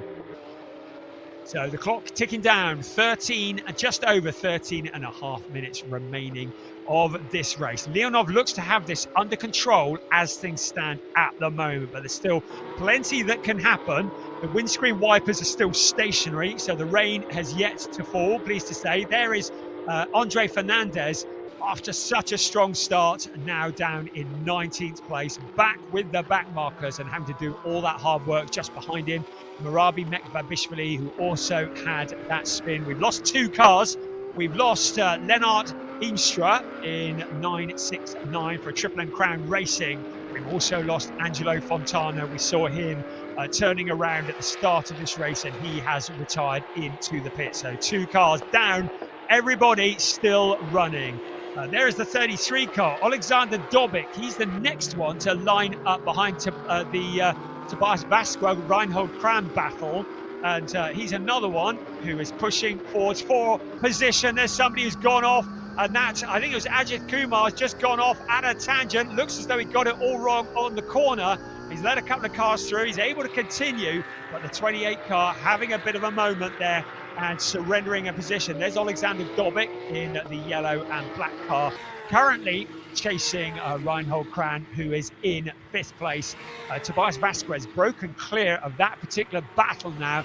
Tobias Vasquez about 1.6 seconds clear of the battle that you're looking at. There's Vasquez just gone through the bottom of your screen, now on board with the 28 car. So I think grip and traction very much at a premium here for Ajit Khan for Red Ant plus Ajit Kumar Racing. Sorry, Ajit Kumar, beg your pardon, and Ajit Kumar Racing. So on board with him, once again, you can see how hard he's having to work the wheel just to keep the car pointing in the right direction. Just ahead of him is Ernst Inderbitzen, who is in 15th place. So Kumar has dropped down into 16th place as a result of that lively moment.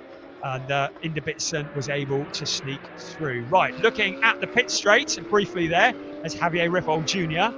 In a solid 3rd place at the moment. The 1, 2, 3 just running very much on their own at the moment. Leonov about 1.264 ahead of Philip Wills in 2nd place. He in turn is 3.1 clear of Javier Ripoll Jr. In 3rd place, but very much all to play for from there backwards as Tobias Vasquez in 1-2-1 under pressure once again. Reinhold Kran also there as well, fighting for the positions out along the pit straight. They come once again. Vasquez in 4th place ahead of Reinhold Kran, and then the 33 car of Alexander Dobic. Dobic now putting the pressure onto Reinhold Kran for the 5th place. Just trying to push him into a mistake, looking to see if there's a way he can find the route through. Fontana was a front-end damage, Angelo Fontana, just to say he won't return to the race. So he has retired. That's why he's retired to the pits. There's Reinhold Kran under pressure from Alexander Dobic. The 233 car in 5th place. All of these cars in the AM category are leading GT4 car. Patrick Kuhners up into 9th place overall. He's in a Porsche Cayman against all the 911s, and he is stretching his legs up into 9th place. Fantastic stuff there. Right, there is Fernandez into the pits. It's all gone a little bit wrong. It looks so strong at the start, but it looks like his afternoon is over as we look at Ernst Inderbitzen in the number 9 car. Ahead of him is David von Rosen. So they running towards the back of the pack. Inderbitzen and von Rosen, they're fighting for 4th place. This is a good battle though. Alexander Dobic in 6th place. Ahead of him, Reinhold Kran. Kran, who already lost that position to Tobias Vasquez, now under pressure. Vasquez has broken clear, left a big gap between them. We're into the last 9.25 minutes of this race, and still places remain unchanged across the line. Reinhold Kran once again with the 33 car of Alexander Dobic. Is he going to challenge into turn 1? He looks to the left, he looks to the right, he sees a gap on the inside under braking. Into turn 1, the heavy braking, but it's a slower line on the inside around that corner. And still, Kran is able to sweep on past and hold on to that 5th place. But Alexander Dobic starting to look a little bit impatient as he challenges Reinhold Kran for that 5th place. Leonov up the front, 1.3 clear. Then Philip Wills in 2nd. Javier Ripoll Jr. in 3rd. Then Tobias Vasquez. Then this battle we're looking at here. 2-3-3, Reinhold Kran. Alexander Dobic just behind him. They're well clear of Jan-Jaap van Room in 7th place. Lee Mole in 8th. Then the very impressive Patrick Kuhner in 9th place, leading the GT4 race. Then in 10th place, it's Eric Wagner. Rounding out the top 10, Peter Sander there in 11th, ahead of Dominic Bastian. And down the hill we come. 8 minutes remaining, plus 1 lap of this race. There's Merabi Mekbabishvili. And after that moment at the start, trying to work his way back through the pack. He's found a route past Ajit Kumar. So that would be for 16th place. of the very rapid Mekva-Bishvili, who was towards the top, if not at the top of the timesheets in all of the practice and qualifying sessions, having to do all the hard work after that early on spin.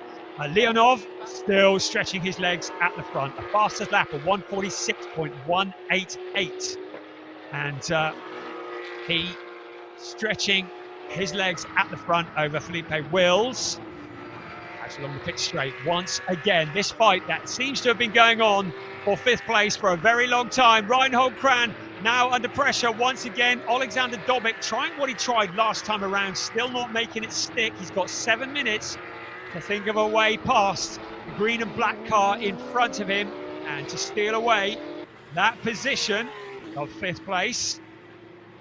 But still, Kran has this under control, so it seems, although Vasquez now well clear by some 5 seconds in that 4th place. 1st, 2nd, 3rd, 4th, running very much on their own. There's Limo in 8th place, he's been very quick. Patrick Kuhnhart, the leader in the GT4 race, in 9th overall. That is so impressive in a car that has significantly less power and grunt than those around him, and looking very strong for a top step in the GT4 race. Looking down at the Torrey VIP turn 5. And getting a good exit out of that corner is really important, because you head into turn 6, which is taken absolutely flat out, and you get a good exit out of turn 5, you have an opportunity to make a challenge into turn 6. Down yet another one of the hills, coming up to 5 3/4 minutes remaining. It's race 1 of the season for Porsche Sprint Challenge Southern Europe, the club division.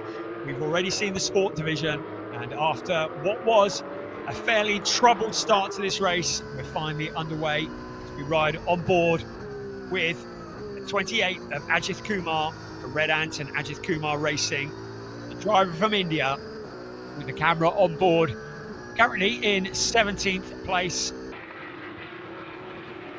Once again, Alexander Dobic challenging Reinhold Kran. It feels like these two cars have been together for pretty well the whole race. We saw Tobias Vasquez get past early on and break clear in that 4th place.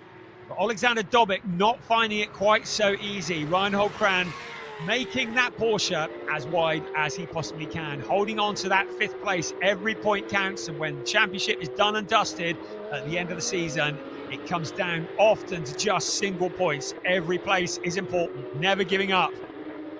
At the front, Evgeny Leonov has a gap of nearly 2 seconds over Felipe Wills and Javier Ripoll Jr. That's the 1, 2, 3. No real challenges going on for the lead. Eric Wagner, car 23, driver for Enrico Fulgenzi Racing. We heard from him on the grid earlier on in that 11th place now. Dominic Bastian, the 79-year-old pilot, phenomenal that he's racing so competitively as well. And a great fight that he's putting up here. But having to defend hard from Markus Neuhofer for Team Neuhofer Rennsport in that 13th place as he tries to close in. But Dominic Bastian in 12th, Wagner in 11th, so they're all in point scoring positions. Murabi Mekva-Bishvili, after that spin to the back of the pack, is now into the points and up into 14th place. Yes, damage limitation, but certainly showing what he is capable of. This is a good fight, isn't it? For 11th place, Eric Wagner holding on for all he's worth. How long's he got? Just over 3.5 minutes plus 1 lap to hold on to that position. Eric Wagner in the 23 car in 11th place. Meanwhile, our race leader, very much everything under control. Felipe Wills in 2nd place in the yellow and black car, keeping him in sight but not able to close in on him. 3rd place, Javier Ripoll Jr.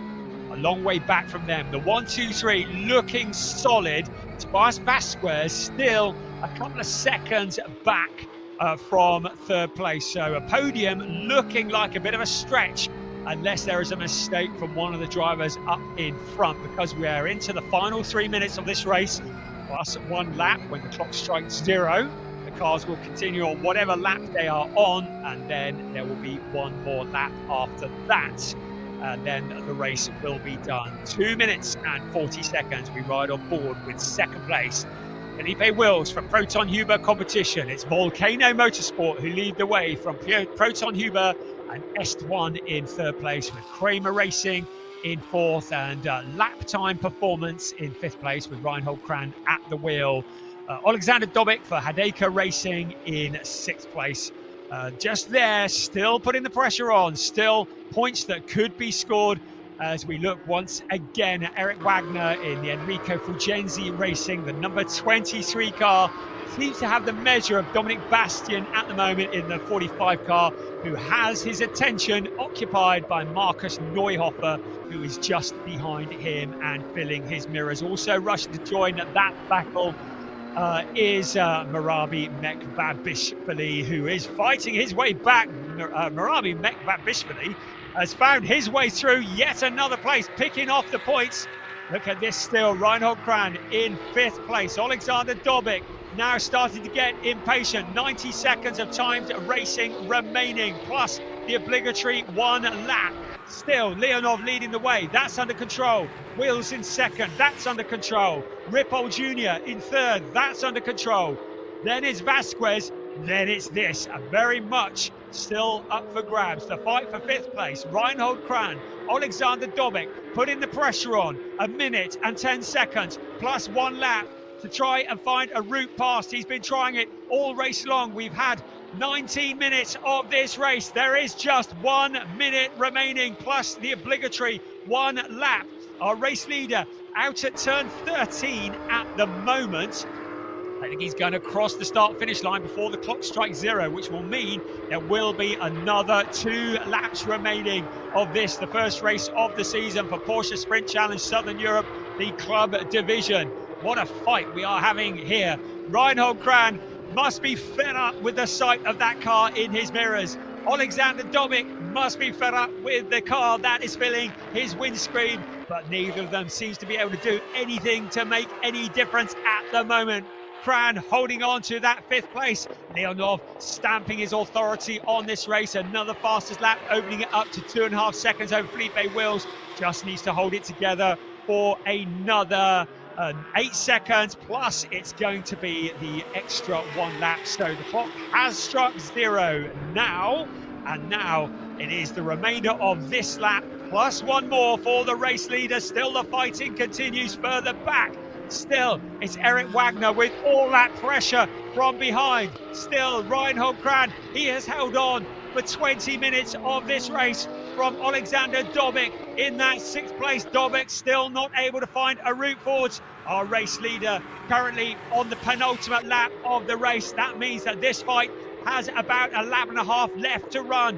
What can Alexander Dobic do to get the number 33 car up into that fifth place? So I've just had notification that there is not going to be the extra lap. So this is the final lap of the race. So because of the jumbled start, there is no extra lap. That means this is the last lap of the race. Evgeny Leonov only has to do another 2 corners and he will be the first race winner of the season in Sprint Challenge Southern Europe for the club division. Felipe Wills in that solid second place. So with this being the final lap, Leonov out into turn 15 for the very last time. He will come out onto the pit straight. He will see the checkered flag in front of him in just a few moments, and it's going to be a win for Evgeny Leonov. The checkered flag waves.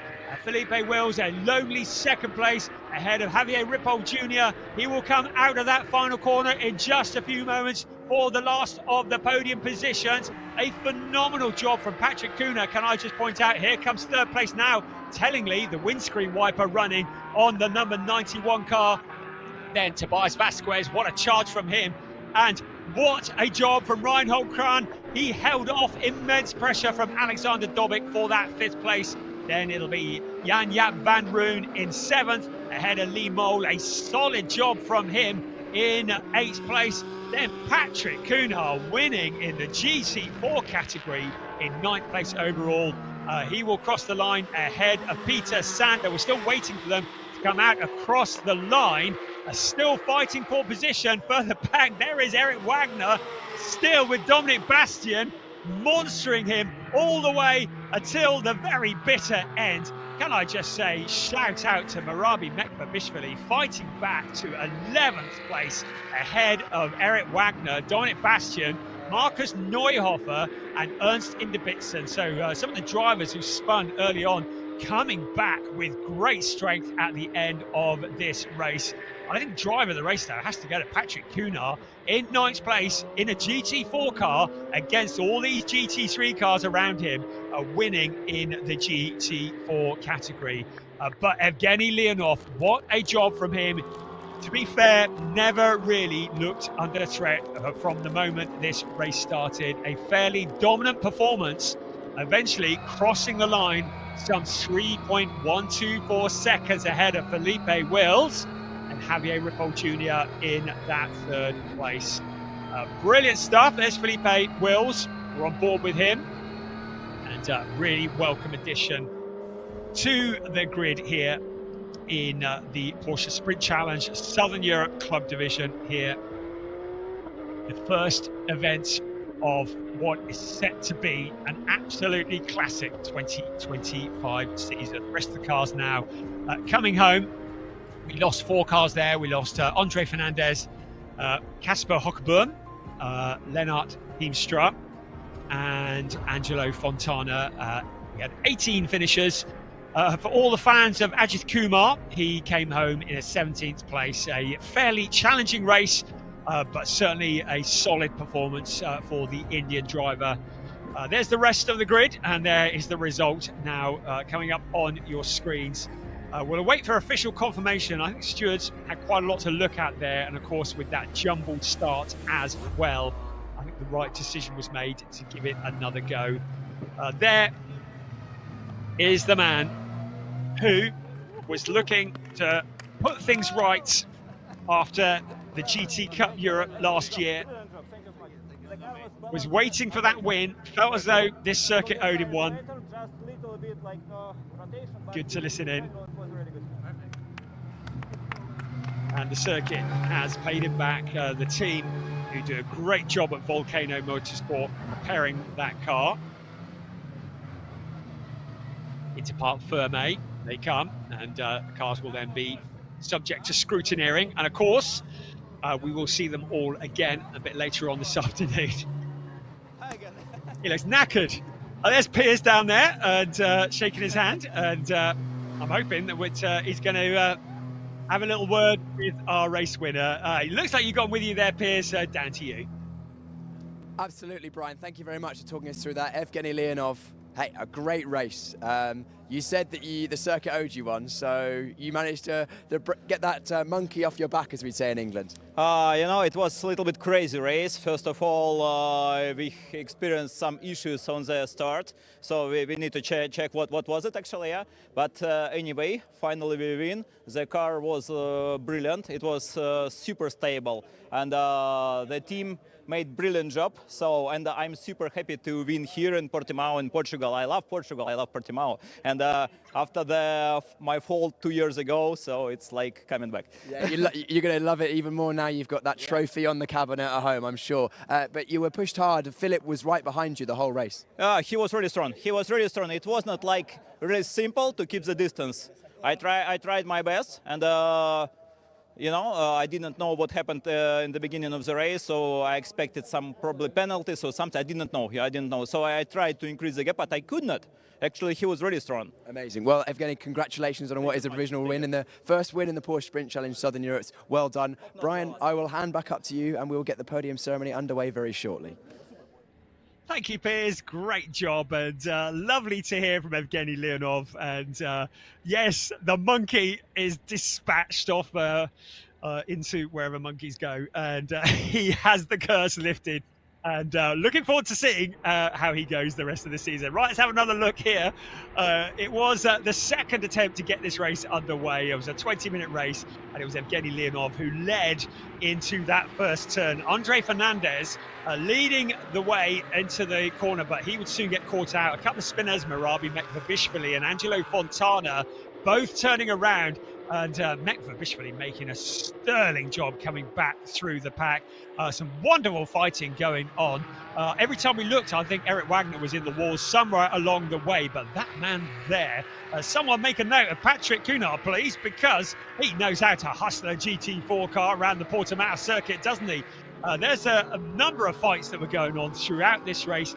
The very popular Ajith Kumar was also in the battles as well. Unfortunately, he had a bit of a moment. It wasn't him who went wide there. It was one of the GT4 cars, but he did lose places as a result of that moment and dropped back through the pack as well.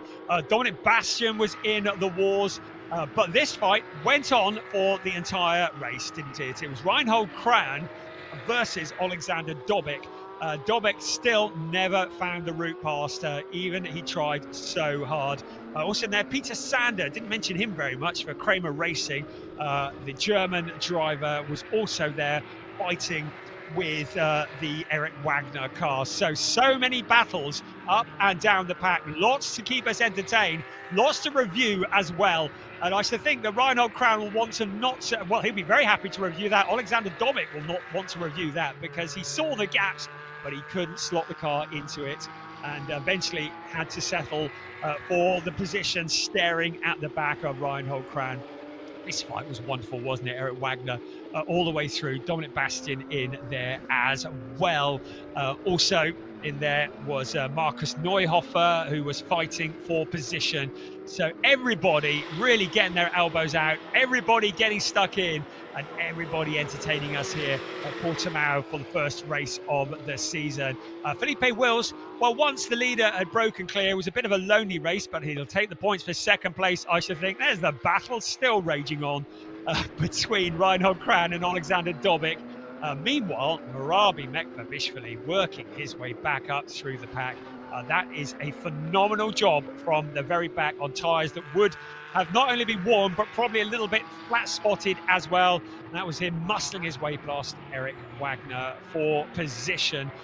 But there was no doubt about the winner. Never really looked in any doubt at all for Evgeny Leonov as he took that checkered flag for Volcano Motorsport. Really entertaining race, the first of two here at Portimão this weekend. It's looking misty, it's looking murky, but at the moment I think the wet stuff is holding off. Long may that continue. Well, as if like a curse, I've just looked at my timing screen as I said it, the words wet race popped up. So there may be a real twist in the tail to this event, because clearly there's enough moisture in the air for this to be declared a wet race. It means that for the next race, if it's declared wet, it means the drivers have the option of using wet weather tyres. Right, we're going to head down to the podium now, where Piers is on standby. Yes, I am ready for the podium, and the rain, I can confirm, is falling, but we'll get to that when we do the start of the sports division race. But for now, it is the podium for the club division, and in third place in the AM classification, it is Javier Ripoll Jr. Javier coming in third place for the Hills. Philip second for Proton Huber competition, and our eventual winner, Evgeny Leonov. Evgeny racing for Volcano Motorsport. And now the trophies being handed out. Third place is Javier Ripoll Jr. Second place, Philip Wills after a good drive, pushing Evgeny all the way. But our eventual winner and taking home the first place largest trophy is Evgeny Leonov. Now the photos for the podium ceremony. The teams cheering their drivers on, of course, well deserved. They've pushed hard, just missed out on the race, on the wet weather that is coming in now. And coming up very, very shortly, next up is the GT4 classification. Just spraying the champagne and adding to the dump that's in the air. In second place in GT4, it is David von Rosen. David von Rosen in second place. Congratulations, David. David driving for Team Neuhofer Rennsport. And our winner in GT4 after an excellent drive, Patrick Cunard. Patrick driving for Veloso Motorsport, taking the victory in the GT4 classification. And the trophy presentation, second place once again, being handed out by Lars Plato, the series organiser, to David von Rosen, and first place trophy handed over to Patrick Kuhner. Congratulations, GT4 drivers. We'll see you again in about an hour's time or so, just under an hour's time. That is our podium. And now, this is going to be very interesting because I don't know whether you can see on the camera, but the rain is not just spitting, it is now falling. I'm going to go and put another layer of clothes on. Our camera operator Laura is going to put a bag on the camera, and we'll see you on the grid in just a few moments. Brian, back to you. Thank you very much, Piers. And yes, go somewhere dry. That looks pretty murky. It was like I've been back in the UK, that is. Headlights are blazing, and this is going to really sort the men from the boys because the track is starting to look a little bit greasy. Of course, the teams will now have to decide whether it is wet enough to go for wet weather tyres or whether to go for slick tyres. Going to try and plan the long game as well. You're looking ahead. You're trying to predict where the weather is going and whether it's going to stay wet during the race. But because, of course, if you're running wet weather tyres in the dry, they very quickly burn up and wear out if the track dries out. So there's an element of prediction going on, looking at the clouds, trying to work out what is coming in, what is going out, and what's going to happen. The forecast did say potentially light rain. I would wager that actually light rain to a degree is worse than heavy rain, because at least with heavy rain you have a consistent wet track. When you've got light rain, you have the issue where it could be dry, could be wet, could be dry on one part of the track and wet on another. So yeah, lots of issues to think about. The teams will be there scratching their heads. Of course, some of these teams very, very experienced when it comes to strategizing for these races. So they will be working hard with their calculators, just working out what they're going to do and making some decisions. But you can see there, cars up on jacks at the moment. I'm hoping we're going to get a look at what tyres they're on when Piers is down there and see what they're likely to be running. But teams kind of holding fire on putting tyres on some of the cars, just waiting till we see what the weather is going to do. We said come to Portimão, it's going to be sunny. Yes, this is exactly what it did last year. Sunny for testing, sunny for quali, and then when the racing came, it suddenly went a little bit slippery, but that's why these drivers are so fantastic. They entertain us in all conditions.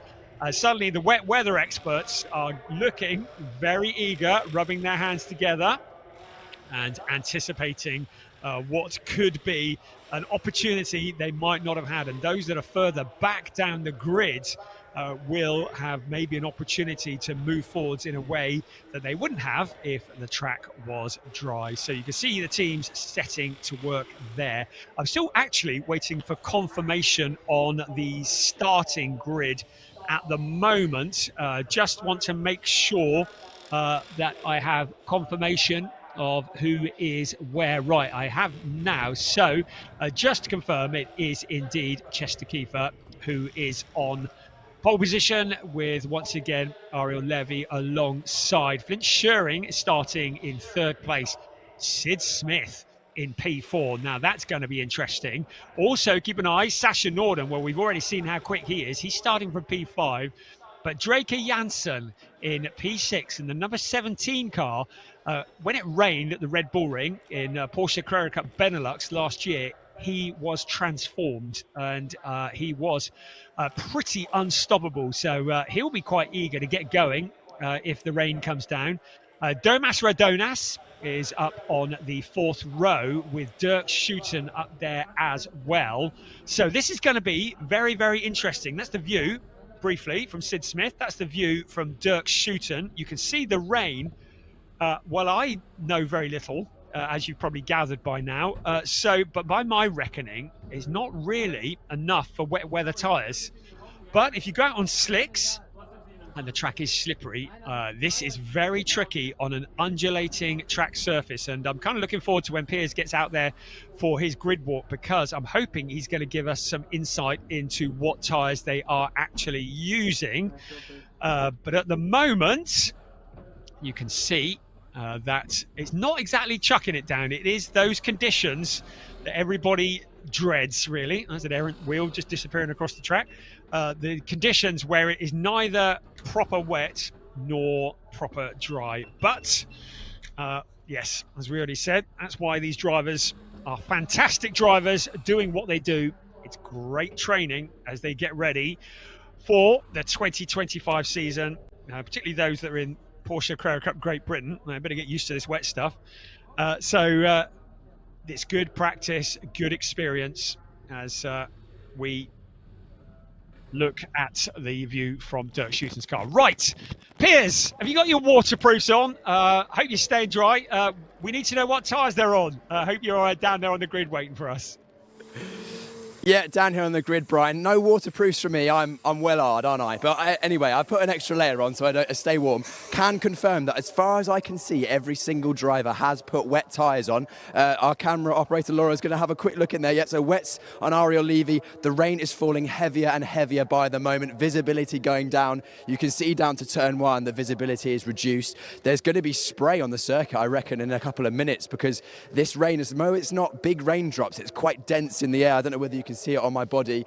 Of course, these drivers may not have had, in fact, they definitely haven't had experience driving around this circuit in the wet this week at least. Some drivers may have tested here in the wet before. Of course, when we came here last year, we raced in the dry. So to be honest, a lot of these teams will be guessing in terms of tyre pressures, setups. They'll be using experience from other circuits or experience from their previous seasons. But at this exact venue, at this exact temperature, it's going to be quite hard. I'm going to grab another word with Sid Smith, because Sid's had a good race weekend so far. Sid, interesting conditions here. It's going to make things a bit interesting. Yeah, well, I'm new to the track, let alone this track in the rain, so it's going to be interesting. I'm sure it's new for a few people here, so it's going to be a bit of trial and error for the first couple of laps, but it's going to be a case of there's going to be cars everywhere, so it's going to be a lot of fun, but who knows what's going to happen. Sid, we'll look forward to seeing how you get on in that one. Of course, the Brits used to wet weather, and I'm going to try and grab a word. We've only got time for one more interview before we have to kick off the grid with Chester Kiefer, because if you were part of the lunch break, you will have heard Chester say that it doesn't matter if it's wet or dry to him. Just a quick word with Chester. Chester, can we have a quick word? We spoke to you earlier on, and you said you didn't mind if it was wet or dry. The wet's an opportunity for you. Well, here we are. Yeah, exactly. Now the rain has come, so I've never driven this track under the rain, but we'll see what 3 minutes bring. Absolutely. Well, I'm looking forward to seeing how you get on. Of course, Chester experienced in single-seaters, still learning these 911 GT3 992 Cup cars. We're going to have to walk our way towards the exit of the grid. I'll try and grab one more interview with another driver if we have time. You can see Draker Janssen car there. Look, the mechanic actually wiping the inside of the windscreen, making sure that the windscreen's clean and steam-free. That'll be another thing that these drivers have to contend with, is if you get too much dampness in the car, then the windscreen can steam up and further reduce that visibility. I'm going to have a quick word. Can we have a quick word, Draker? Yeah, Draker's happy to have a quick word. Just a very quick word, Draker. Any experience in the wet in this circuit before? Not on this circuit. So we're going to have to try some things, but I like the rain. Draker likes the rain. We know this. I'll let the team close the door. Brian, I think I'm being told I have to leave, so I'll hand back up to you. Good job, Piers. Thank you. Yes, understatement. Draker Janssen likes the rain. Yeah, get back in the dry. Right, interesting. Well, it just shows what I know, doesn't it? So all cars, we reckon, are on wet weather tyres. I think it has, in my defence, I think it has increased significantly since I last called it. So there we go. Rain lights are on. What a lovely sight that is. The cars all lined up on the grid and getting ready to go. This has the potential to be something of a classic. Well, the last one wasn't it? What a way to start the season. Can we do it all again? I reckon we can. I think Chester Kiefer, having started on pole, he finished in a very respectable fourth place. But I think he probably feels a bit grumpy, and that he might have felt as though he could have got an overall podium out of that.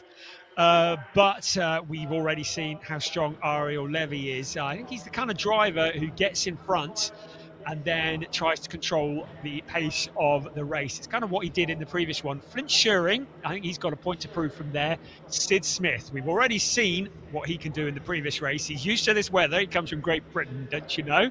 So in the fourth place, Sasha Norden there, Draker Janssen, we've spoken about them already. Don't forget Domas Radonis. Now, Domas, one of the real up-and-coming superstars in racing. He is there with Dirk Schuten for company as well. And then behind them, Rodrigo Almeida. We also have Jelta Hufner there, and that's rounding out the top 10. Well, there's no doubt about it now. The rain is falling. Wet tyres, lights on, windscreen wipers running. This is going to be a test for all of these drivers. This formation lap is going to be very different to the previous one. Still trying to generate heat, but also it's going to be exploration, finding out where the grip is on the track, where the wet bits are, where the dry bits are. So we ride on board with Ariel Levy in that second place. Start is going to be crucial. Once again, it's a standing start, and good heavens, look at the state as we look down in towards turn 1. You can see how misty and murky it is. Not the Algarve weather that we've come to expect, but exactly what the drivers need in terms of being a training championship. Well, training is about learning to master all of the conditions, and that's exactly what the drivers are having to do here today at the Portimão circuit. As we look again at the Torre VIP corner, that's a very distinctive corner. They come downhill, heavy braking, and track limits have been an issue at the bottom of this hill in the past. Then getting the car slowed down and then back up to speed again as they head up the hill towards turn 6, which is taken flat out. Then a fairly windy section, turns 7 and 8. And another blind crest on turn 8. They kind of take the corner and a blind crest at the same time.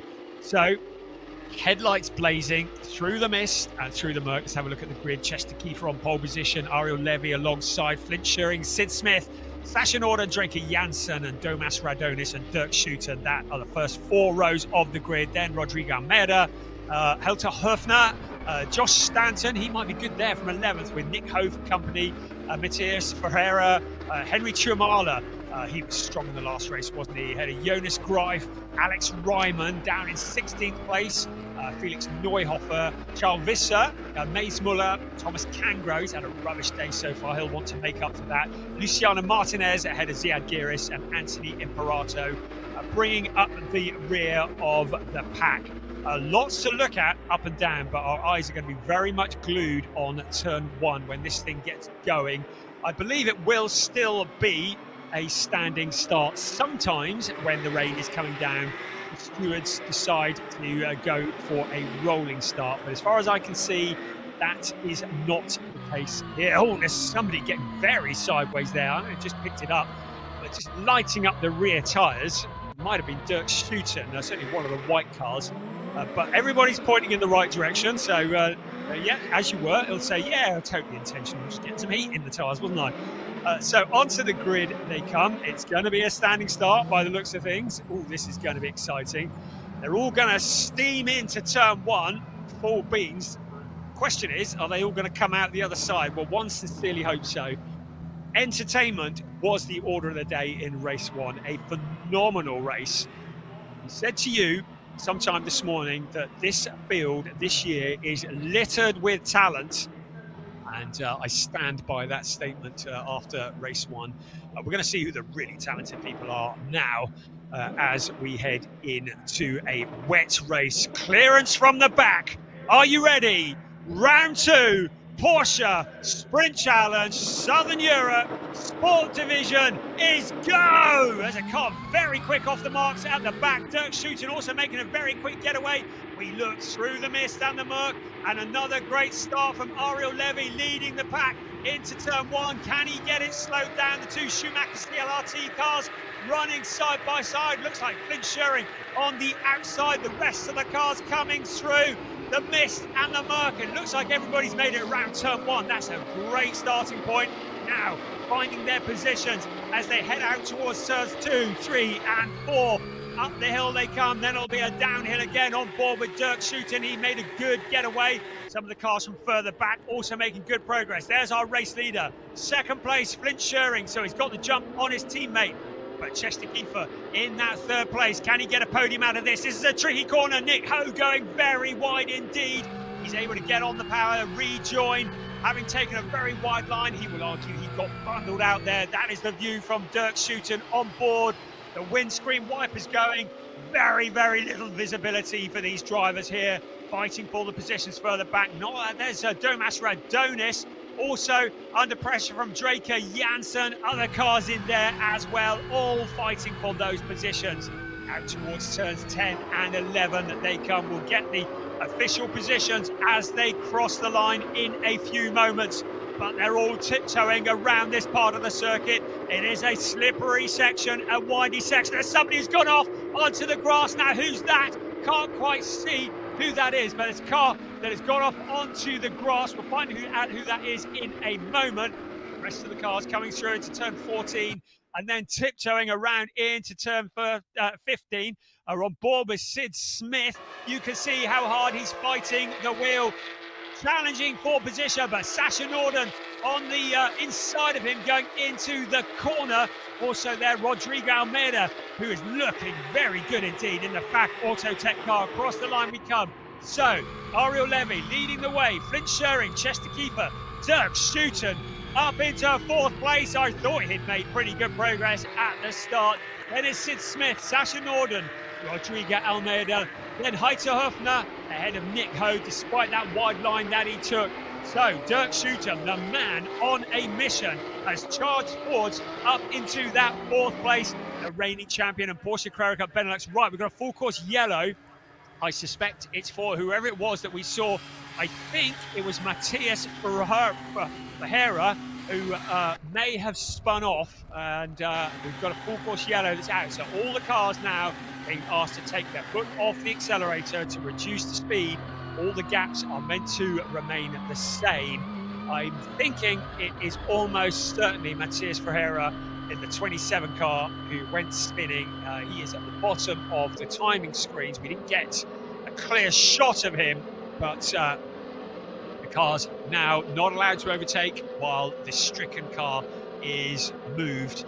The race is still underway though, but no overtaking. So I'm wondering if we're going to get a safety car. Hopefully we can avoid any red flags. I don't think he made contact with the barrier, and it means that we can keep this thing rolling. The clock continues to count down. 30 minutes plus 1 lap is the race duration. We are now into 26.25 minutes plus 1 lap. It was up at turn 12 that we had the incident, I believe, involving car number 27.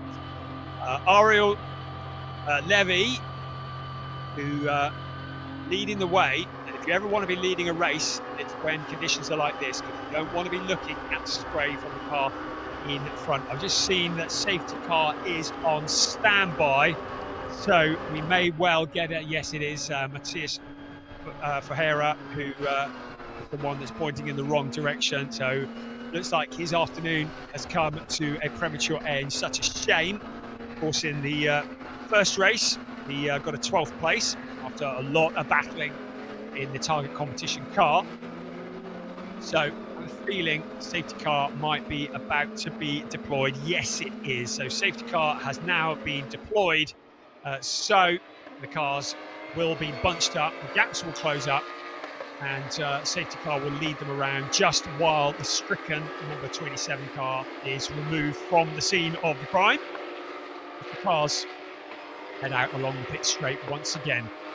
So, with the safety car out, race leader Ariel Levy, second Flint Scheuring, third pole sitter Chester Kiefer, who's also the leading rookie, Dirk Schouten, good job in fourth place, Sid Smith, very much in contention in fifth place. Sasha Norden in sixth place, ahead of Rodrigo Almeida. Heiter Höfner is next up in 8th place, ahead of Nick Ho and Felix Neuhofer. That is the top 10. Second in the rookies is the aforementioned Jelter Hüfner, and Mays Muller is third in the rookie category. If you're new to this kind of racing, to remind you, we have a race, but there are races within the race. So we have the rookies are racing each other, as well as the rest of the field.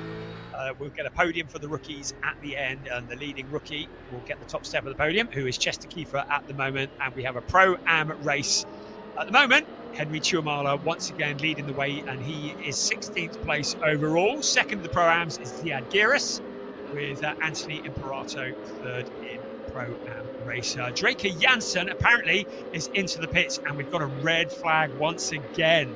So red flag has been deployed, and I expect this is because we've got people out on circuit removing cars, and with the conditions so slippery, we cannot take any risks.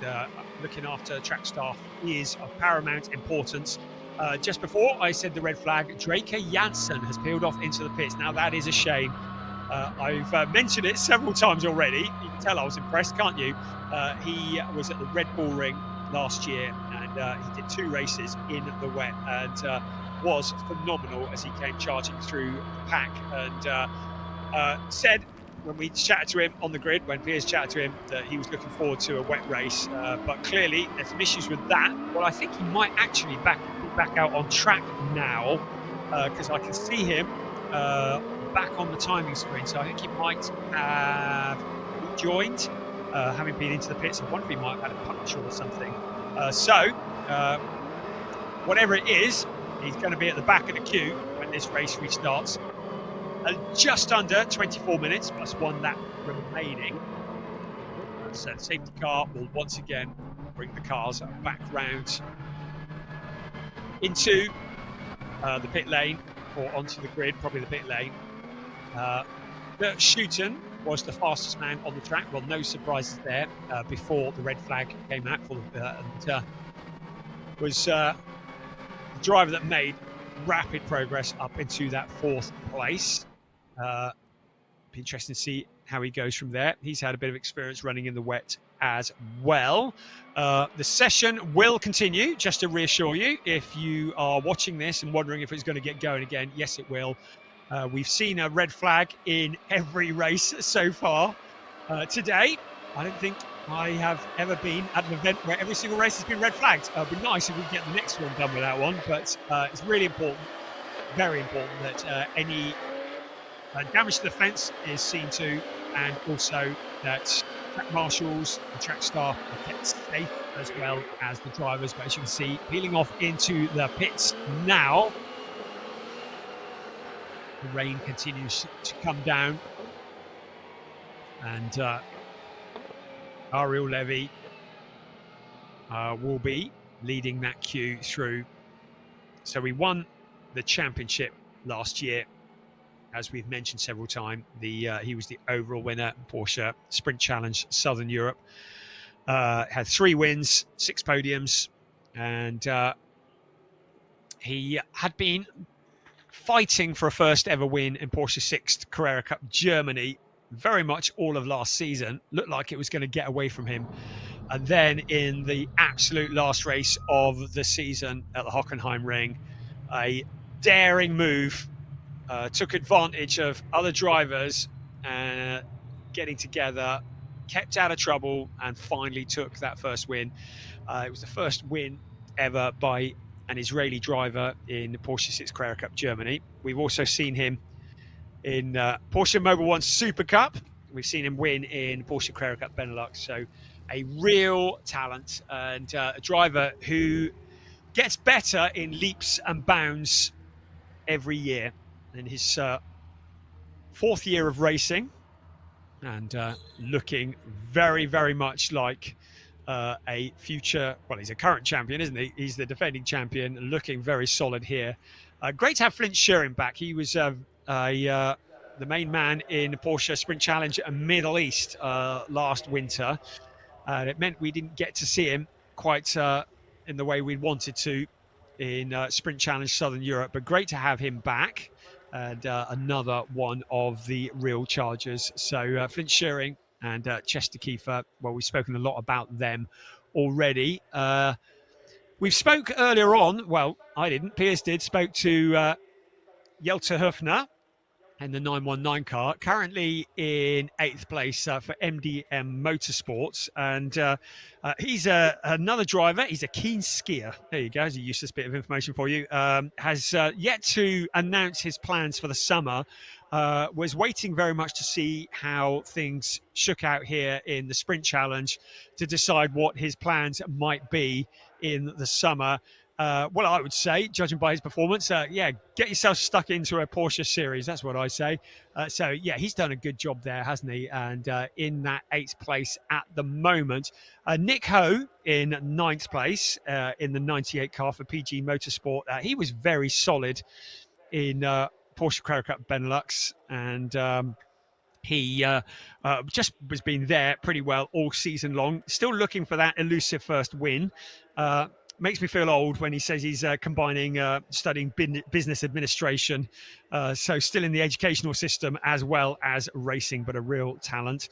Piers tells me that he's been speaking to Josh Stanton, and apparently the circuit is like an ice rink, and if you get a wheel onto the painted part, he says it's even worse. It's like being on slick. So there's a bit of inside information there from Josh Stanton, who was so impressive in the last race. He's currently in 13th place in this race. So he's kind of in the mid-pack. And I said it earlier, he was the AM champion, Porsche Carrera Cup Great Britain back in 2022.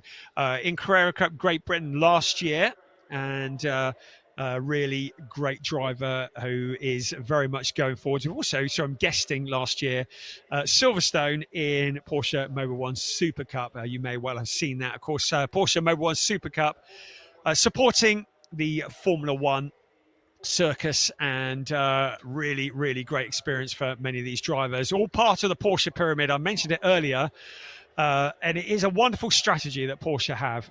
We have customers who start off at motorsports driving events like the Porsche Sport Driving School and other club sport events.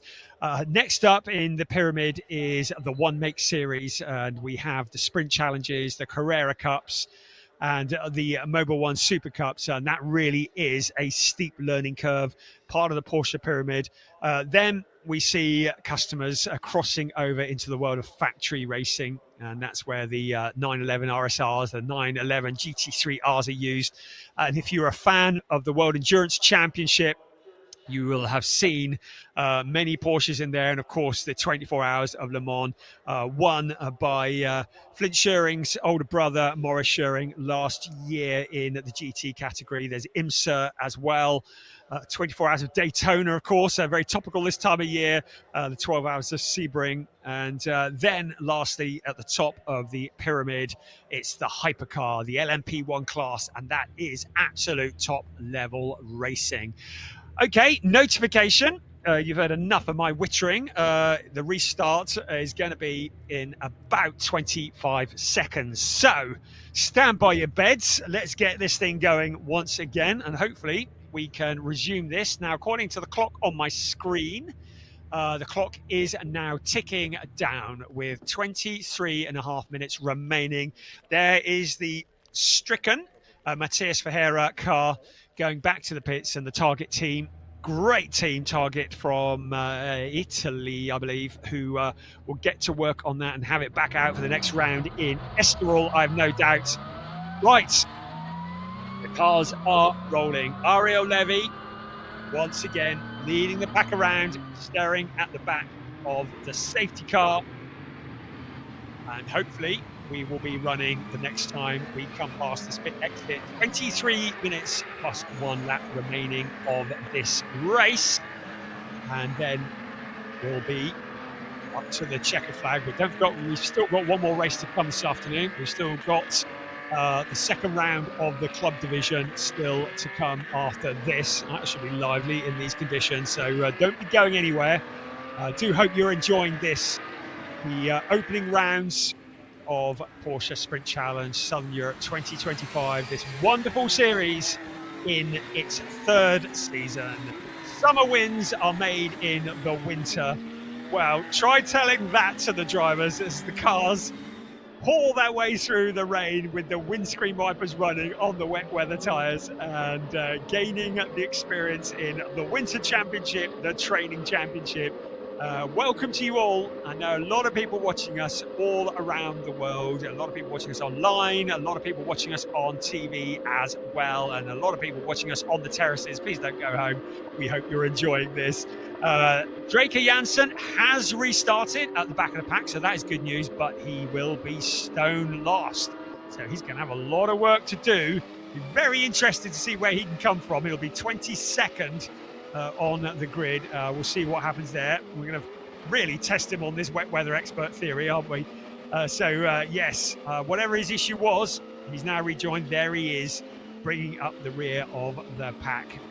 Cars currently up towards turn 9 at the moment, and concentration needs to be high. Not only are you trying to generate heat into the tyres, but we've seen it many times in these conditions, drivers losing it on a formation lap or behind the safety car. Just because we're not up to full speed doesn't mean that they are all safe and going to be sticking to the track. And we've seen it many times, so the drivers will already be driving with their fingertips, looking for the puddles, looking for the slippery bits. And we've already told you that Josh Stanton has pointed out that it is like driving on ice out there, even on the wet weather tyres. Just confirmation for peers in the pits that Matthias Ferreira had front right damaged after getting helped off the circuit. Beautifully put.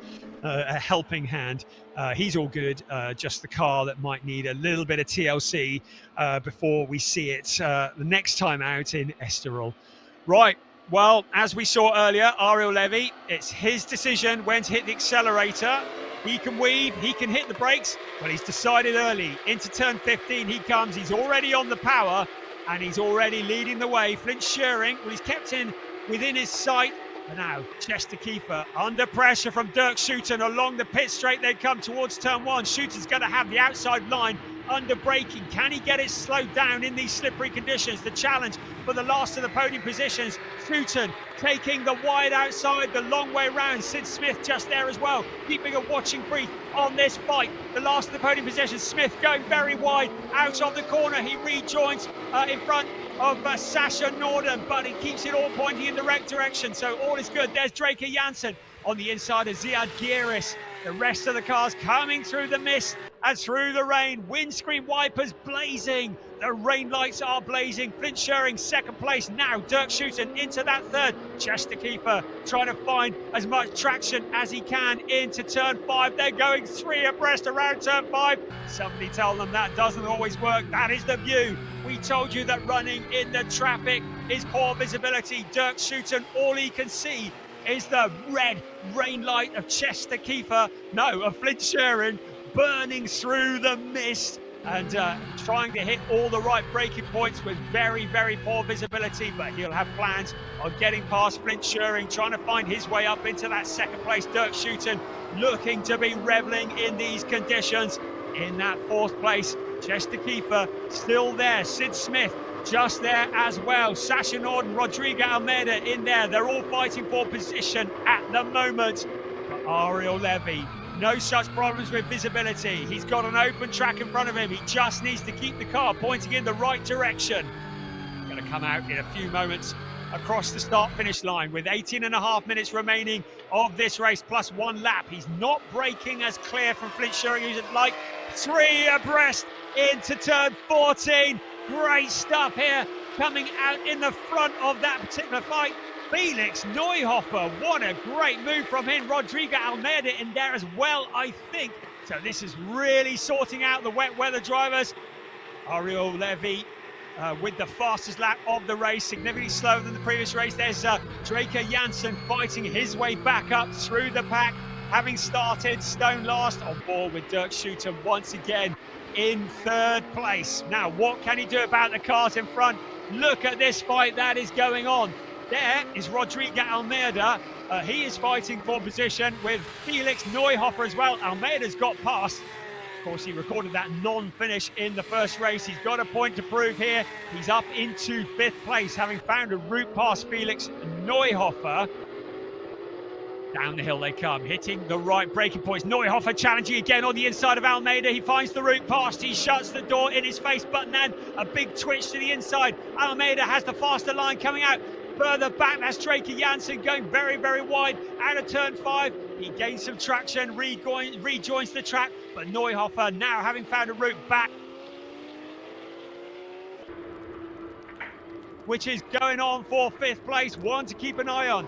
Ariel Levy at the front, breaking clear from Flint Schuring just a little. Dirk Schuiten in that 3rd place. The 1, 2, 3 now well clear of the 4th place. Chester Kiefer, 4th place is where he finished last time. 4th place is where he is at the moment. The leading rookie, 2nd in the rookies. Jelte Hoefner in 7th place overall. He'll have Nick Ho for company and Alex Ryman.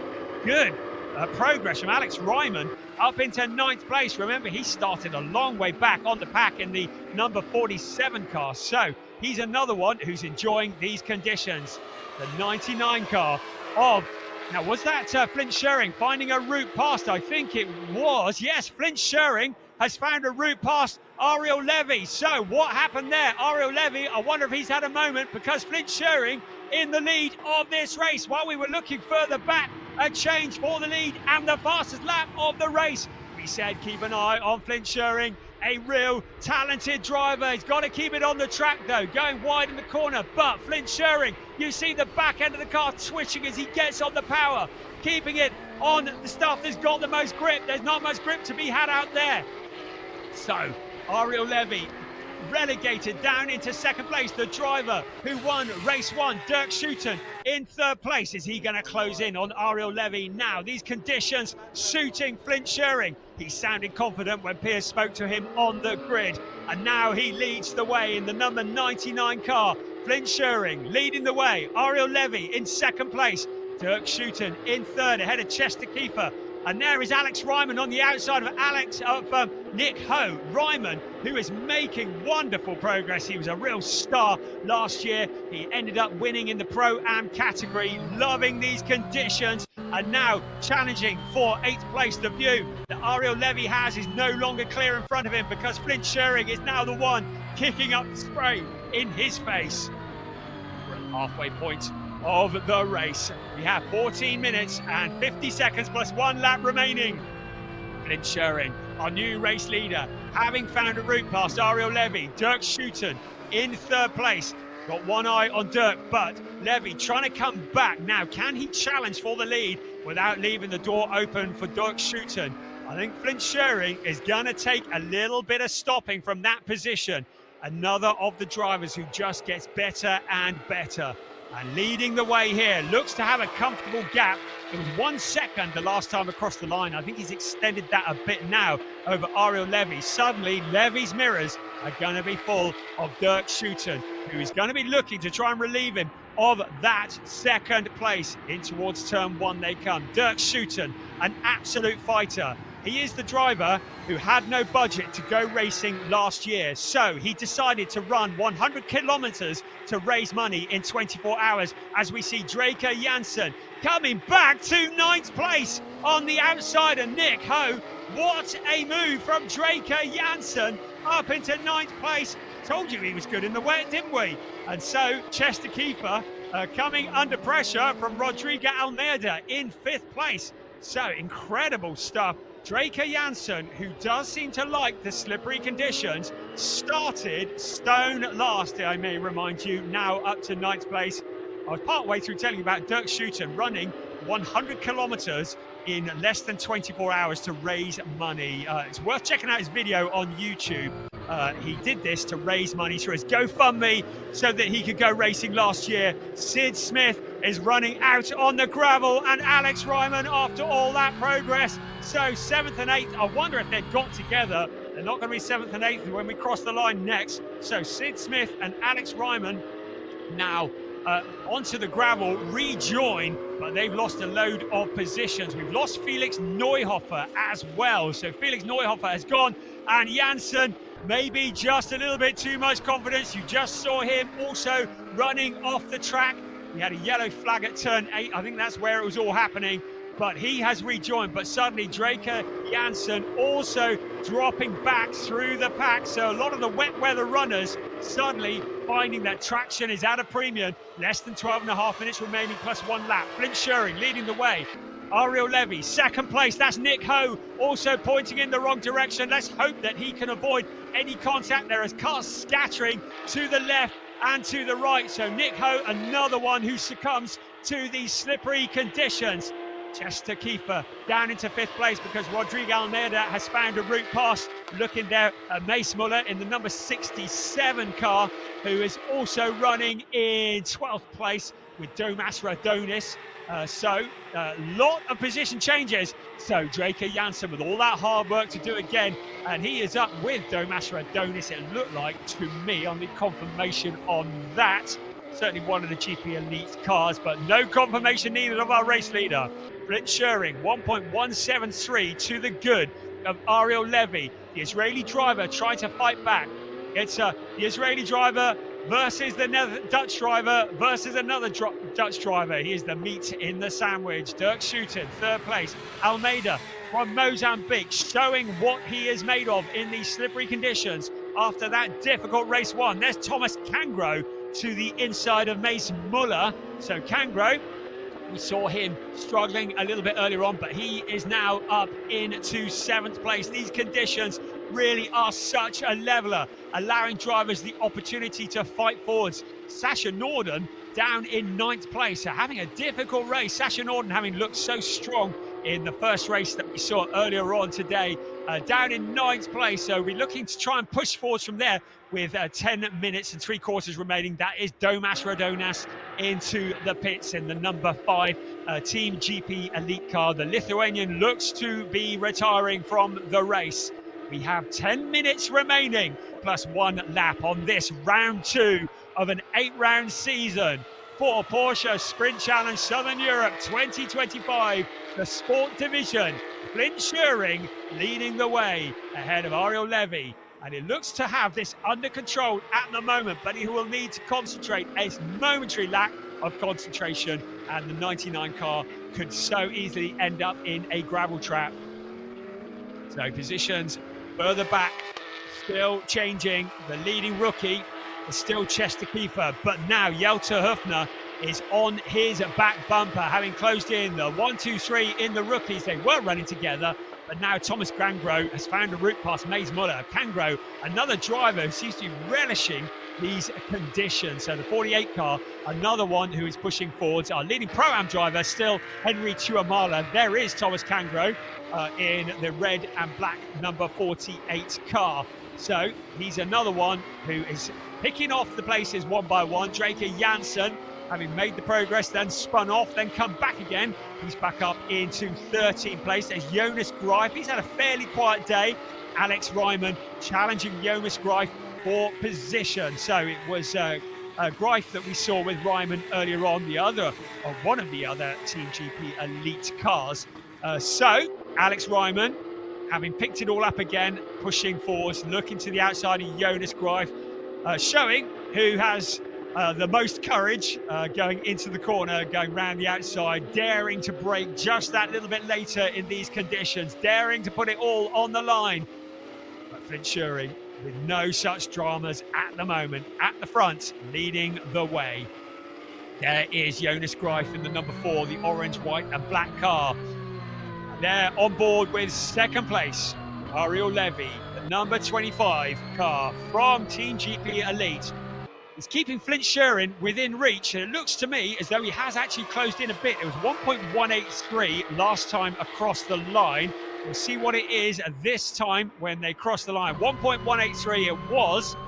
This time as they cross the line, it is 9/10 of a second, 0.990. So Ariel Levy has taken a little bit out of the lead car, just a couple of tenths. So he is closing in a little, but Flint Schuring just tiptoeing his way around, does not want to throw caution to the wind here because this is looking good for maximum points in the championship.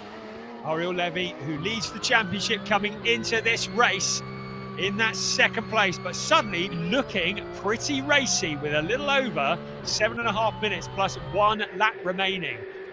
Our leading rookie, still Chester Kiefer. Second is still Jelte Hüfner in the rookies. Just behind him on track, they're running in 5th and 6th position. What a baptism of fire and water for these drivers who are making, some of them making their debuts in Porsche racing this weekend, learning the skills that are required to go on and win championships.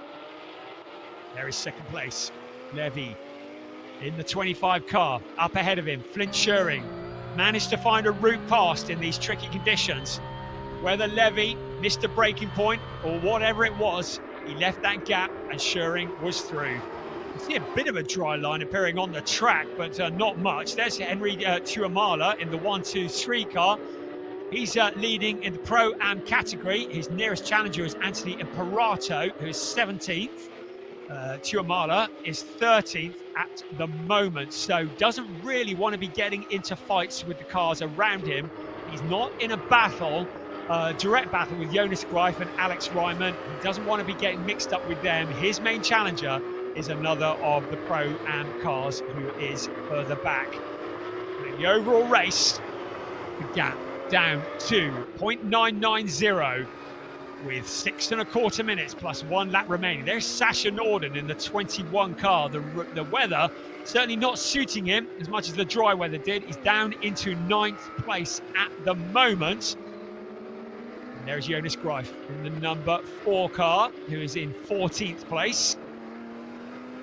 Everybody just focused.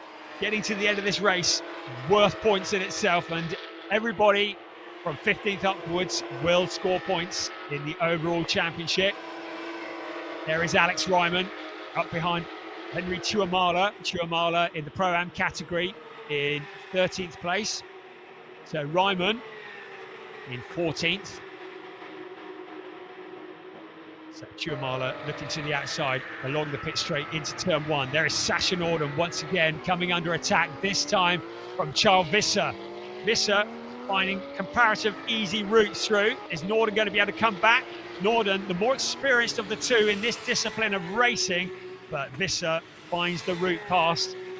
Driver, Charles Visser, who comes from karting, fairly prolific in South Africa national karting scene, has a younger brother. That's how Alex Ryman into the gravel trap. So Ryman, now this could easily bring out a safety car. It's in turn 3 that Ryman is into the gravel trap. He looks to be stranded. I get the feeling we may well see a safety car if that car is going to have to be towed out, and I think it does. So after such good progress, it has been rags and riches. Ryman, you can see, exiting the car. Now, can we get the rest of this race run under a localized yellow? There's a yellow flying at turn 3 at the moment. So I am hoping we can keep this going under green flag conditions. But Alex Ryman, what a shame. He's been looking so impressive, but perhaps just overstepping the mark. The car is being covered, and no, we've got a full course yellow. So full course yellow is out, so the cars will be reduced in speed, no overtaking. Now with 4 minutes remaining plus 1 lap, it remains to be seen whether we can get this back to green flag conditions. Flint Schuring would be quite happy if we didn't, although the gap is up to 4.233 seconds. Now, I don't know whether that gap grew as a result of the full course yellow coming out or whether Ariel Levy had a moment. I think it's just the gaps have opened up with drivers decelerating at different times. When the full course yellow comes out, the instruction is the drivers must lift off the accelerator but not brake. And you do get cars decelerating at different times. So if things remain as they are now, Flint Schuring would have a gap of 4.2 seconds over Ariel Levy, but we've still got 3.25 minutes, and a safety car is not necessarily out of the question. So at the moment, our leading rookie, you can see on the blue box on the graphic, is Chester Kiefer. Jelte Hüfner is in 6th place, and he's a couple of seconds behind, second in the rookies. Thomas Cangro, good progress up to 7th. Mace Muller, 3rd in the rookies, is in 8th place. In the Pro-Am race, Henry Tuamala still leads the way. He's 14th overall. And Anthony Imperato is in 16th place, second in the Pro-Ams. Between the two of them is Sid Smith. What a shame, after such a strong showing early on. Had that moment where he went off into the gravel, whether that was contact or not. I dare say we'll find out eventually, but he's down in 15th place at the moment. Ziad Giris is in 17th place. And that is Rodrigo Almeida, the 4th place car. Has he had a moment under the full course yellow? So Rodrigo Almeida, just saw him there. I think he had a bit of a spin or a moment. He's rejoined. He hasn't lost any positions. But it's what we said earlier, isn't it? Just because we're under full course yellow or behind the safety car does not mean that the danger is over. I get the feeling, I'm just looking at messages from race control, and I think there is a distinct possibility this race is going to finish under a full course yellow. We've only got 1 minute and 40 seconds remaining, plus the 1 lap. I'm just waiting for official confirmation of what might happen. But you can see conditions are treacherous. The race finished now. There's Alex Ryman's car, and that is in the gravel. That's what brought it out, and still running by the looks of things, although we saw the pilot exiting, of course. But if things finish as they are, it would be Flint Shearing, obviously, who takes the win. Ariel Levy, a 2nd place to go with his win from yesterday. He'd probably take that, given the conditions, and a podium for Dirk Schutten, the reigning Porsche Carrera Cup Benelux champion.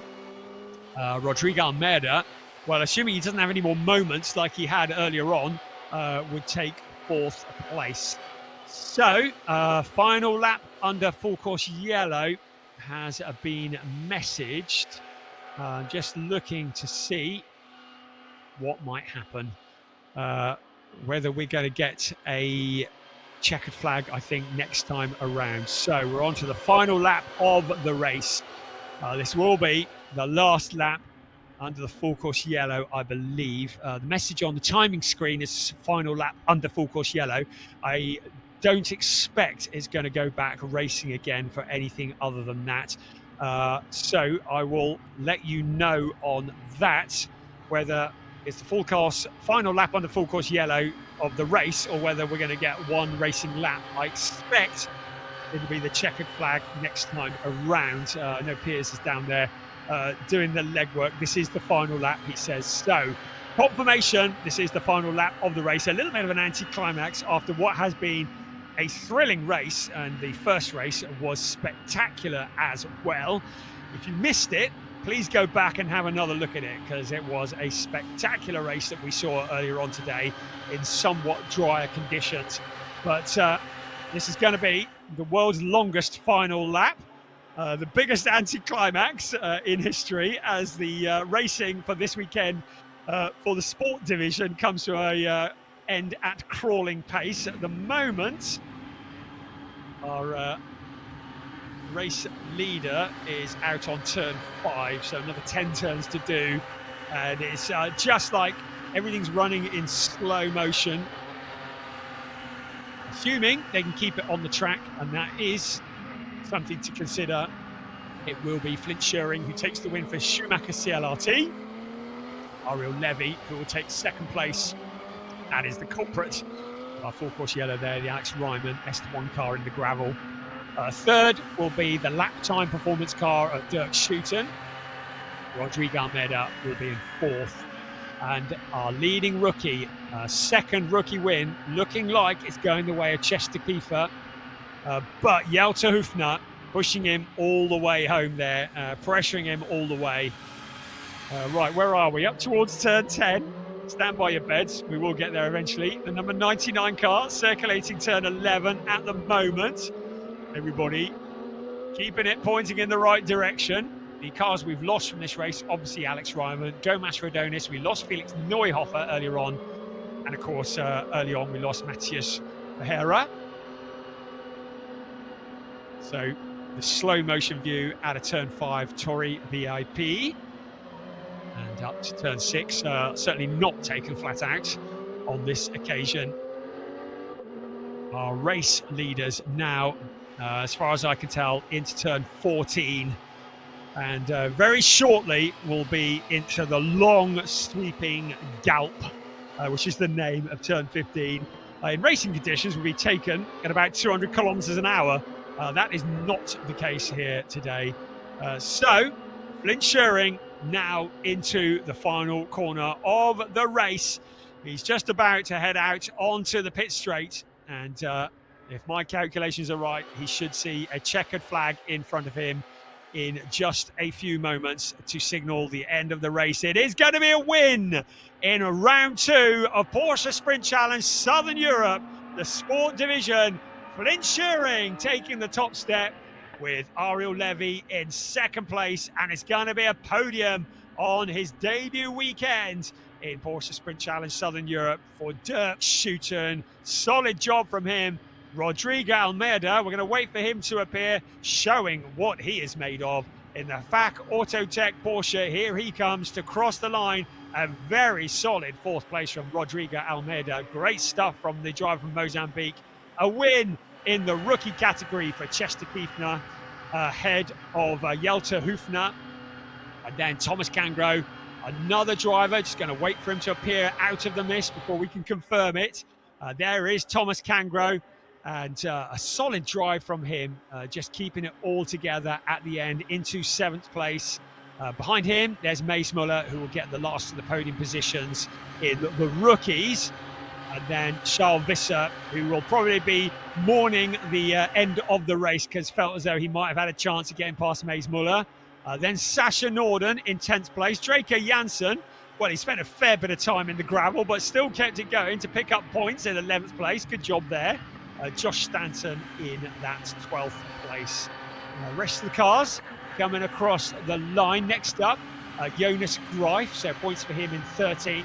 And then the winner in the Pro-Ams, it is Henry Tuamara, 14th overall, ahead of Sid Smith. What might have been with Sid Smith. Then second in the Pro-Ams, Anthony Imperato. He finishes in 16th place ahead of Ziad Giris, who is the last of the podium finishers in the Pro-Ams.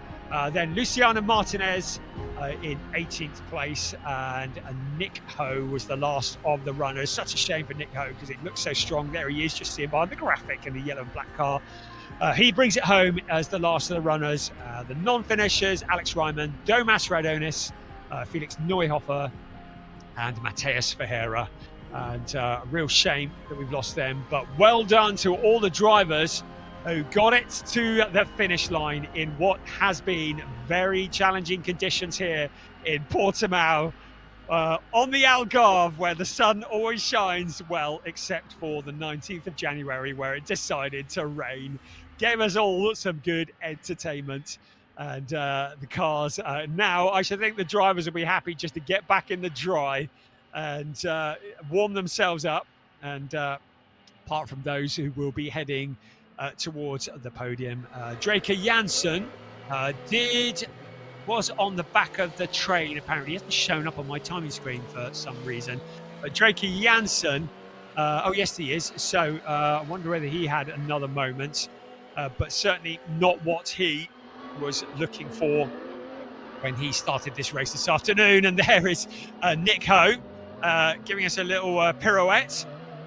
Just on the very slippery turn 5, and it is, as Josh Stanton said, like driving on ice, and that's just on the tarmac. If you get on the paint, you really are heading to the scene of the accident. And I think anybody who's just kept it pointing in the right direction is a better person than I am, because I certainly wouldn't have managed that in these conditions. So the car's now coming back into Parc Fermé, and there is Ariel Levy. Flint Schuring. I mentioned the superstar German commentator Burkhard Bechtel, who is a legend in the world of commentary. He said to me about 3 years ago, "You think Morris Schuring's quick? Keep an eye on his younger brother who's coming up through the ranks." Well, there he is, and there is the father of Flint Schuring. I'll find his name out one day, I still don't know it. But the man who has 2 superstar racing drivers as sons. Morris, who's already won Le Mans 24 at such a tender young age. Flint making just as rapid progress, now winning here in the first weekend of Porsche Sprint Challenge Southern Europe 2025. And there is Ariel Levy offering his congratulations. But Flint, I was told by Burkhardt, watch out for this one because potentially he's even faster. Well, I think Morris might have something to say about that. Hopefully. Right, thank you. Burkhardt's just messaged me. Gervin is the name of the father. You know, it's only take me 2 years to find that out. There's Dirk Schuten, the man in the golden helmet, congratulating him. Thank you for that bit of information. I shall actually, now I know his name, I'll go and say hello to him next time. Right, I think Piers has got Flint with him.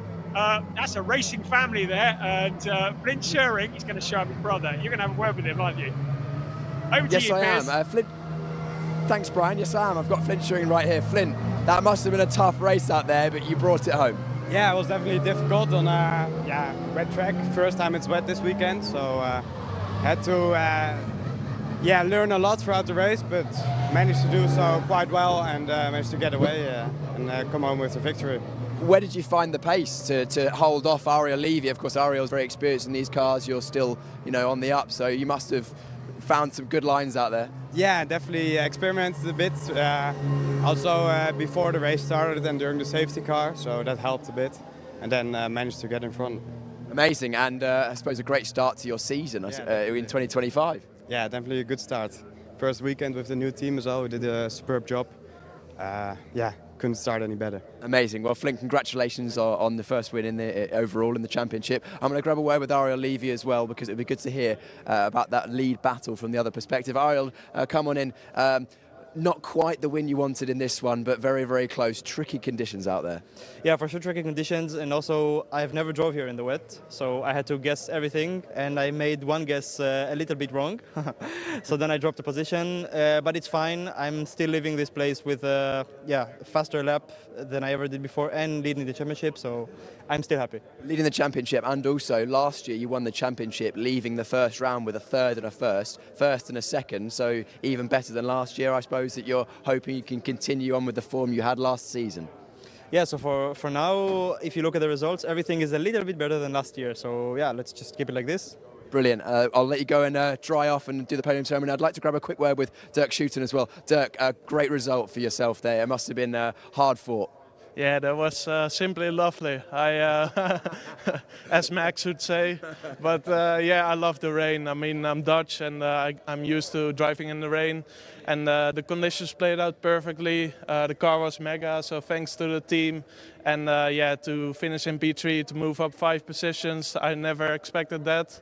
But very happy with this result. So. Yeah, it looked like you could really hustle the car out there. You were visibly able to move the car and put it where you wanted, especially in the first couple of laps compared to the drivers around you. Yeah, just placing the car where there's grip. That comes from experience, I think. And it played out perfectly. Amazing. Well, congratulations on your first podium in the Porsche Sprint Challenge Southern Europe. We're going to head back to Brian before we do the podium ceremony for the Sport Division Round 2.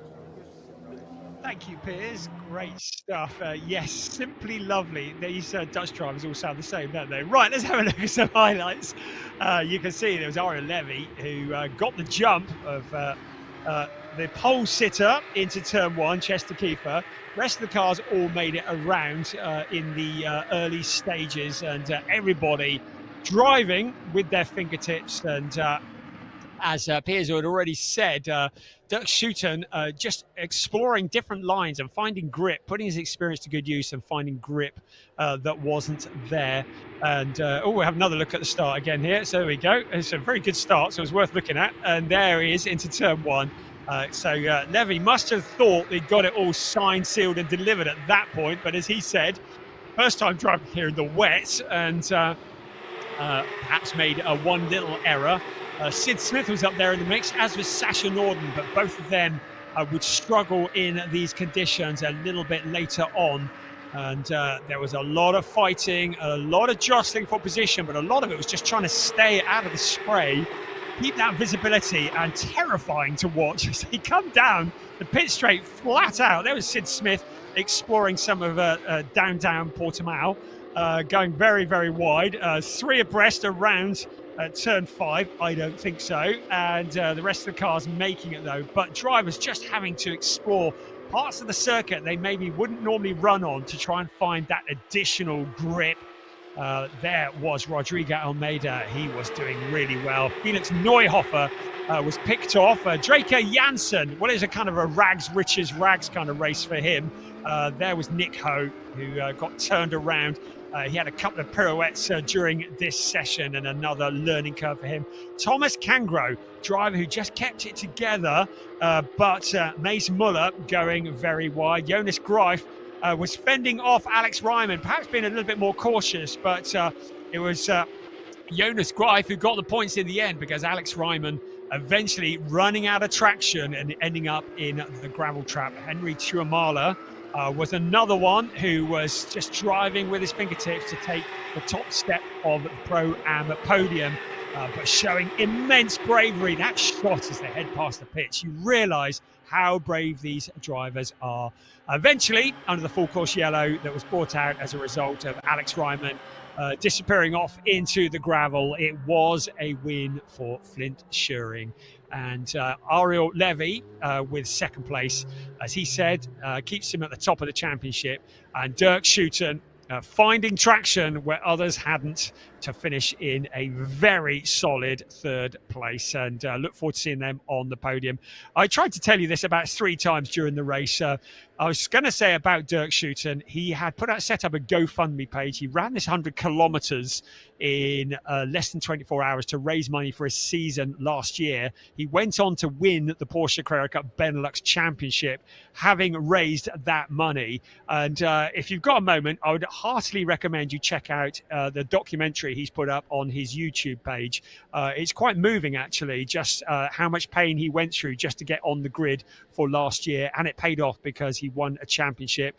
Very excited to see what he does for the rest of this year. Good, I finally managed to tell that story at about the 5th time of asking. We're now waiting for the drivers to make their way to the podium, and Piers will be waiting for us there in a few moments, I expect. So, in fact, before he goes to the podium, I think he might have a driver with him. So, back over to you, Piers. Yeah, I thought while we're waiting for all of the podiums to make their way down the pit lane, we'll grab a word with some of the drivers who've made their way up here. And Mace Muller, we spoke to you in the lunch break. You're not the most experienced in these cars, but in the wet conditions, you managed to make it work. Yeah, I already said it to you, right? If it's raining, there's a lot of chaos, and maybe I can get a few positions. So yeah, it was great in the rain. I felt very comfortable in the car, and I think, yeah, I couldn't be very much quicker than I did right now. Amazing. I'm sure you're really, really happy with the great result, considering, again, considering you haven't driven these cars that much and conditions that tricky. Spoke to Josh Stanton, and he said it was like ice out there. Yeah, it was so tricky especially on the racing line. I outbraked myself a few times as well. So I kept it on the track, but not always, you know. And also it's tricky, no traction control, no ABS, and people at home might not understand quite how slippy a racetrack is compared to the road. Without the ABS, like at home, look, some people drive their car without traction control and then it's all fun, like slidey and stuff, but without ABS, it's just scary. It is. Mace, thank you very much for chatting to us. We'll let you get ready for the podium ceremony. I'm just going to check. Are we waiting any more drivers? One more. Who should we? We'll grab one more driver potentially, and if not, maybe we will just let's actually get the podium ceremony underway. So we're starting with the overall classification. We saw them finish on the circuit, but we are now going to have the podium. We've seen him already, we've spoken to him. Our third place driver, the number 34 from the Netherlands, Dirk Schouten. Congratulations, Dirk. His first podium in the Porsche Sprint Challenge Southern Europe. Second place, our champion last year, Ariel Levy. He was content with second place, wanted the win, but good result nonetheless. And our eventual winner, Flint Schuring.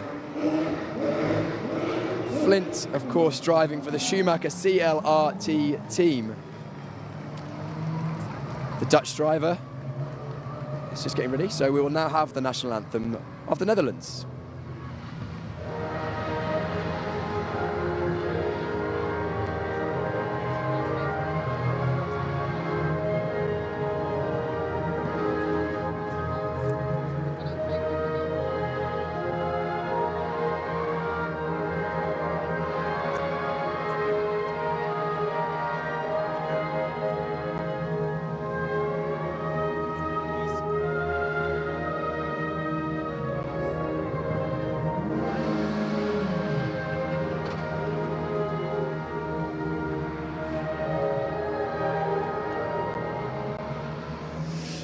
And now the trophy presentation. The third place trophy and champagne, or bubbly as it is, going to Dirk Schouten. Second place trophy and bubbly for Ariel Levy, last year's champion, current points leader in the championship. And then Flint Schuring wins the second round of the Porsche Sprint Challenge Southern Europe in the sport classification. Overall, raises the trophy to the team, to the applause of the rest of the teams. We'll get a couple of photos, and then I believe, because it is the last race of this weekend, that bubbly may not remain in the bottles. And we're hoping for a nice big celebration from all three of these drivers. And here we go, the champagne. Brilliant. Congratulations to all three drivers. A really memorable moment when they get to spray the champagne on the podium. Makes the cleanup after the weekend in terms of laundry a little bit more difficult. But good to also see the camaraderie and the sportsmanship from those three drivers. And I'm hoping to grab a word once again with Flint Schuring. We grabbed a quick word with him after the race. Flint, if I could grab you back in. You can enjoy the champagne. The driving is done now. Yeah. Flint, just wanted to grab a quick word with you because you've made a big step forward this year. You know, in the wet conditions, you've showed your pace. Only 4 points behind Ariel Levy in the championship. You must be feeling pretty good for the season ahead. Yeah, 1 over 4 rounds over, so and only 4 points behind, so all is to come. So yeah, let's see in Estoril what we can do there. Amazing. And what are your hopes? You're hoping to take the championship fight to Ariel? Yeah, definitely. That's, I think, the objective for this year. And winter. Yeah, this winter. Well, it's a new year. It's a new year. Yeah. And also, let's talk about Schumacher a little bit. You know, you're working with them this year. Clearly, they gave you a good car. Yeah, the first time working with them this weekend, but they've gave me an amazing car for this race. Yeah, quite unbelievable, but yeah, they really work hard and it shows. Look forward to seeing what the season has in store for you. Flint, we'll let you celebrate with the team. Thank you so much and congratulations. Next up, we have the podium for the rookie classification. And in third place, we've spoken to him already, it's Maes Muller. Maes, the number 67 from the Netherlands, driving for PG Motorsport. In second place, the 919 from the Netherlands, Hjelte Höfner. Congratulations, Hjelte. He drives for MDM Motorsport. And in first place for the rookie classification, it is Chester Kiefer. Congratulations, Chester, winning the rookie classification in the sport division. He drives the number 88. He's from the Luxembourg, and we will now have the Luxembourg national anthem.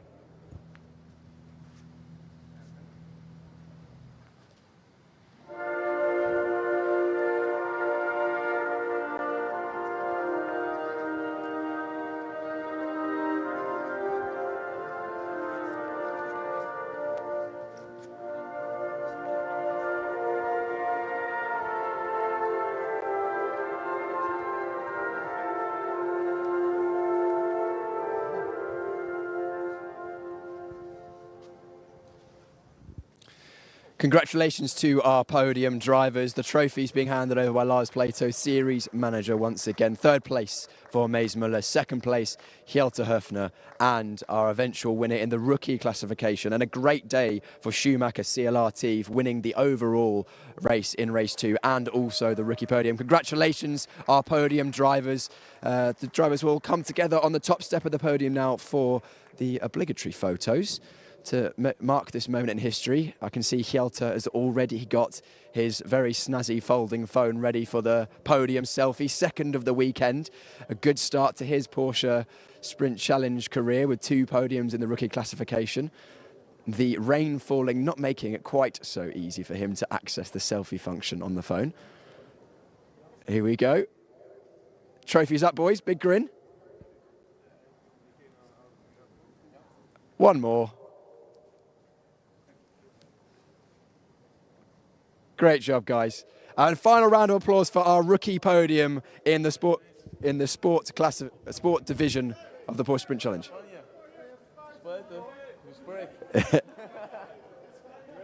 Oh, here we go. And a last minute decision to spray the champagne.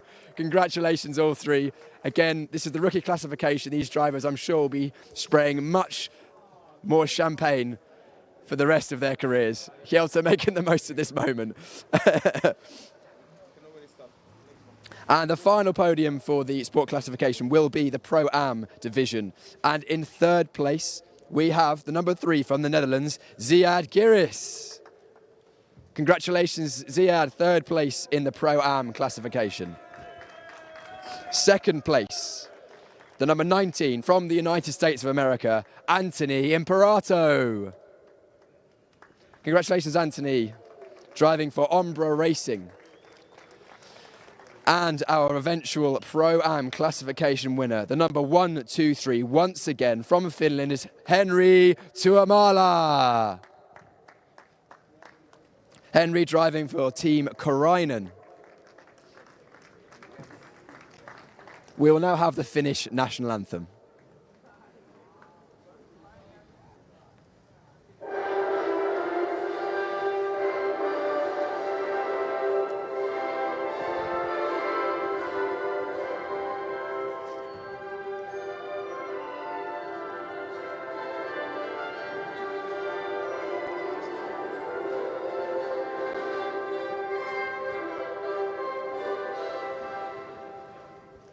Trophies once again for the Pro-Am classification being handed out by Lars Plato, series manager. Third place, Ziad Giris.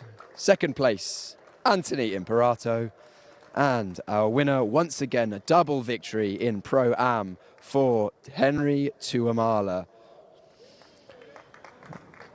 Now just podium photo and champagne to go. I can see that Ziad already has champagne in hand, ready to get it on. Oh, none from the Pro-Am. Come on, guys. Oh, you're going to prefer to drink it. No worries. I completely understand that. So that concludes the sports division for the Porsche Sprint Challenge Southern Europe, round 2. All that's left is the club division, and the rain is literally, as we speak, falling once again. It's going to be a tricky one. I'll let Brian talk you through the start of that.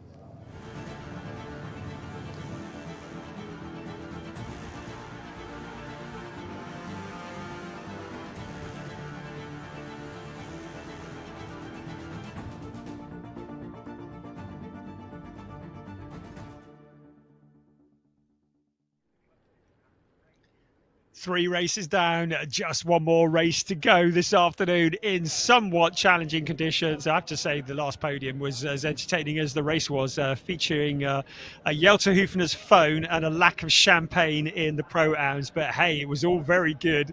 And I think they want to get back in the drive because the rain is now coming down.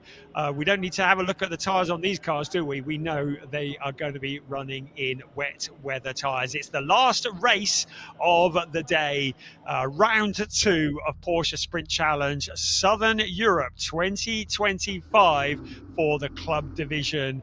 We're on board there very, very briefly with Ajith Kumar, the superstar pro actor from India, who is at the wheel of the silver car, and he has a lot of cars in front of him, but there's a lot of gaps on the grid. We did see a fair bit of damage in the previous race, so a few less cars than maybe we had hoped for. If we can get through this one without a yellow or indeed a red flag, I will be somewhat surprised, but I'm prepared to be surprised. These are great drivers, real entertainers. If it was me, my heart would be racing as I sat on the grid. They are staring at an empty track in front of them. The rain lights are on. The cars sat silently at the moment with just the engines ticking over. And in just a few moments, they will start their formation lap. It will be, once again, a rolling start for the club division. To remind you that these cars do have ABS, unlike the previous race that we saw where the cars do not have ABS, these ones do. So perhaps a little bit of help under braking. We're going to need more than that for this, aren't they? It's Marabi Mekvabishvili. Great comeback in that last race. Starts on pole position with Felipe Wills alongside Andre Fernandez, Javier Ripoll Jr. Mixed races for them. They're on row 2. Angelo Fontana, Tobias Vasquez, and Reinhold Kran and Lee Mole. That's the first 4 rows of the grid. Jan-Jaap van Roon and Lennart Hinstra are on row 5, ahead of Alexander Dobik and Marcus Neuhofer. Eric Wagner and Patrick Cunha. Keep an eye on him, our pole sitter in the GT4 race. Then Dominic Bastian and David Harrison. I'm not sure if he's on the grid or not after a lot of damage in the previous race.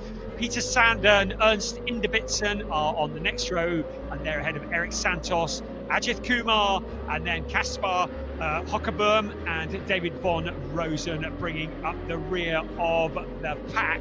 I think it was car 16 was at the very back. Evgeny Leonov, and I'll need Piers. Perhaps if you get a moment, Piers, you can just give me an update on what's happened to the Leonov car there.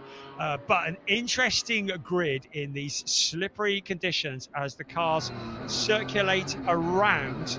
And Leonov, with a lot of work to do from there, on board with Philip Wills, and he has the cars in front of him with the rain lights burning through the mist. But a very mixed race for many of these front runners. And Morabi Mekvabishvili, he was having to fight his way through after an earlier stoppage, earlier spin, should I say, and he came back through the pack showing great pace, and he must fancy his chances from the front of the pack this time around. So the car's tiptoeing around in these wet conditions. Hopefully we'll get to find out what actually did happen to Evgeny Leonov, but by my calculations, he's starting somewhere at the absolute back of the pack. So the winner from the previous race, well, he looked very good, didn't he? And we'll see how he does from the very back of the pack, particularly in these tricky conditions. But pole sitter is going to be Morabi Mekvabishvili, and he will want to get a good run into that first turn. But Felipe Wills has proven to be a very useful customer in the racing. Javier Ripoll Jr. there as well, just loitering in the background, as is also the case for Tobias Vasquez. So lots of action still to come. 30 minutes plus 1 lap of racing is about to commence. Porsche Sprint Challenge Southern Europe 2025 crosses the line for their second race of the day. Round 2 is go. Their headlights blazing through the mist under braking into turn 1. Morabi Mekvabishvili did have a bit of a jump on Philip Wills going into the going across the start and finish line, but now Philip Wills takes the advantage into the lead of the race. Also there, Javier Ripoll Jr. challenging for that lead position. So the rest of the cars just tiptoeing their way around turn 3 and in towards turn 4.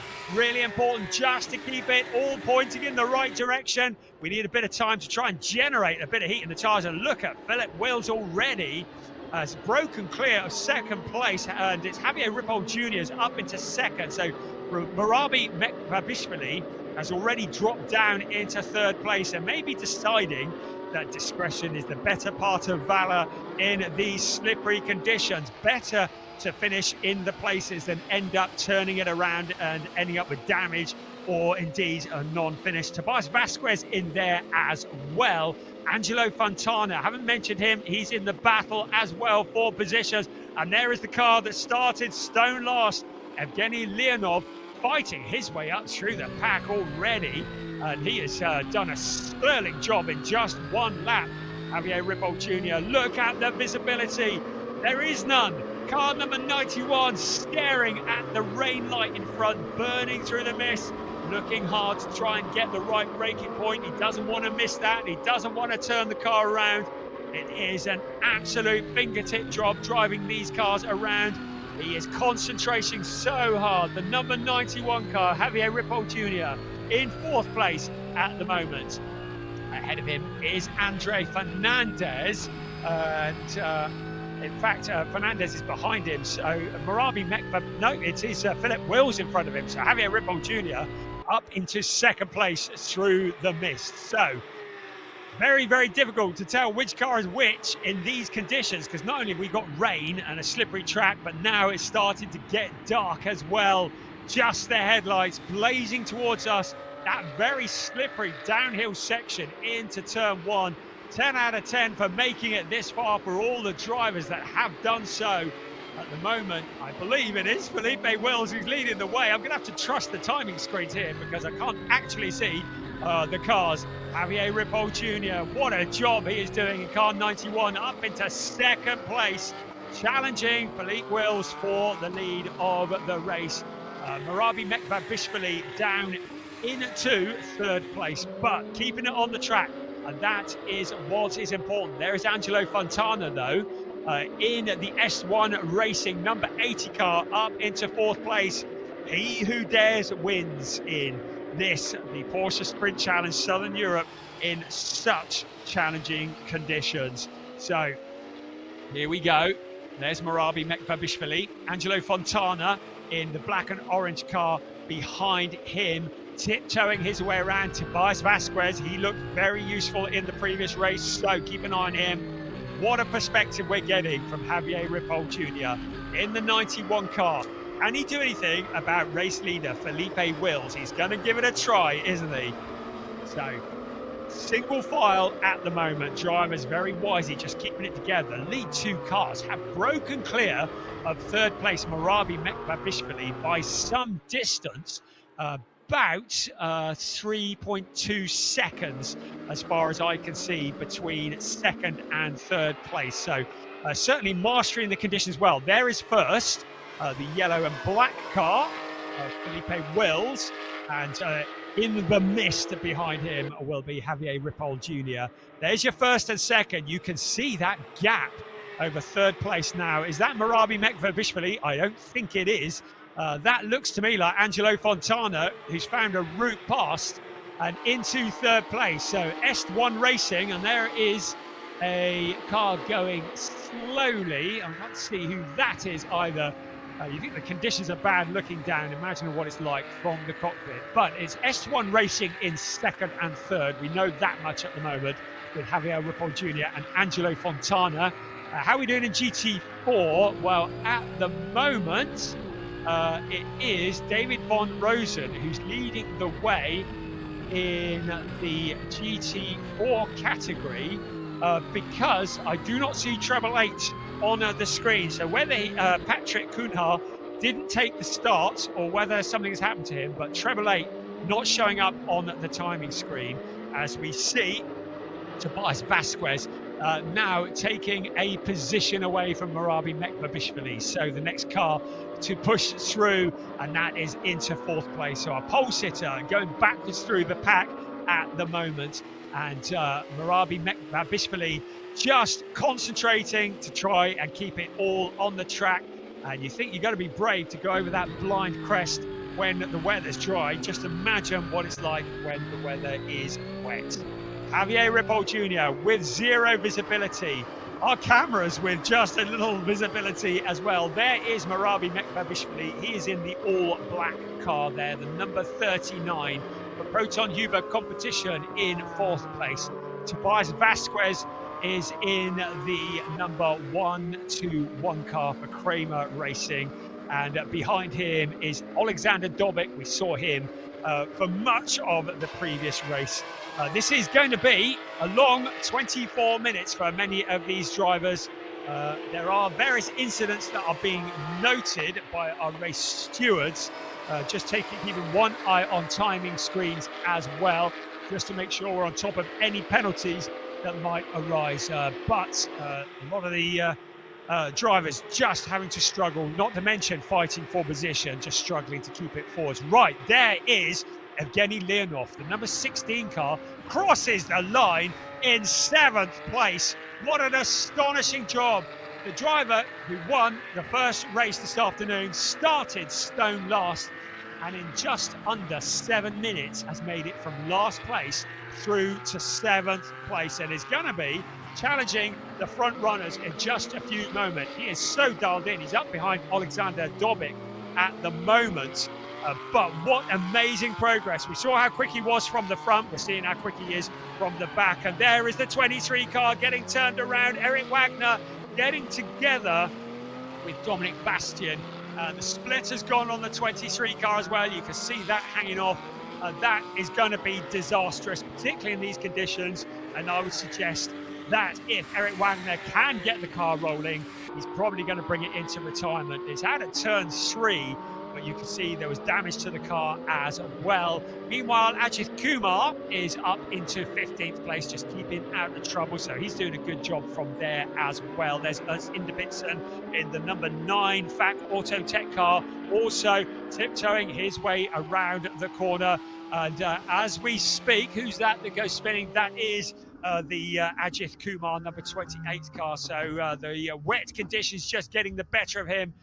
Just has he kept the engine running? I think he has. Selecting a gear, he gets to rejoin, but probably not the race that he was looking forward to when he arrived at the circuit this morning. Now, I'm hoping he can get the car together, because if he can't, he can get it running. I think he's up at turn 10. If he can't get it running, then we will end up with a caution.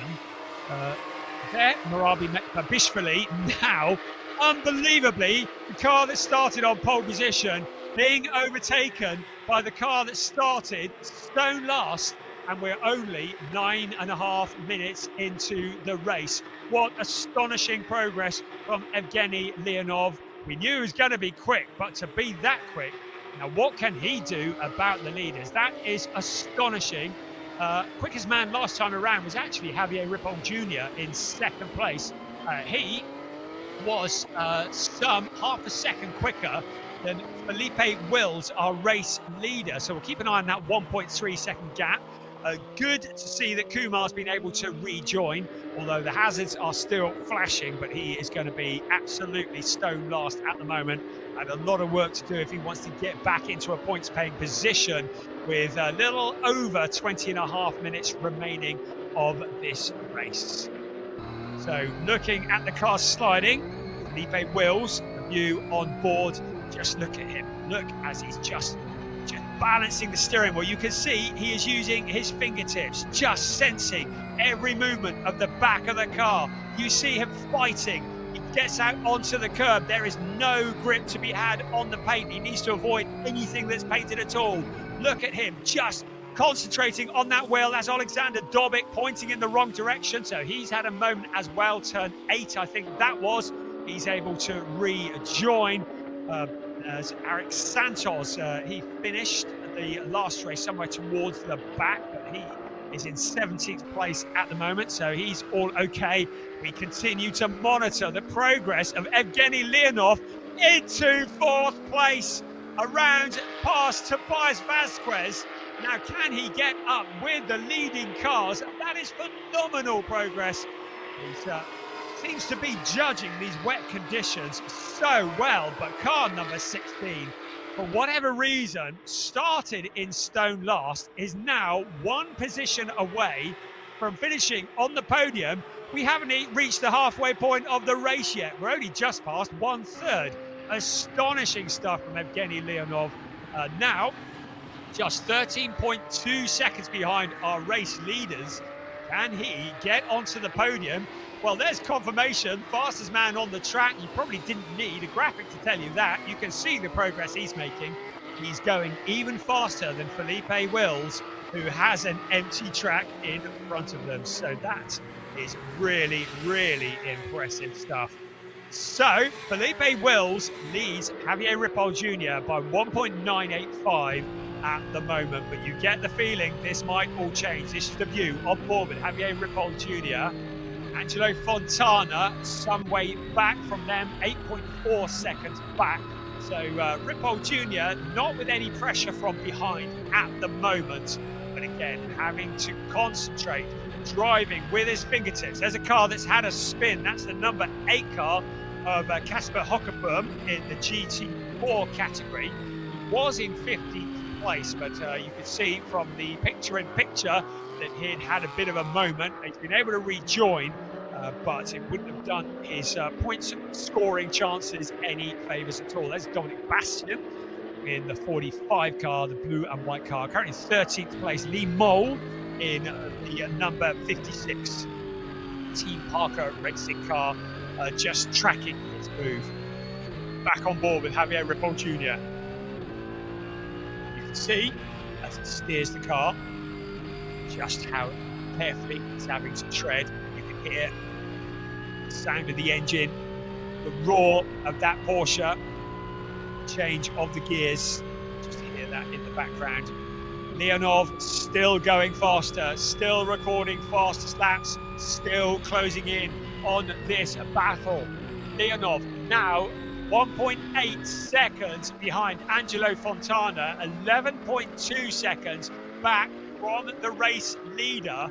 What can Evgeny Leonov do to catch up with Felipe Wills and Javier Ripoll Jr.? But he's got to get past Angelo Fontana first. It's still a couple of seconds back from him, but you get the feeling at this pace, and that's not even at the halfway point yet, that he is going to be with Fontana before too long. Astonishing progress, and there is a spin for Dominic Bastien. The car doing a double pirouette, still pointing in the wrong direction. He's managed to keep it out of contact from the barriers now. I'm hoping that everybody else coming around the corner is going to see that. The yellow flags will be furiously raving. That is a code brown moment for Dominic Bastien. There is no doubt about that when you see cars coming towards you in these conditions. Looks like he's been able to avoid any kind of collision. He's going to be able to rejoin, albeit a long way back. These drivers running absolutely on the edge. Javier Ripoll Jr. in that second place. You can see Felipe Wills up ahead of him, 1.6 seconds. I think that gap has probably come down a little bit. We'll let you know what it is next time they cross the start-finish line. At the moment, they're into turn 13. It's Jan Jaap van Roon in the 127 car. Right, Felipe Wills, our race leader. Look how hard he's having to work, keeping it together. 1.681 was the gap last time around, and 11.2 back to Evgeny Leonov. Let's see what it is now. 1.6, 11.2. Those are the two numbers we're going to be looking at when they cross the line next time around, and see whether the gaps have been closing up. Well, yes, 0.6 of a second from Javier Ripoll Jr. into Felipe Wills. What's the score with Evgeny Leonov? 9.095 seconds, so he's taken a couple of seconds out of the leaders as well. Leonov is going to be with the leaders before the end of this race if things remain as they are. So we've got a field that is compressing. Felipe Wills doing a sterling job, leading the way in these tricky conditions. Javier Ripoll Jr. closing in on him. There is third place, Angelo Fontana. Behind him, there is the car that started stone last, Evgeny Leonov, in fourth place, now closing in on a podium position. Fourth place at the moment, our leading GT4 car, David von Rosen. Good progress in ninth place. Just pointing that out. There's Leonov taking a completely different line into the corner, exploring the traction. Remember, he's got GT experience around this circuit already, but Angelo Fontana, a not inexperienced pilot, to use a double negative in his own right. But that podium position looking very much under threat because we are just over 14 minutes plus 1 lap remaining, and Evgeny Leonov is closing in on him very rapidly indeed. Our race leaders are up at turn 11 at the moment, and Leonov is just coming into turn 10. So they are all closing up. This is all looking for an absolute grandstand finish here. Race 2 of the weekend for Porsche Sprint Challenge Southern Europe Club Division, and this is looking like it could be a spectacular finish. Felipe Wills at the moment leading the way. How long can he hold on for? Javier Ripoll Jr. a little over 1 second behind him. What's the gap going to be when they cross the line next time around? They're coming out of the final corner now onto the start-finish line. There is Leonov. So in the dark, in the mist, in the gloom, here comes Felipe Wills to cross the line. He stops the clock, well, 1.2, so he's managed to respond to what Javier Ripoll Jr. is doing, but he has not responded to Evgeny Leonov. Now just 6.2 seconds off the lead. So have we seen the best from Javier Ripoll Jr. in second place? He's dropped back by about 0.3 from Felipe Wills. Angelo Fontana in that third place at the moment. We've got a yellow flag up at turn 7, so somebody's had a bit of a moment. In fact, 6, 7 and 8. So somebody has had a moment up there, but I don't want to take my eyes off this battle. That is the car that brought out the yellow flag. It it was. Casper Hockerboom in the number 8 in the GT4 category. Was in 17th place. Is going to drop to the back of the pack now. But what is going to happen? 12.5 minutes, just under, plus 1 lap remaining. The leader, Felipe Wills, in the 912 car. There is Dominic Bastian, who is a back marker after that double pirouette that we saw just now. He will move out of the way. Wills will go through. Question is, has he slowed Wills enough for Ripoll Jr. to close in on him? Remember, it's 1.29 last time around. They're up at turn 11 at the moment. What wonderful stuff here from the club division of Porsche Sprint Challenge Southern Europe.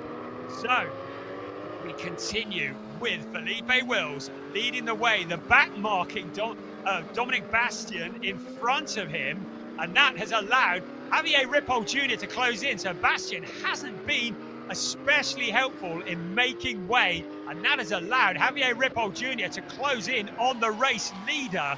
So what is going to happen here? We'll have one eye on that. We've also got an eye on some of these other battles. That's Lee Mole up behind Reinhold Kran. That is in 12th place. So where is our race leader at the moment coming out across the line? What is the gap? Wills crosses the line, half a second between first and second place. But look, Evgeny Leonov, 2.865 seconds back behind our race leader, and in between him and second place Ripoll Jr. is Angelo Fontana. The first 4 cars are on a different planet to everybody else. Tobias Vasquez in there as well, but then a massive gap back to Marabi Mekbabishvili. Now who's that that's going slowly? Is that Leonov? I'm not sure who that is. Going to see if we can zoom in on it. There is a car that was going slowly. It looks suspiciously like Leonov, but it might not have been. Here's Felipe Wills. There is Javier Ripoll Jr. There's Angelo Fontana. And it was Leonov. So Leonov looks to have had a problem. So he started from last. He closed in on the leaders, but Tobias Vasquez suddenly back into the lead battle because we've got a car static at the side of the track. That looks like that might be Casper Hockerboom again, who's had a moment. But what has happened to Leonov?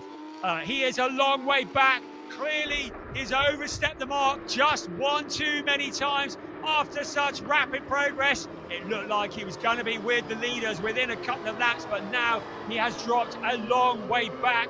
He is about 3 or 4 corners back from the lead battle at the moment, showing in 5th place. And now Javier Ripoll Jr.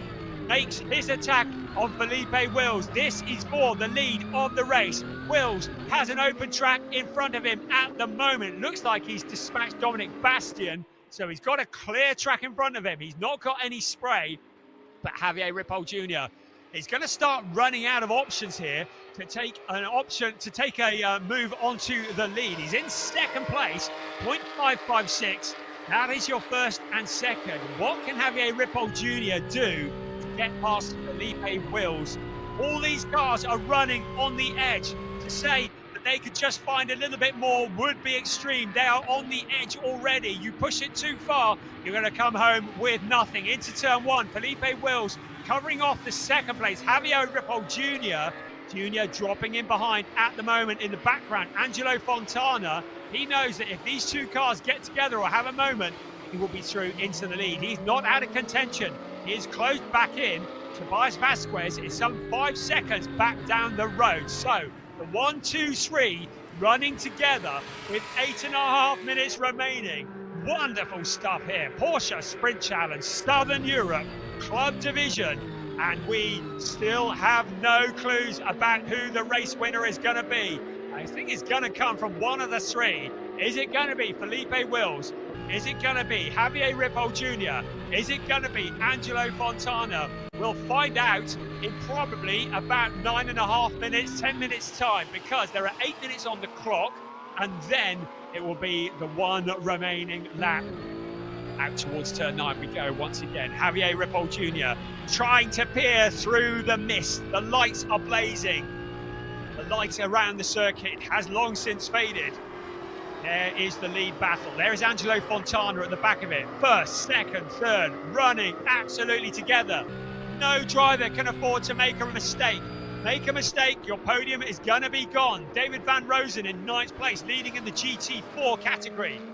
Casper Hockenberg dropped down to 19th as a result of those excursions that we saw. But our focus now entirely on the lead of this race. 7 minutes, about 7.25 minutes plus 1 lap remaining. First, second, third.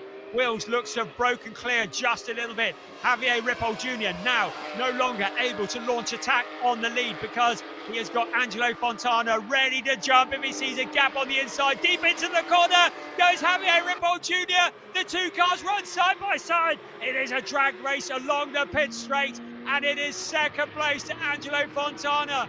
It looked like he was going to be dropping out of this podium battle at one point, but suddenly he's dug deep and he's up into second place. That mistake from Javier Ripoll Jr. saw him going wide. That was the only invitation that Angelo needed. He's through into second place. Now 1.878 back from Felipe Wills. Can he do anything about the race leader? Can he close in with 6.5 minutes plus 1 lap remaining? We will find out. Felipe Wills just holding it together. He's looking in his mirrors. He's saying, you guys, you fight amongst yourselves, chaps. I'm out of here. You can keep fighting, because all that does, it allows me to break clear. That's what he's done. 1.878 now.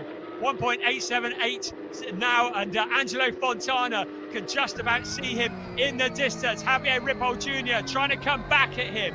This is the fight for the podium positions. This is the view on board of our race leader, Felipe Wills. A clear track still in front of him. There are no back markers anywhere near him. Meanwhile, the number 16, Yevgeny Leonov, has started to fight his way back. He's up into 5th place, but time is running out. Surely he's not going to be able to catch the podium finishers now. He's a long way back. He's in turn 8. The race leader currently in turn 11. Felipe Wills, 1.878 last time around. Next time we cross the start-finish line is going to be critical. There's a car that's stranded. That's Eric Santos. Hopefully he can get it moving. We want to see this race finishing under green-black conditions. That's at turn 15. That's a very fast corner. The yellows will be waving furiously. I think Santos has got it going. That's good news for all. And now the challenge coming here. Angelo Fontana to the inside of Felipe Wills. They come in towards turn 15.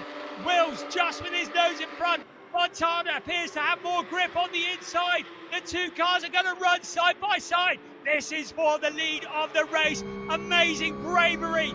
Flat out towards turn 1 they come. Down the hill under braking. Who is going to get there first? I think it's going to be Felipe Wills who gets into that corner first. Yes, it is. Angelo Fontana hasn't made it stick, but he's still got 4.5 minutes plus 1 lap remaining to find a route past the car that's bright yellow and black in front of him. This is for the lead of the race. The Proton Huber competition car leading the S1 racing car. This is for first and second. Javier Ripoll Jr. a little way back now, 1.9 seconds back from the lead battle. Still the fights are going on further back. Suddenly Felipe Wills is in the traffic. He did have a clear track in front of him, but now they've caught up with the back markers. This could be the opportunity for Angelo Fontana to make another challenge on the lead. He's only got 4 minutes remaining, plus 1 lap. There is first, there is second, a back-marking car just in front of them. The light is starting to fade. This is an epic battle for race 2 of the day for Porsche Sprint Challenge Southern Europe Club Division. On board with Felipe Wills. How hard dare he push? How hard must he get to the line? How far can he go without spinning the car? Because Angelo Fontana feels as though he's got nothing to lose. Looks like he's throwing caution to the wind as he tries to take the top step of the podium. The timer says 0.126 between first and second. You can see what the gap is between the leading cars. First and second through the mist. Javier Ripoll Jr. just a little bit too far back to get involved. That releases Angelo Fontana to make a challenge without leaving a gap. Look at the slide from Fontana under braking. Javier Ripoll, I think that was Ripoll going deep into the corner, certainly one of the cars behind, but that may have been the get out of jail free card that Felipe Wills needed. Fontana under braking, just losing the back end slightly. It's dropped him back. They crossed the line. The gap has gone up to just under 1 second. That's given Felipe Wills just a little bit of breathing space, but he's still got to hold on for another 2.5 minutes. Plus 1 lap, I beg your pardon. Angelo Fontana in the second place. We got a yellow flag at turn 10. Car stranded there. Excuse me. Oh, such an exciting race going on here. There is our race leader, and it's the 56 that is stranded, Lee Mole, who's up at turn 10. The yellow flags will be waving. Hopefully we can keep this race going under green flag conditions. Such thrilling stuff as the cars come down once again towards the Torrey VIP turn 5, our race leader. So 2 minutes remaining. It looks like Lee Mole has managed to get the car rolling again, so all good there. The yellow flags will lift at turn 10. We'll be back green, hopefully all the way, or will we? That is a Marabi Mekbabishvili into the barrier. Looks like he's made sizable contact. Only 1 minute and 3/4 remaining of this race. So Marabi Mekbabishvili, who had worked his way back up into 6th place, looks to be in the barriers, and that's up towards turn 5. So it looks as though his day is done. Less than 1.5 minutes remaining of this thrilling race. Still, Felipe Wills leads the way. Angelo Fontana, last time across the line was 0.932. He's closed the gap up a little. He made that mistake. Has he got anything left? Can he challenge any more? There is David Von Rosen, 8th place, leading in the GT4 category. As denoted by the white box around his number, he's got Leonard Hemstra just ahead of him. But we've got a full course yellow with less than 1 minute remaining of this race. The full course yellow is out. Surely this is going to be it.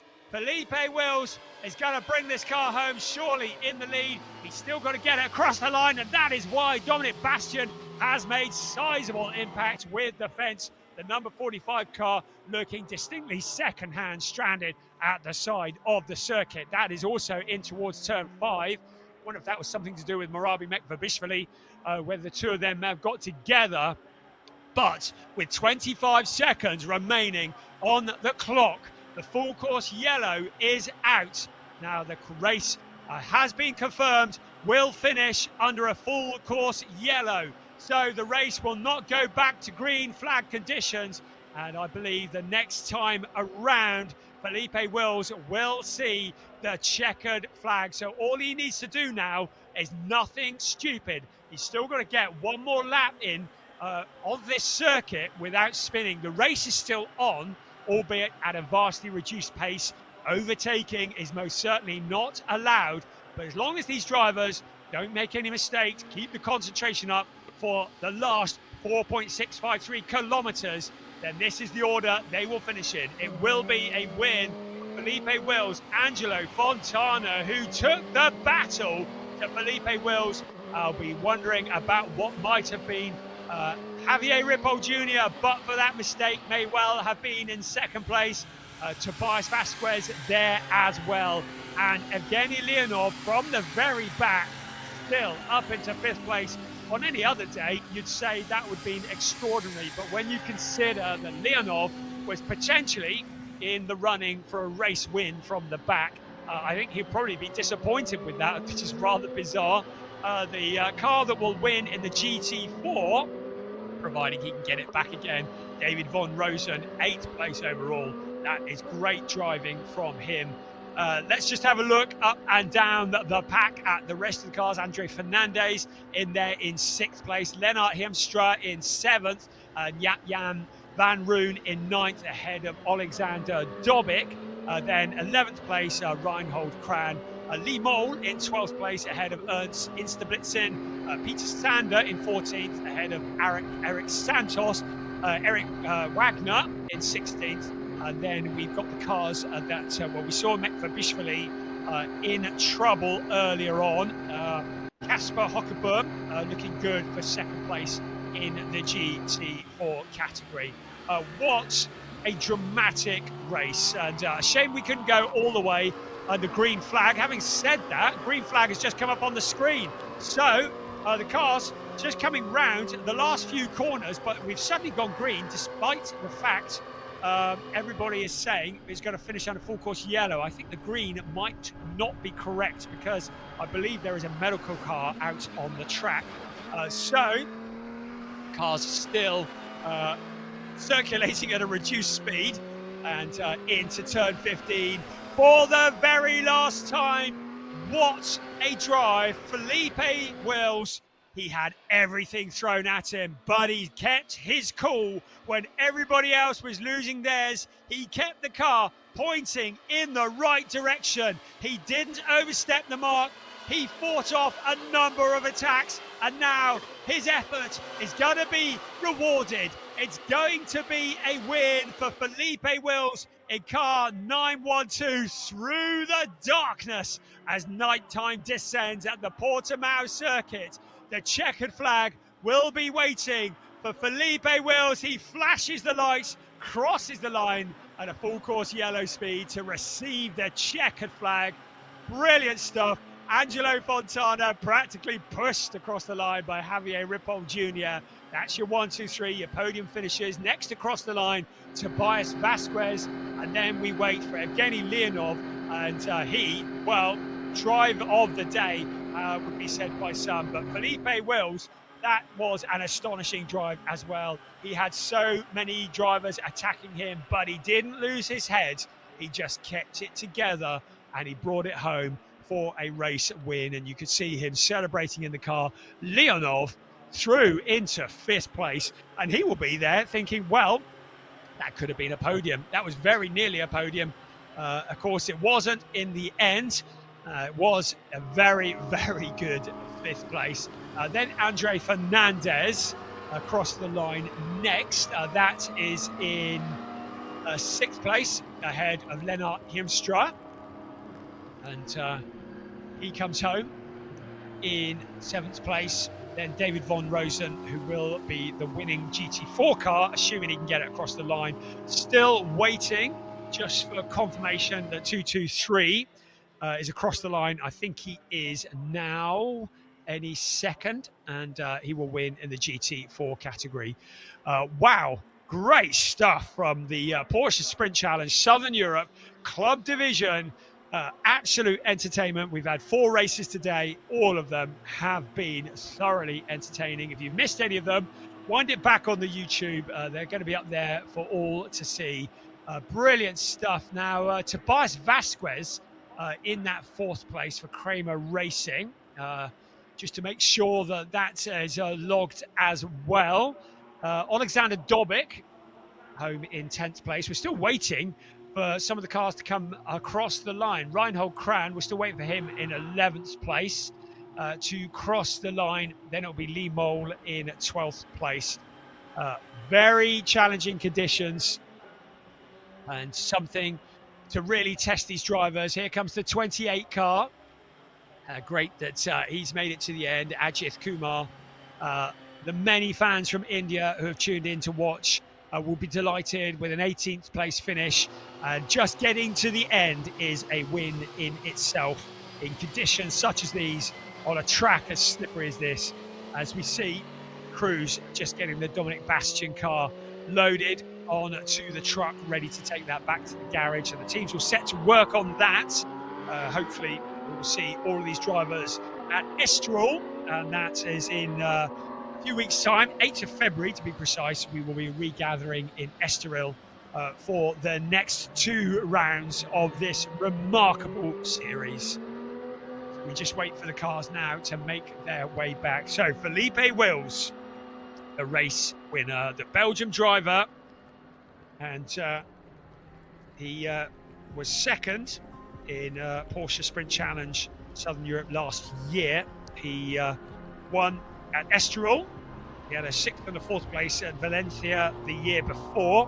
Last year was in Porsche Sprint Challenge Benelux. And he also guested in Porsche Carrera Cup Benelux in 23 as well. Let's have a look at the result. Felipe Wills, Angelo Fontana, Javier Ripoll Jr. That's your 1, 2, 3 ahead of Tobias Vasquez. Evgeny Leonov into 5th place from the back ahead of Andre Fernandez. Lennart Hiemstra in 7th ahead of David Van Rosen, who wins in the GT4 Cup. Great job there. Jan-Jaap van Roon is next as the graphic disappears ahead of Alexander Dobik and Reinhold Kram, and Limo rounding out the top 12. Right, let's have a look here. I think all of the drivers who finished on the podium must be absolutely buzzing. There is Philippe Wills, just receiving congratulations from the Proton Huber team, who do an amazing job preparing these cars. And understandably delighted, a real test of man and machine. The weather, the challenge. Angelo Fontana, I've watched him race a few times in the past. I have not seen a drive quite like that from Angelo Fontana. The Est1 racing driver really showing his skills in these tricky conditions. And Javier Ripoll Jr. in the number 91, also for Est1 Racing. Good that those two didn't get together, finishing in the podium positions.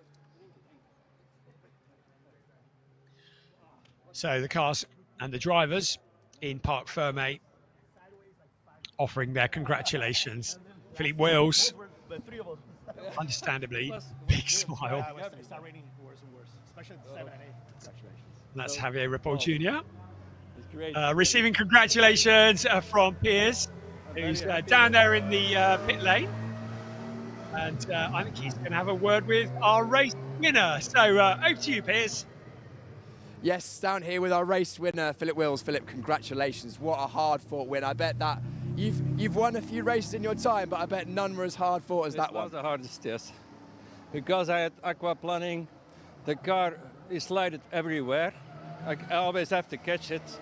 And I thought, yeah, the other guy was coming. So, and because of the cars we doubled, they stopped me, so it was very difficult to pass them. But I want to thank a lot of guys who supported me, especially Vasilis, a good friend, my engineer. He's a very good engineer, 100% motivated. Glenn, Willem van Kleef, my mentalist, and Vincent van der Valk. And now this team, they did a very great job to put the setup for the rain, for the dry, for everything. So I'm happy. I worked 6 months for it, and I'm very happy now that I won the race here. I didn't think it would happen, but I think this is the hardest circuit for me. The other three will be, I think, for me, better. We can see how much it means to you, and we can see how hard you've been working, because the heat. I forgot something. The heat. I want to thank especially my very lovely wife. She supported me so hard. So amazing. Amazing. Philip, we can see how hard you've been working, the steam coming off your head. Brilliant. Well, anyway, congratulations, an amazing victory. Well done. I'm going to grab a word with our two Est Racing drivers, Est1 Racing. First of all, in second place, we had Fontana. Mr. Fontana, if you can grab a word with him. I'm just going to butt in here. Can we grab a quick word? Sorry to bring you out in the rain. No problem. What a difference a few hours can make. Yeah, it's true. The rain. Yeah. We saw, I was in your garage during race number 1 for the club division earlier.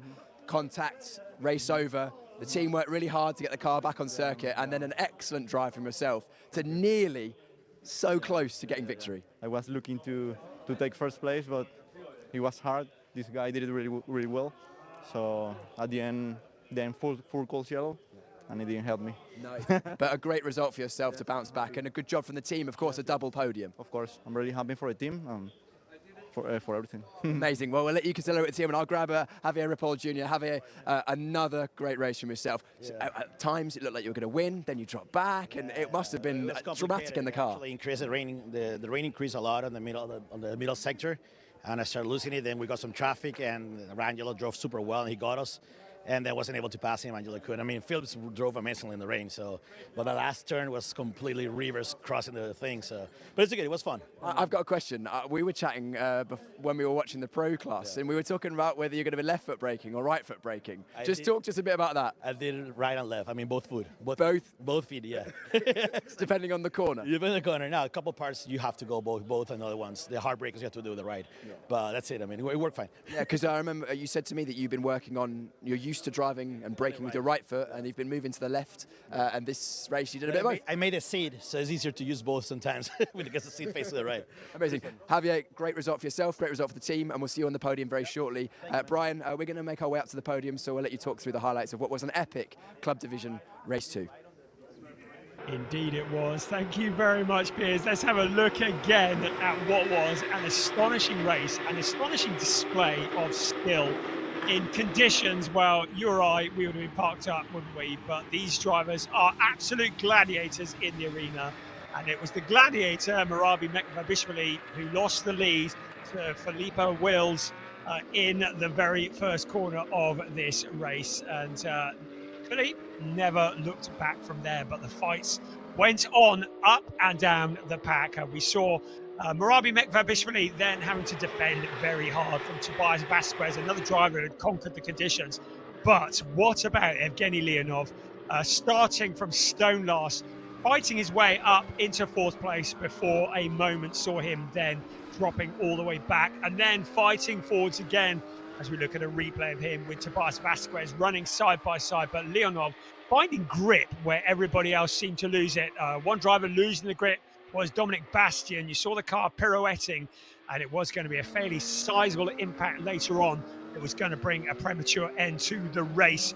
The very popular Ajit Kumar also there as well, experiencing very, very testing conditions and showing extremely well.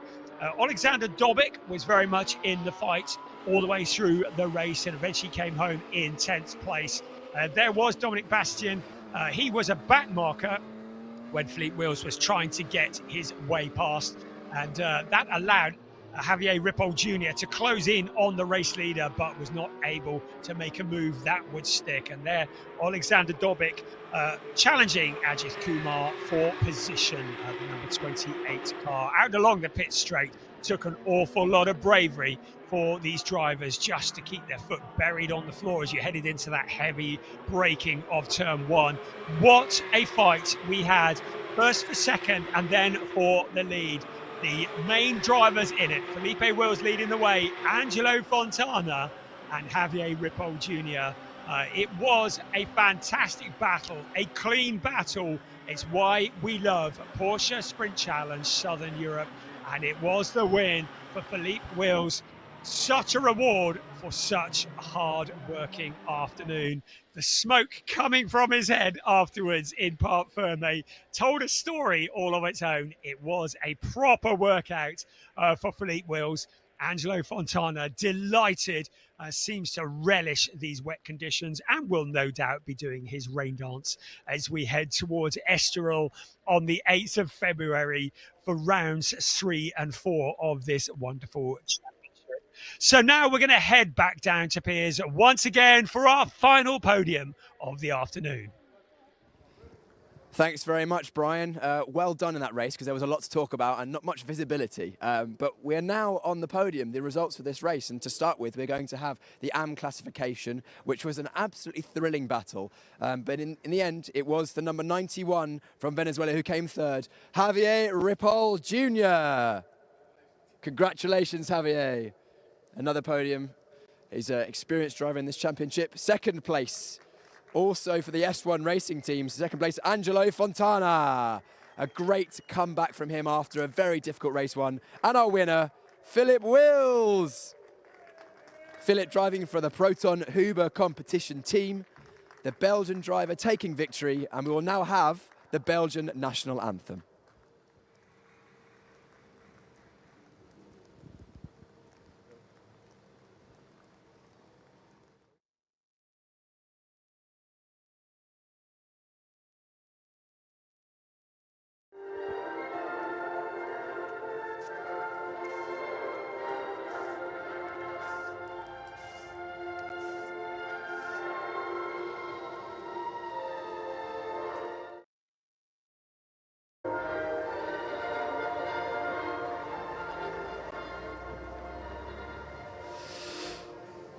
Now the trophy presentation. First up, third place, Javier Ripoll Jr. receiving his trophy from series manager Lars Plato. Second place, Angelo Fontana, also from Venezuela. Not often we have two Venezuelans on a podium, but great to see that. And then the Belgian winner, Philip Wheels, very hard for victory. A great race from all three of those drivers, and they raise the trophies aloft.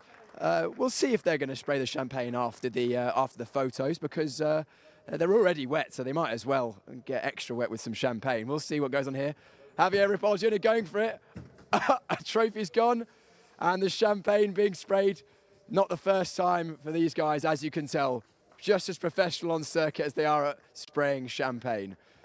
Congratulations to our Pro-Am, or Am classification, my apologies, Am classification for the round 2 of the Porsche Sprint Challenge Southern Europe. And the final podium of this round. The final podium of this round will be the GT4 classification up in a moment. Not the most populous class, however, nonetheless, the drivers deserving of their podium. And it was in second place, Kaska Hogaboom. Hogaboom. Onto the podium, please. In second place. And in first place, from Germany, David von Rosen. Congratulations, David. I believe his first race weekend, taking a victory. What a dream that is. Brilliant, brilliant racing. I mean, they both did well to manage the conditions out there. As you can see, the rain falling just as heavy now as it was during the race. And the darkness is descending here in Portugal. Congratulations to our podium once again, and we will be having the German national anthem in just a moment, I believe. Yes, German national anthem will be played now for David von Rosen.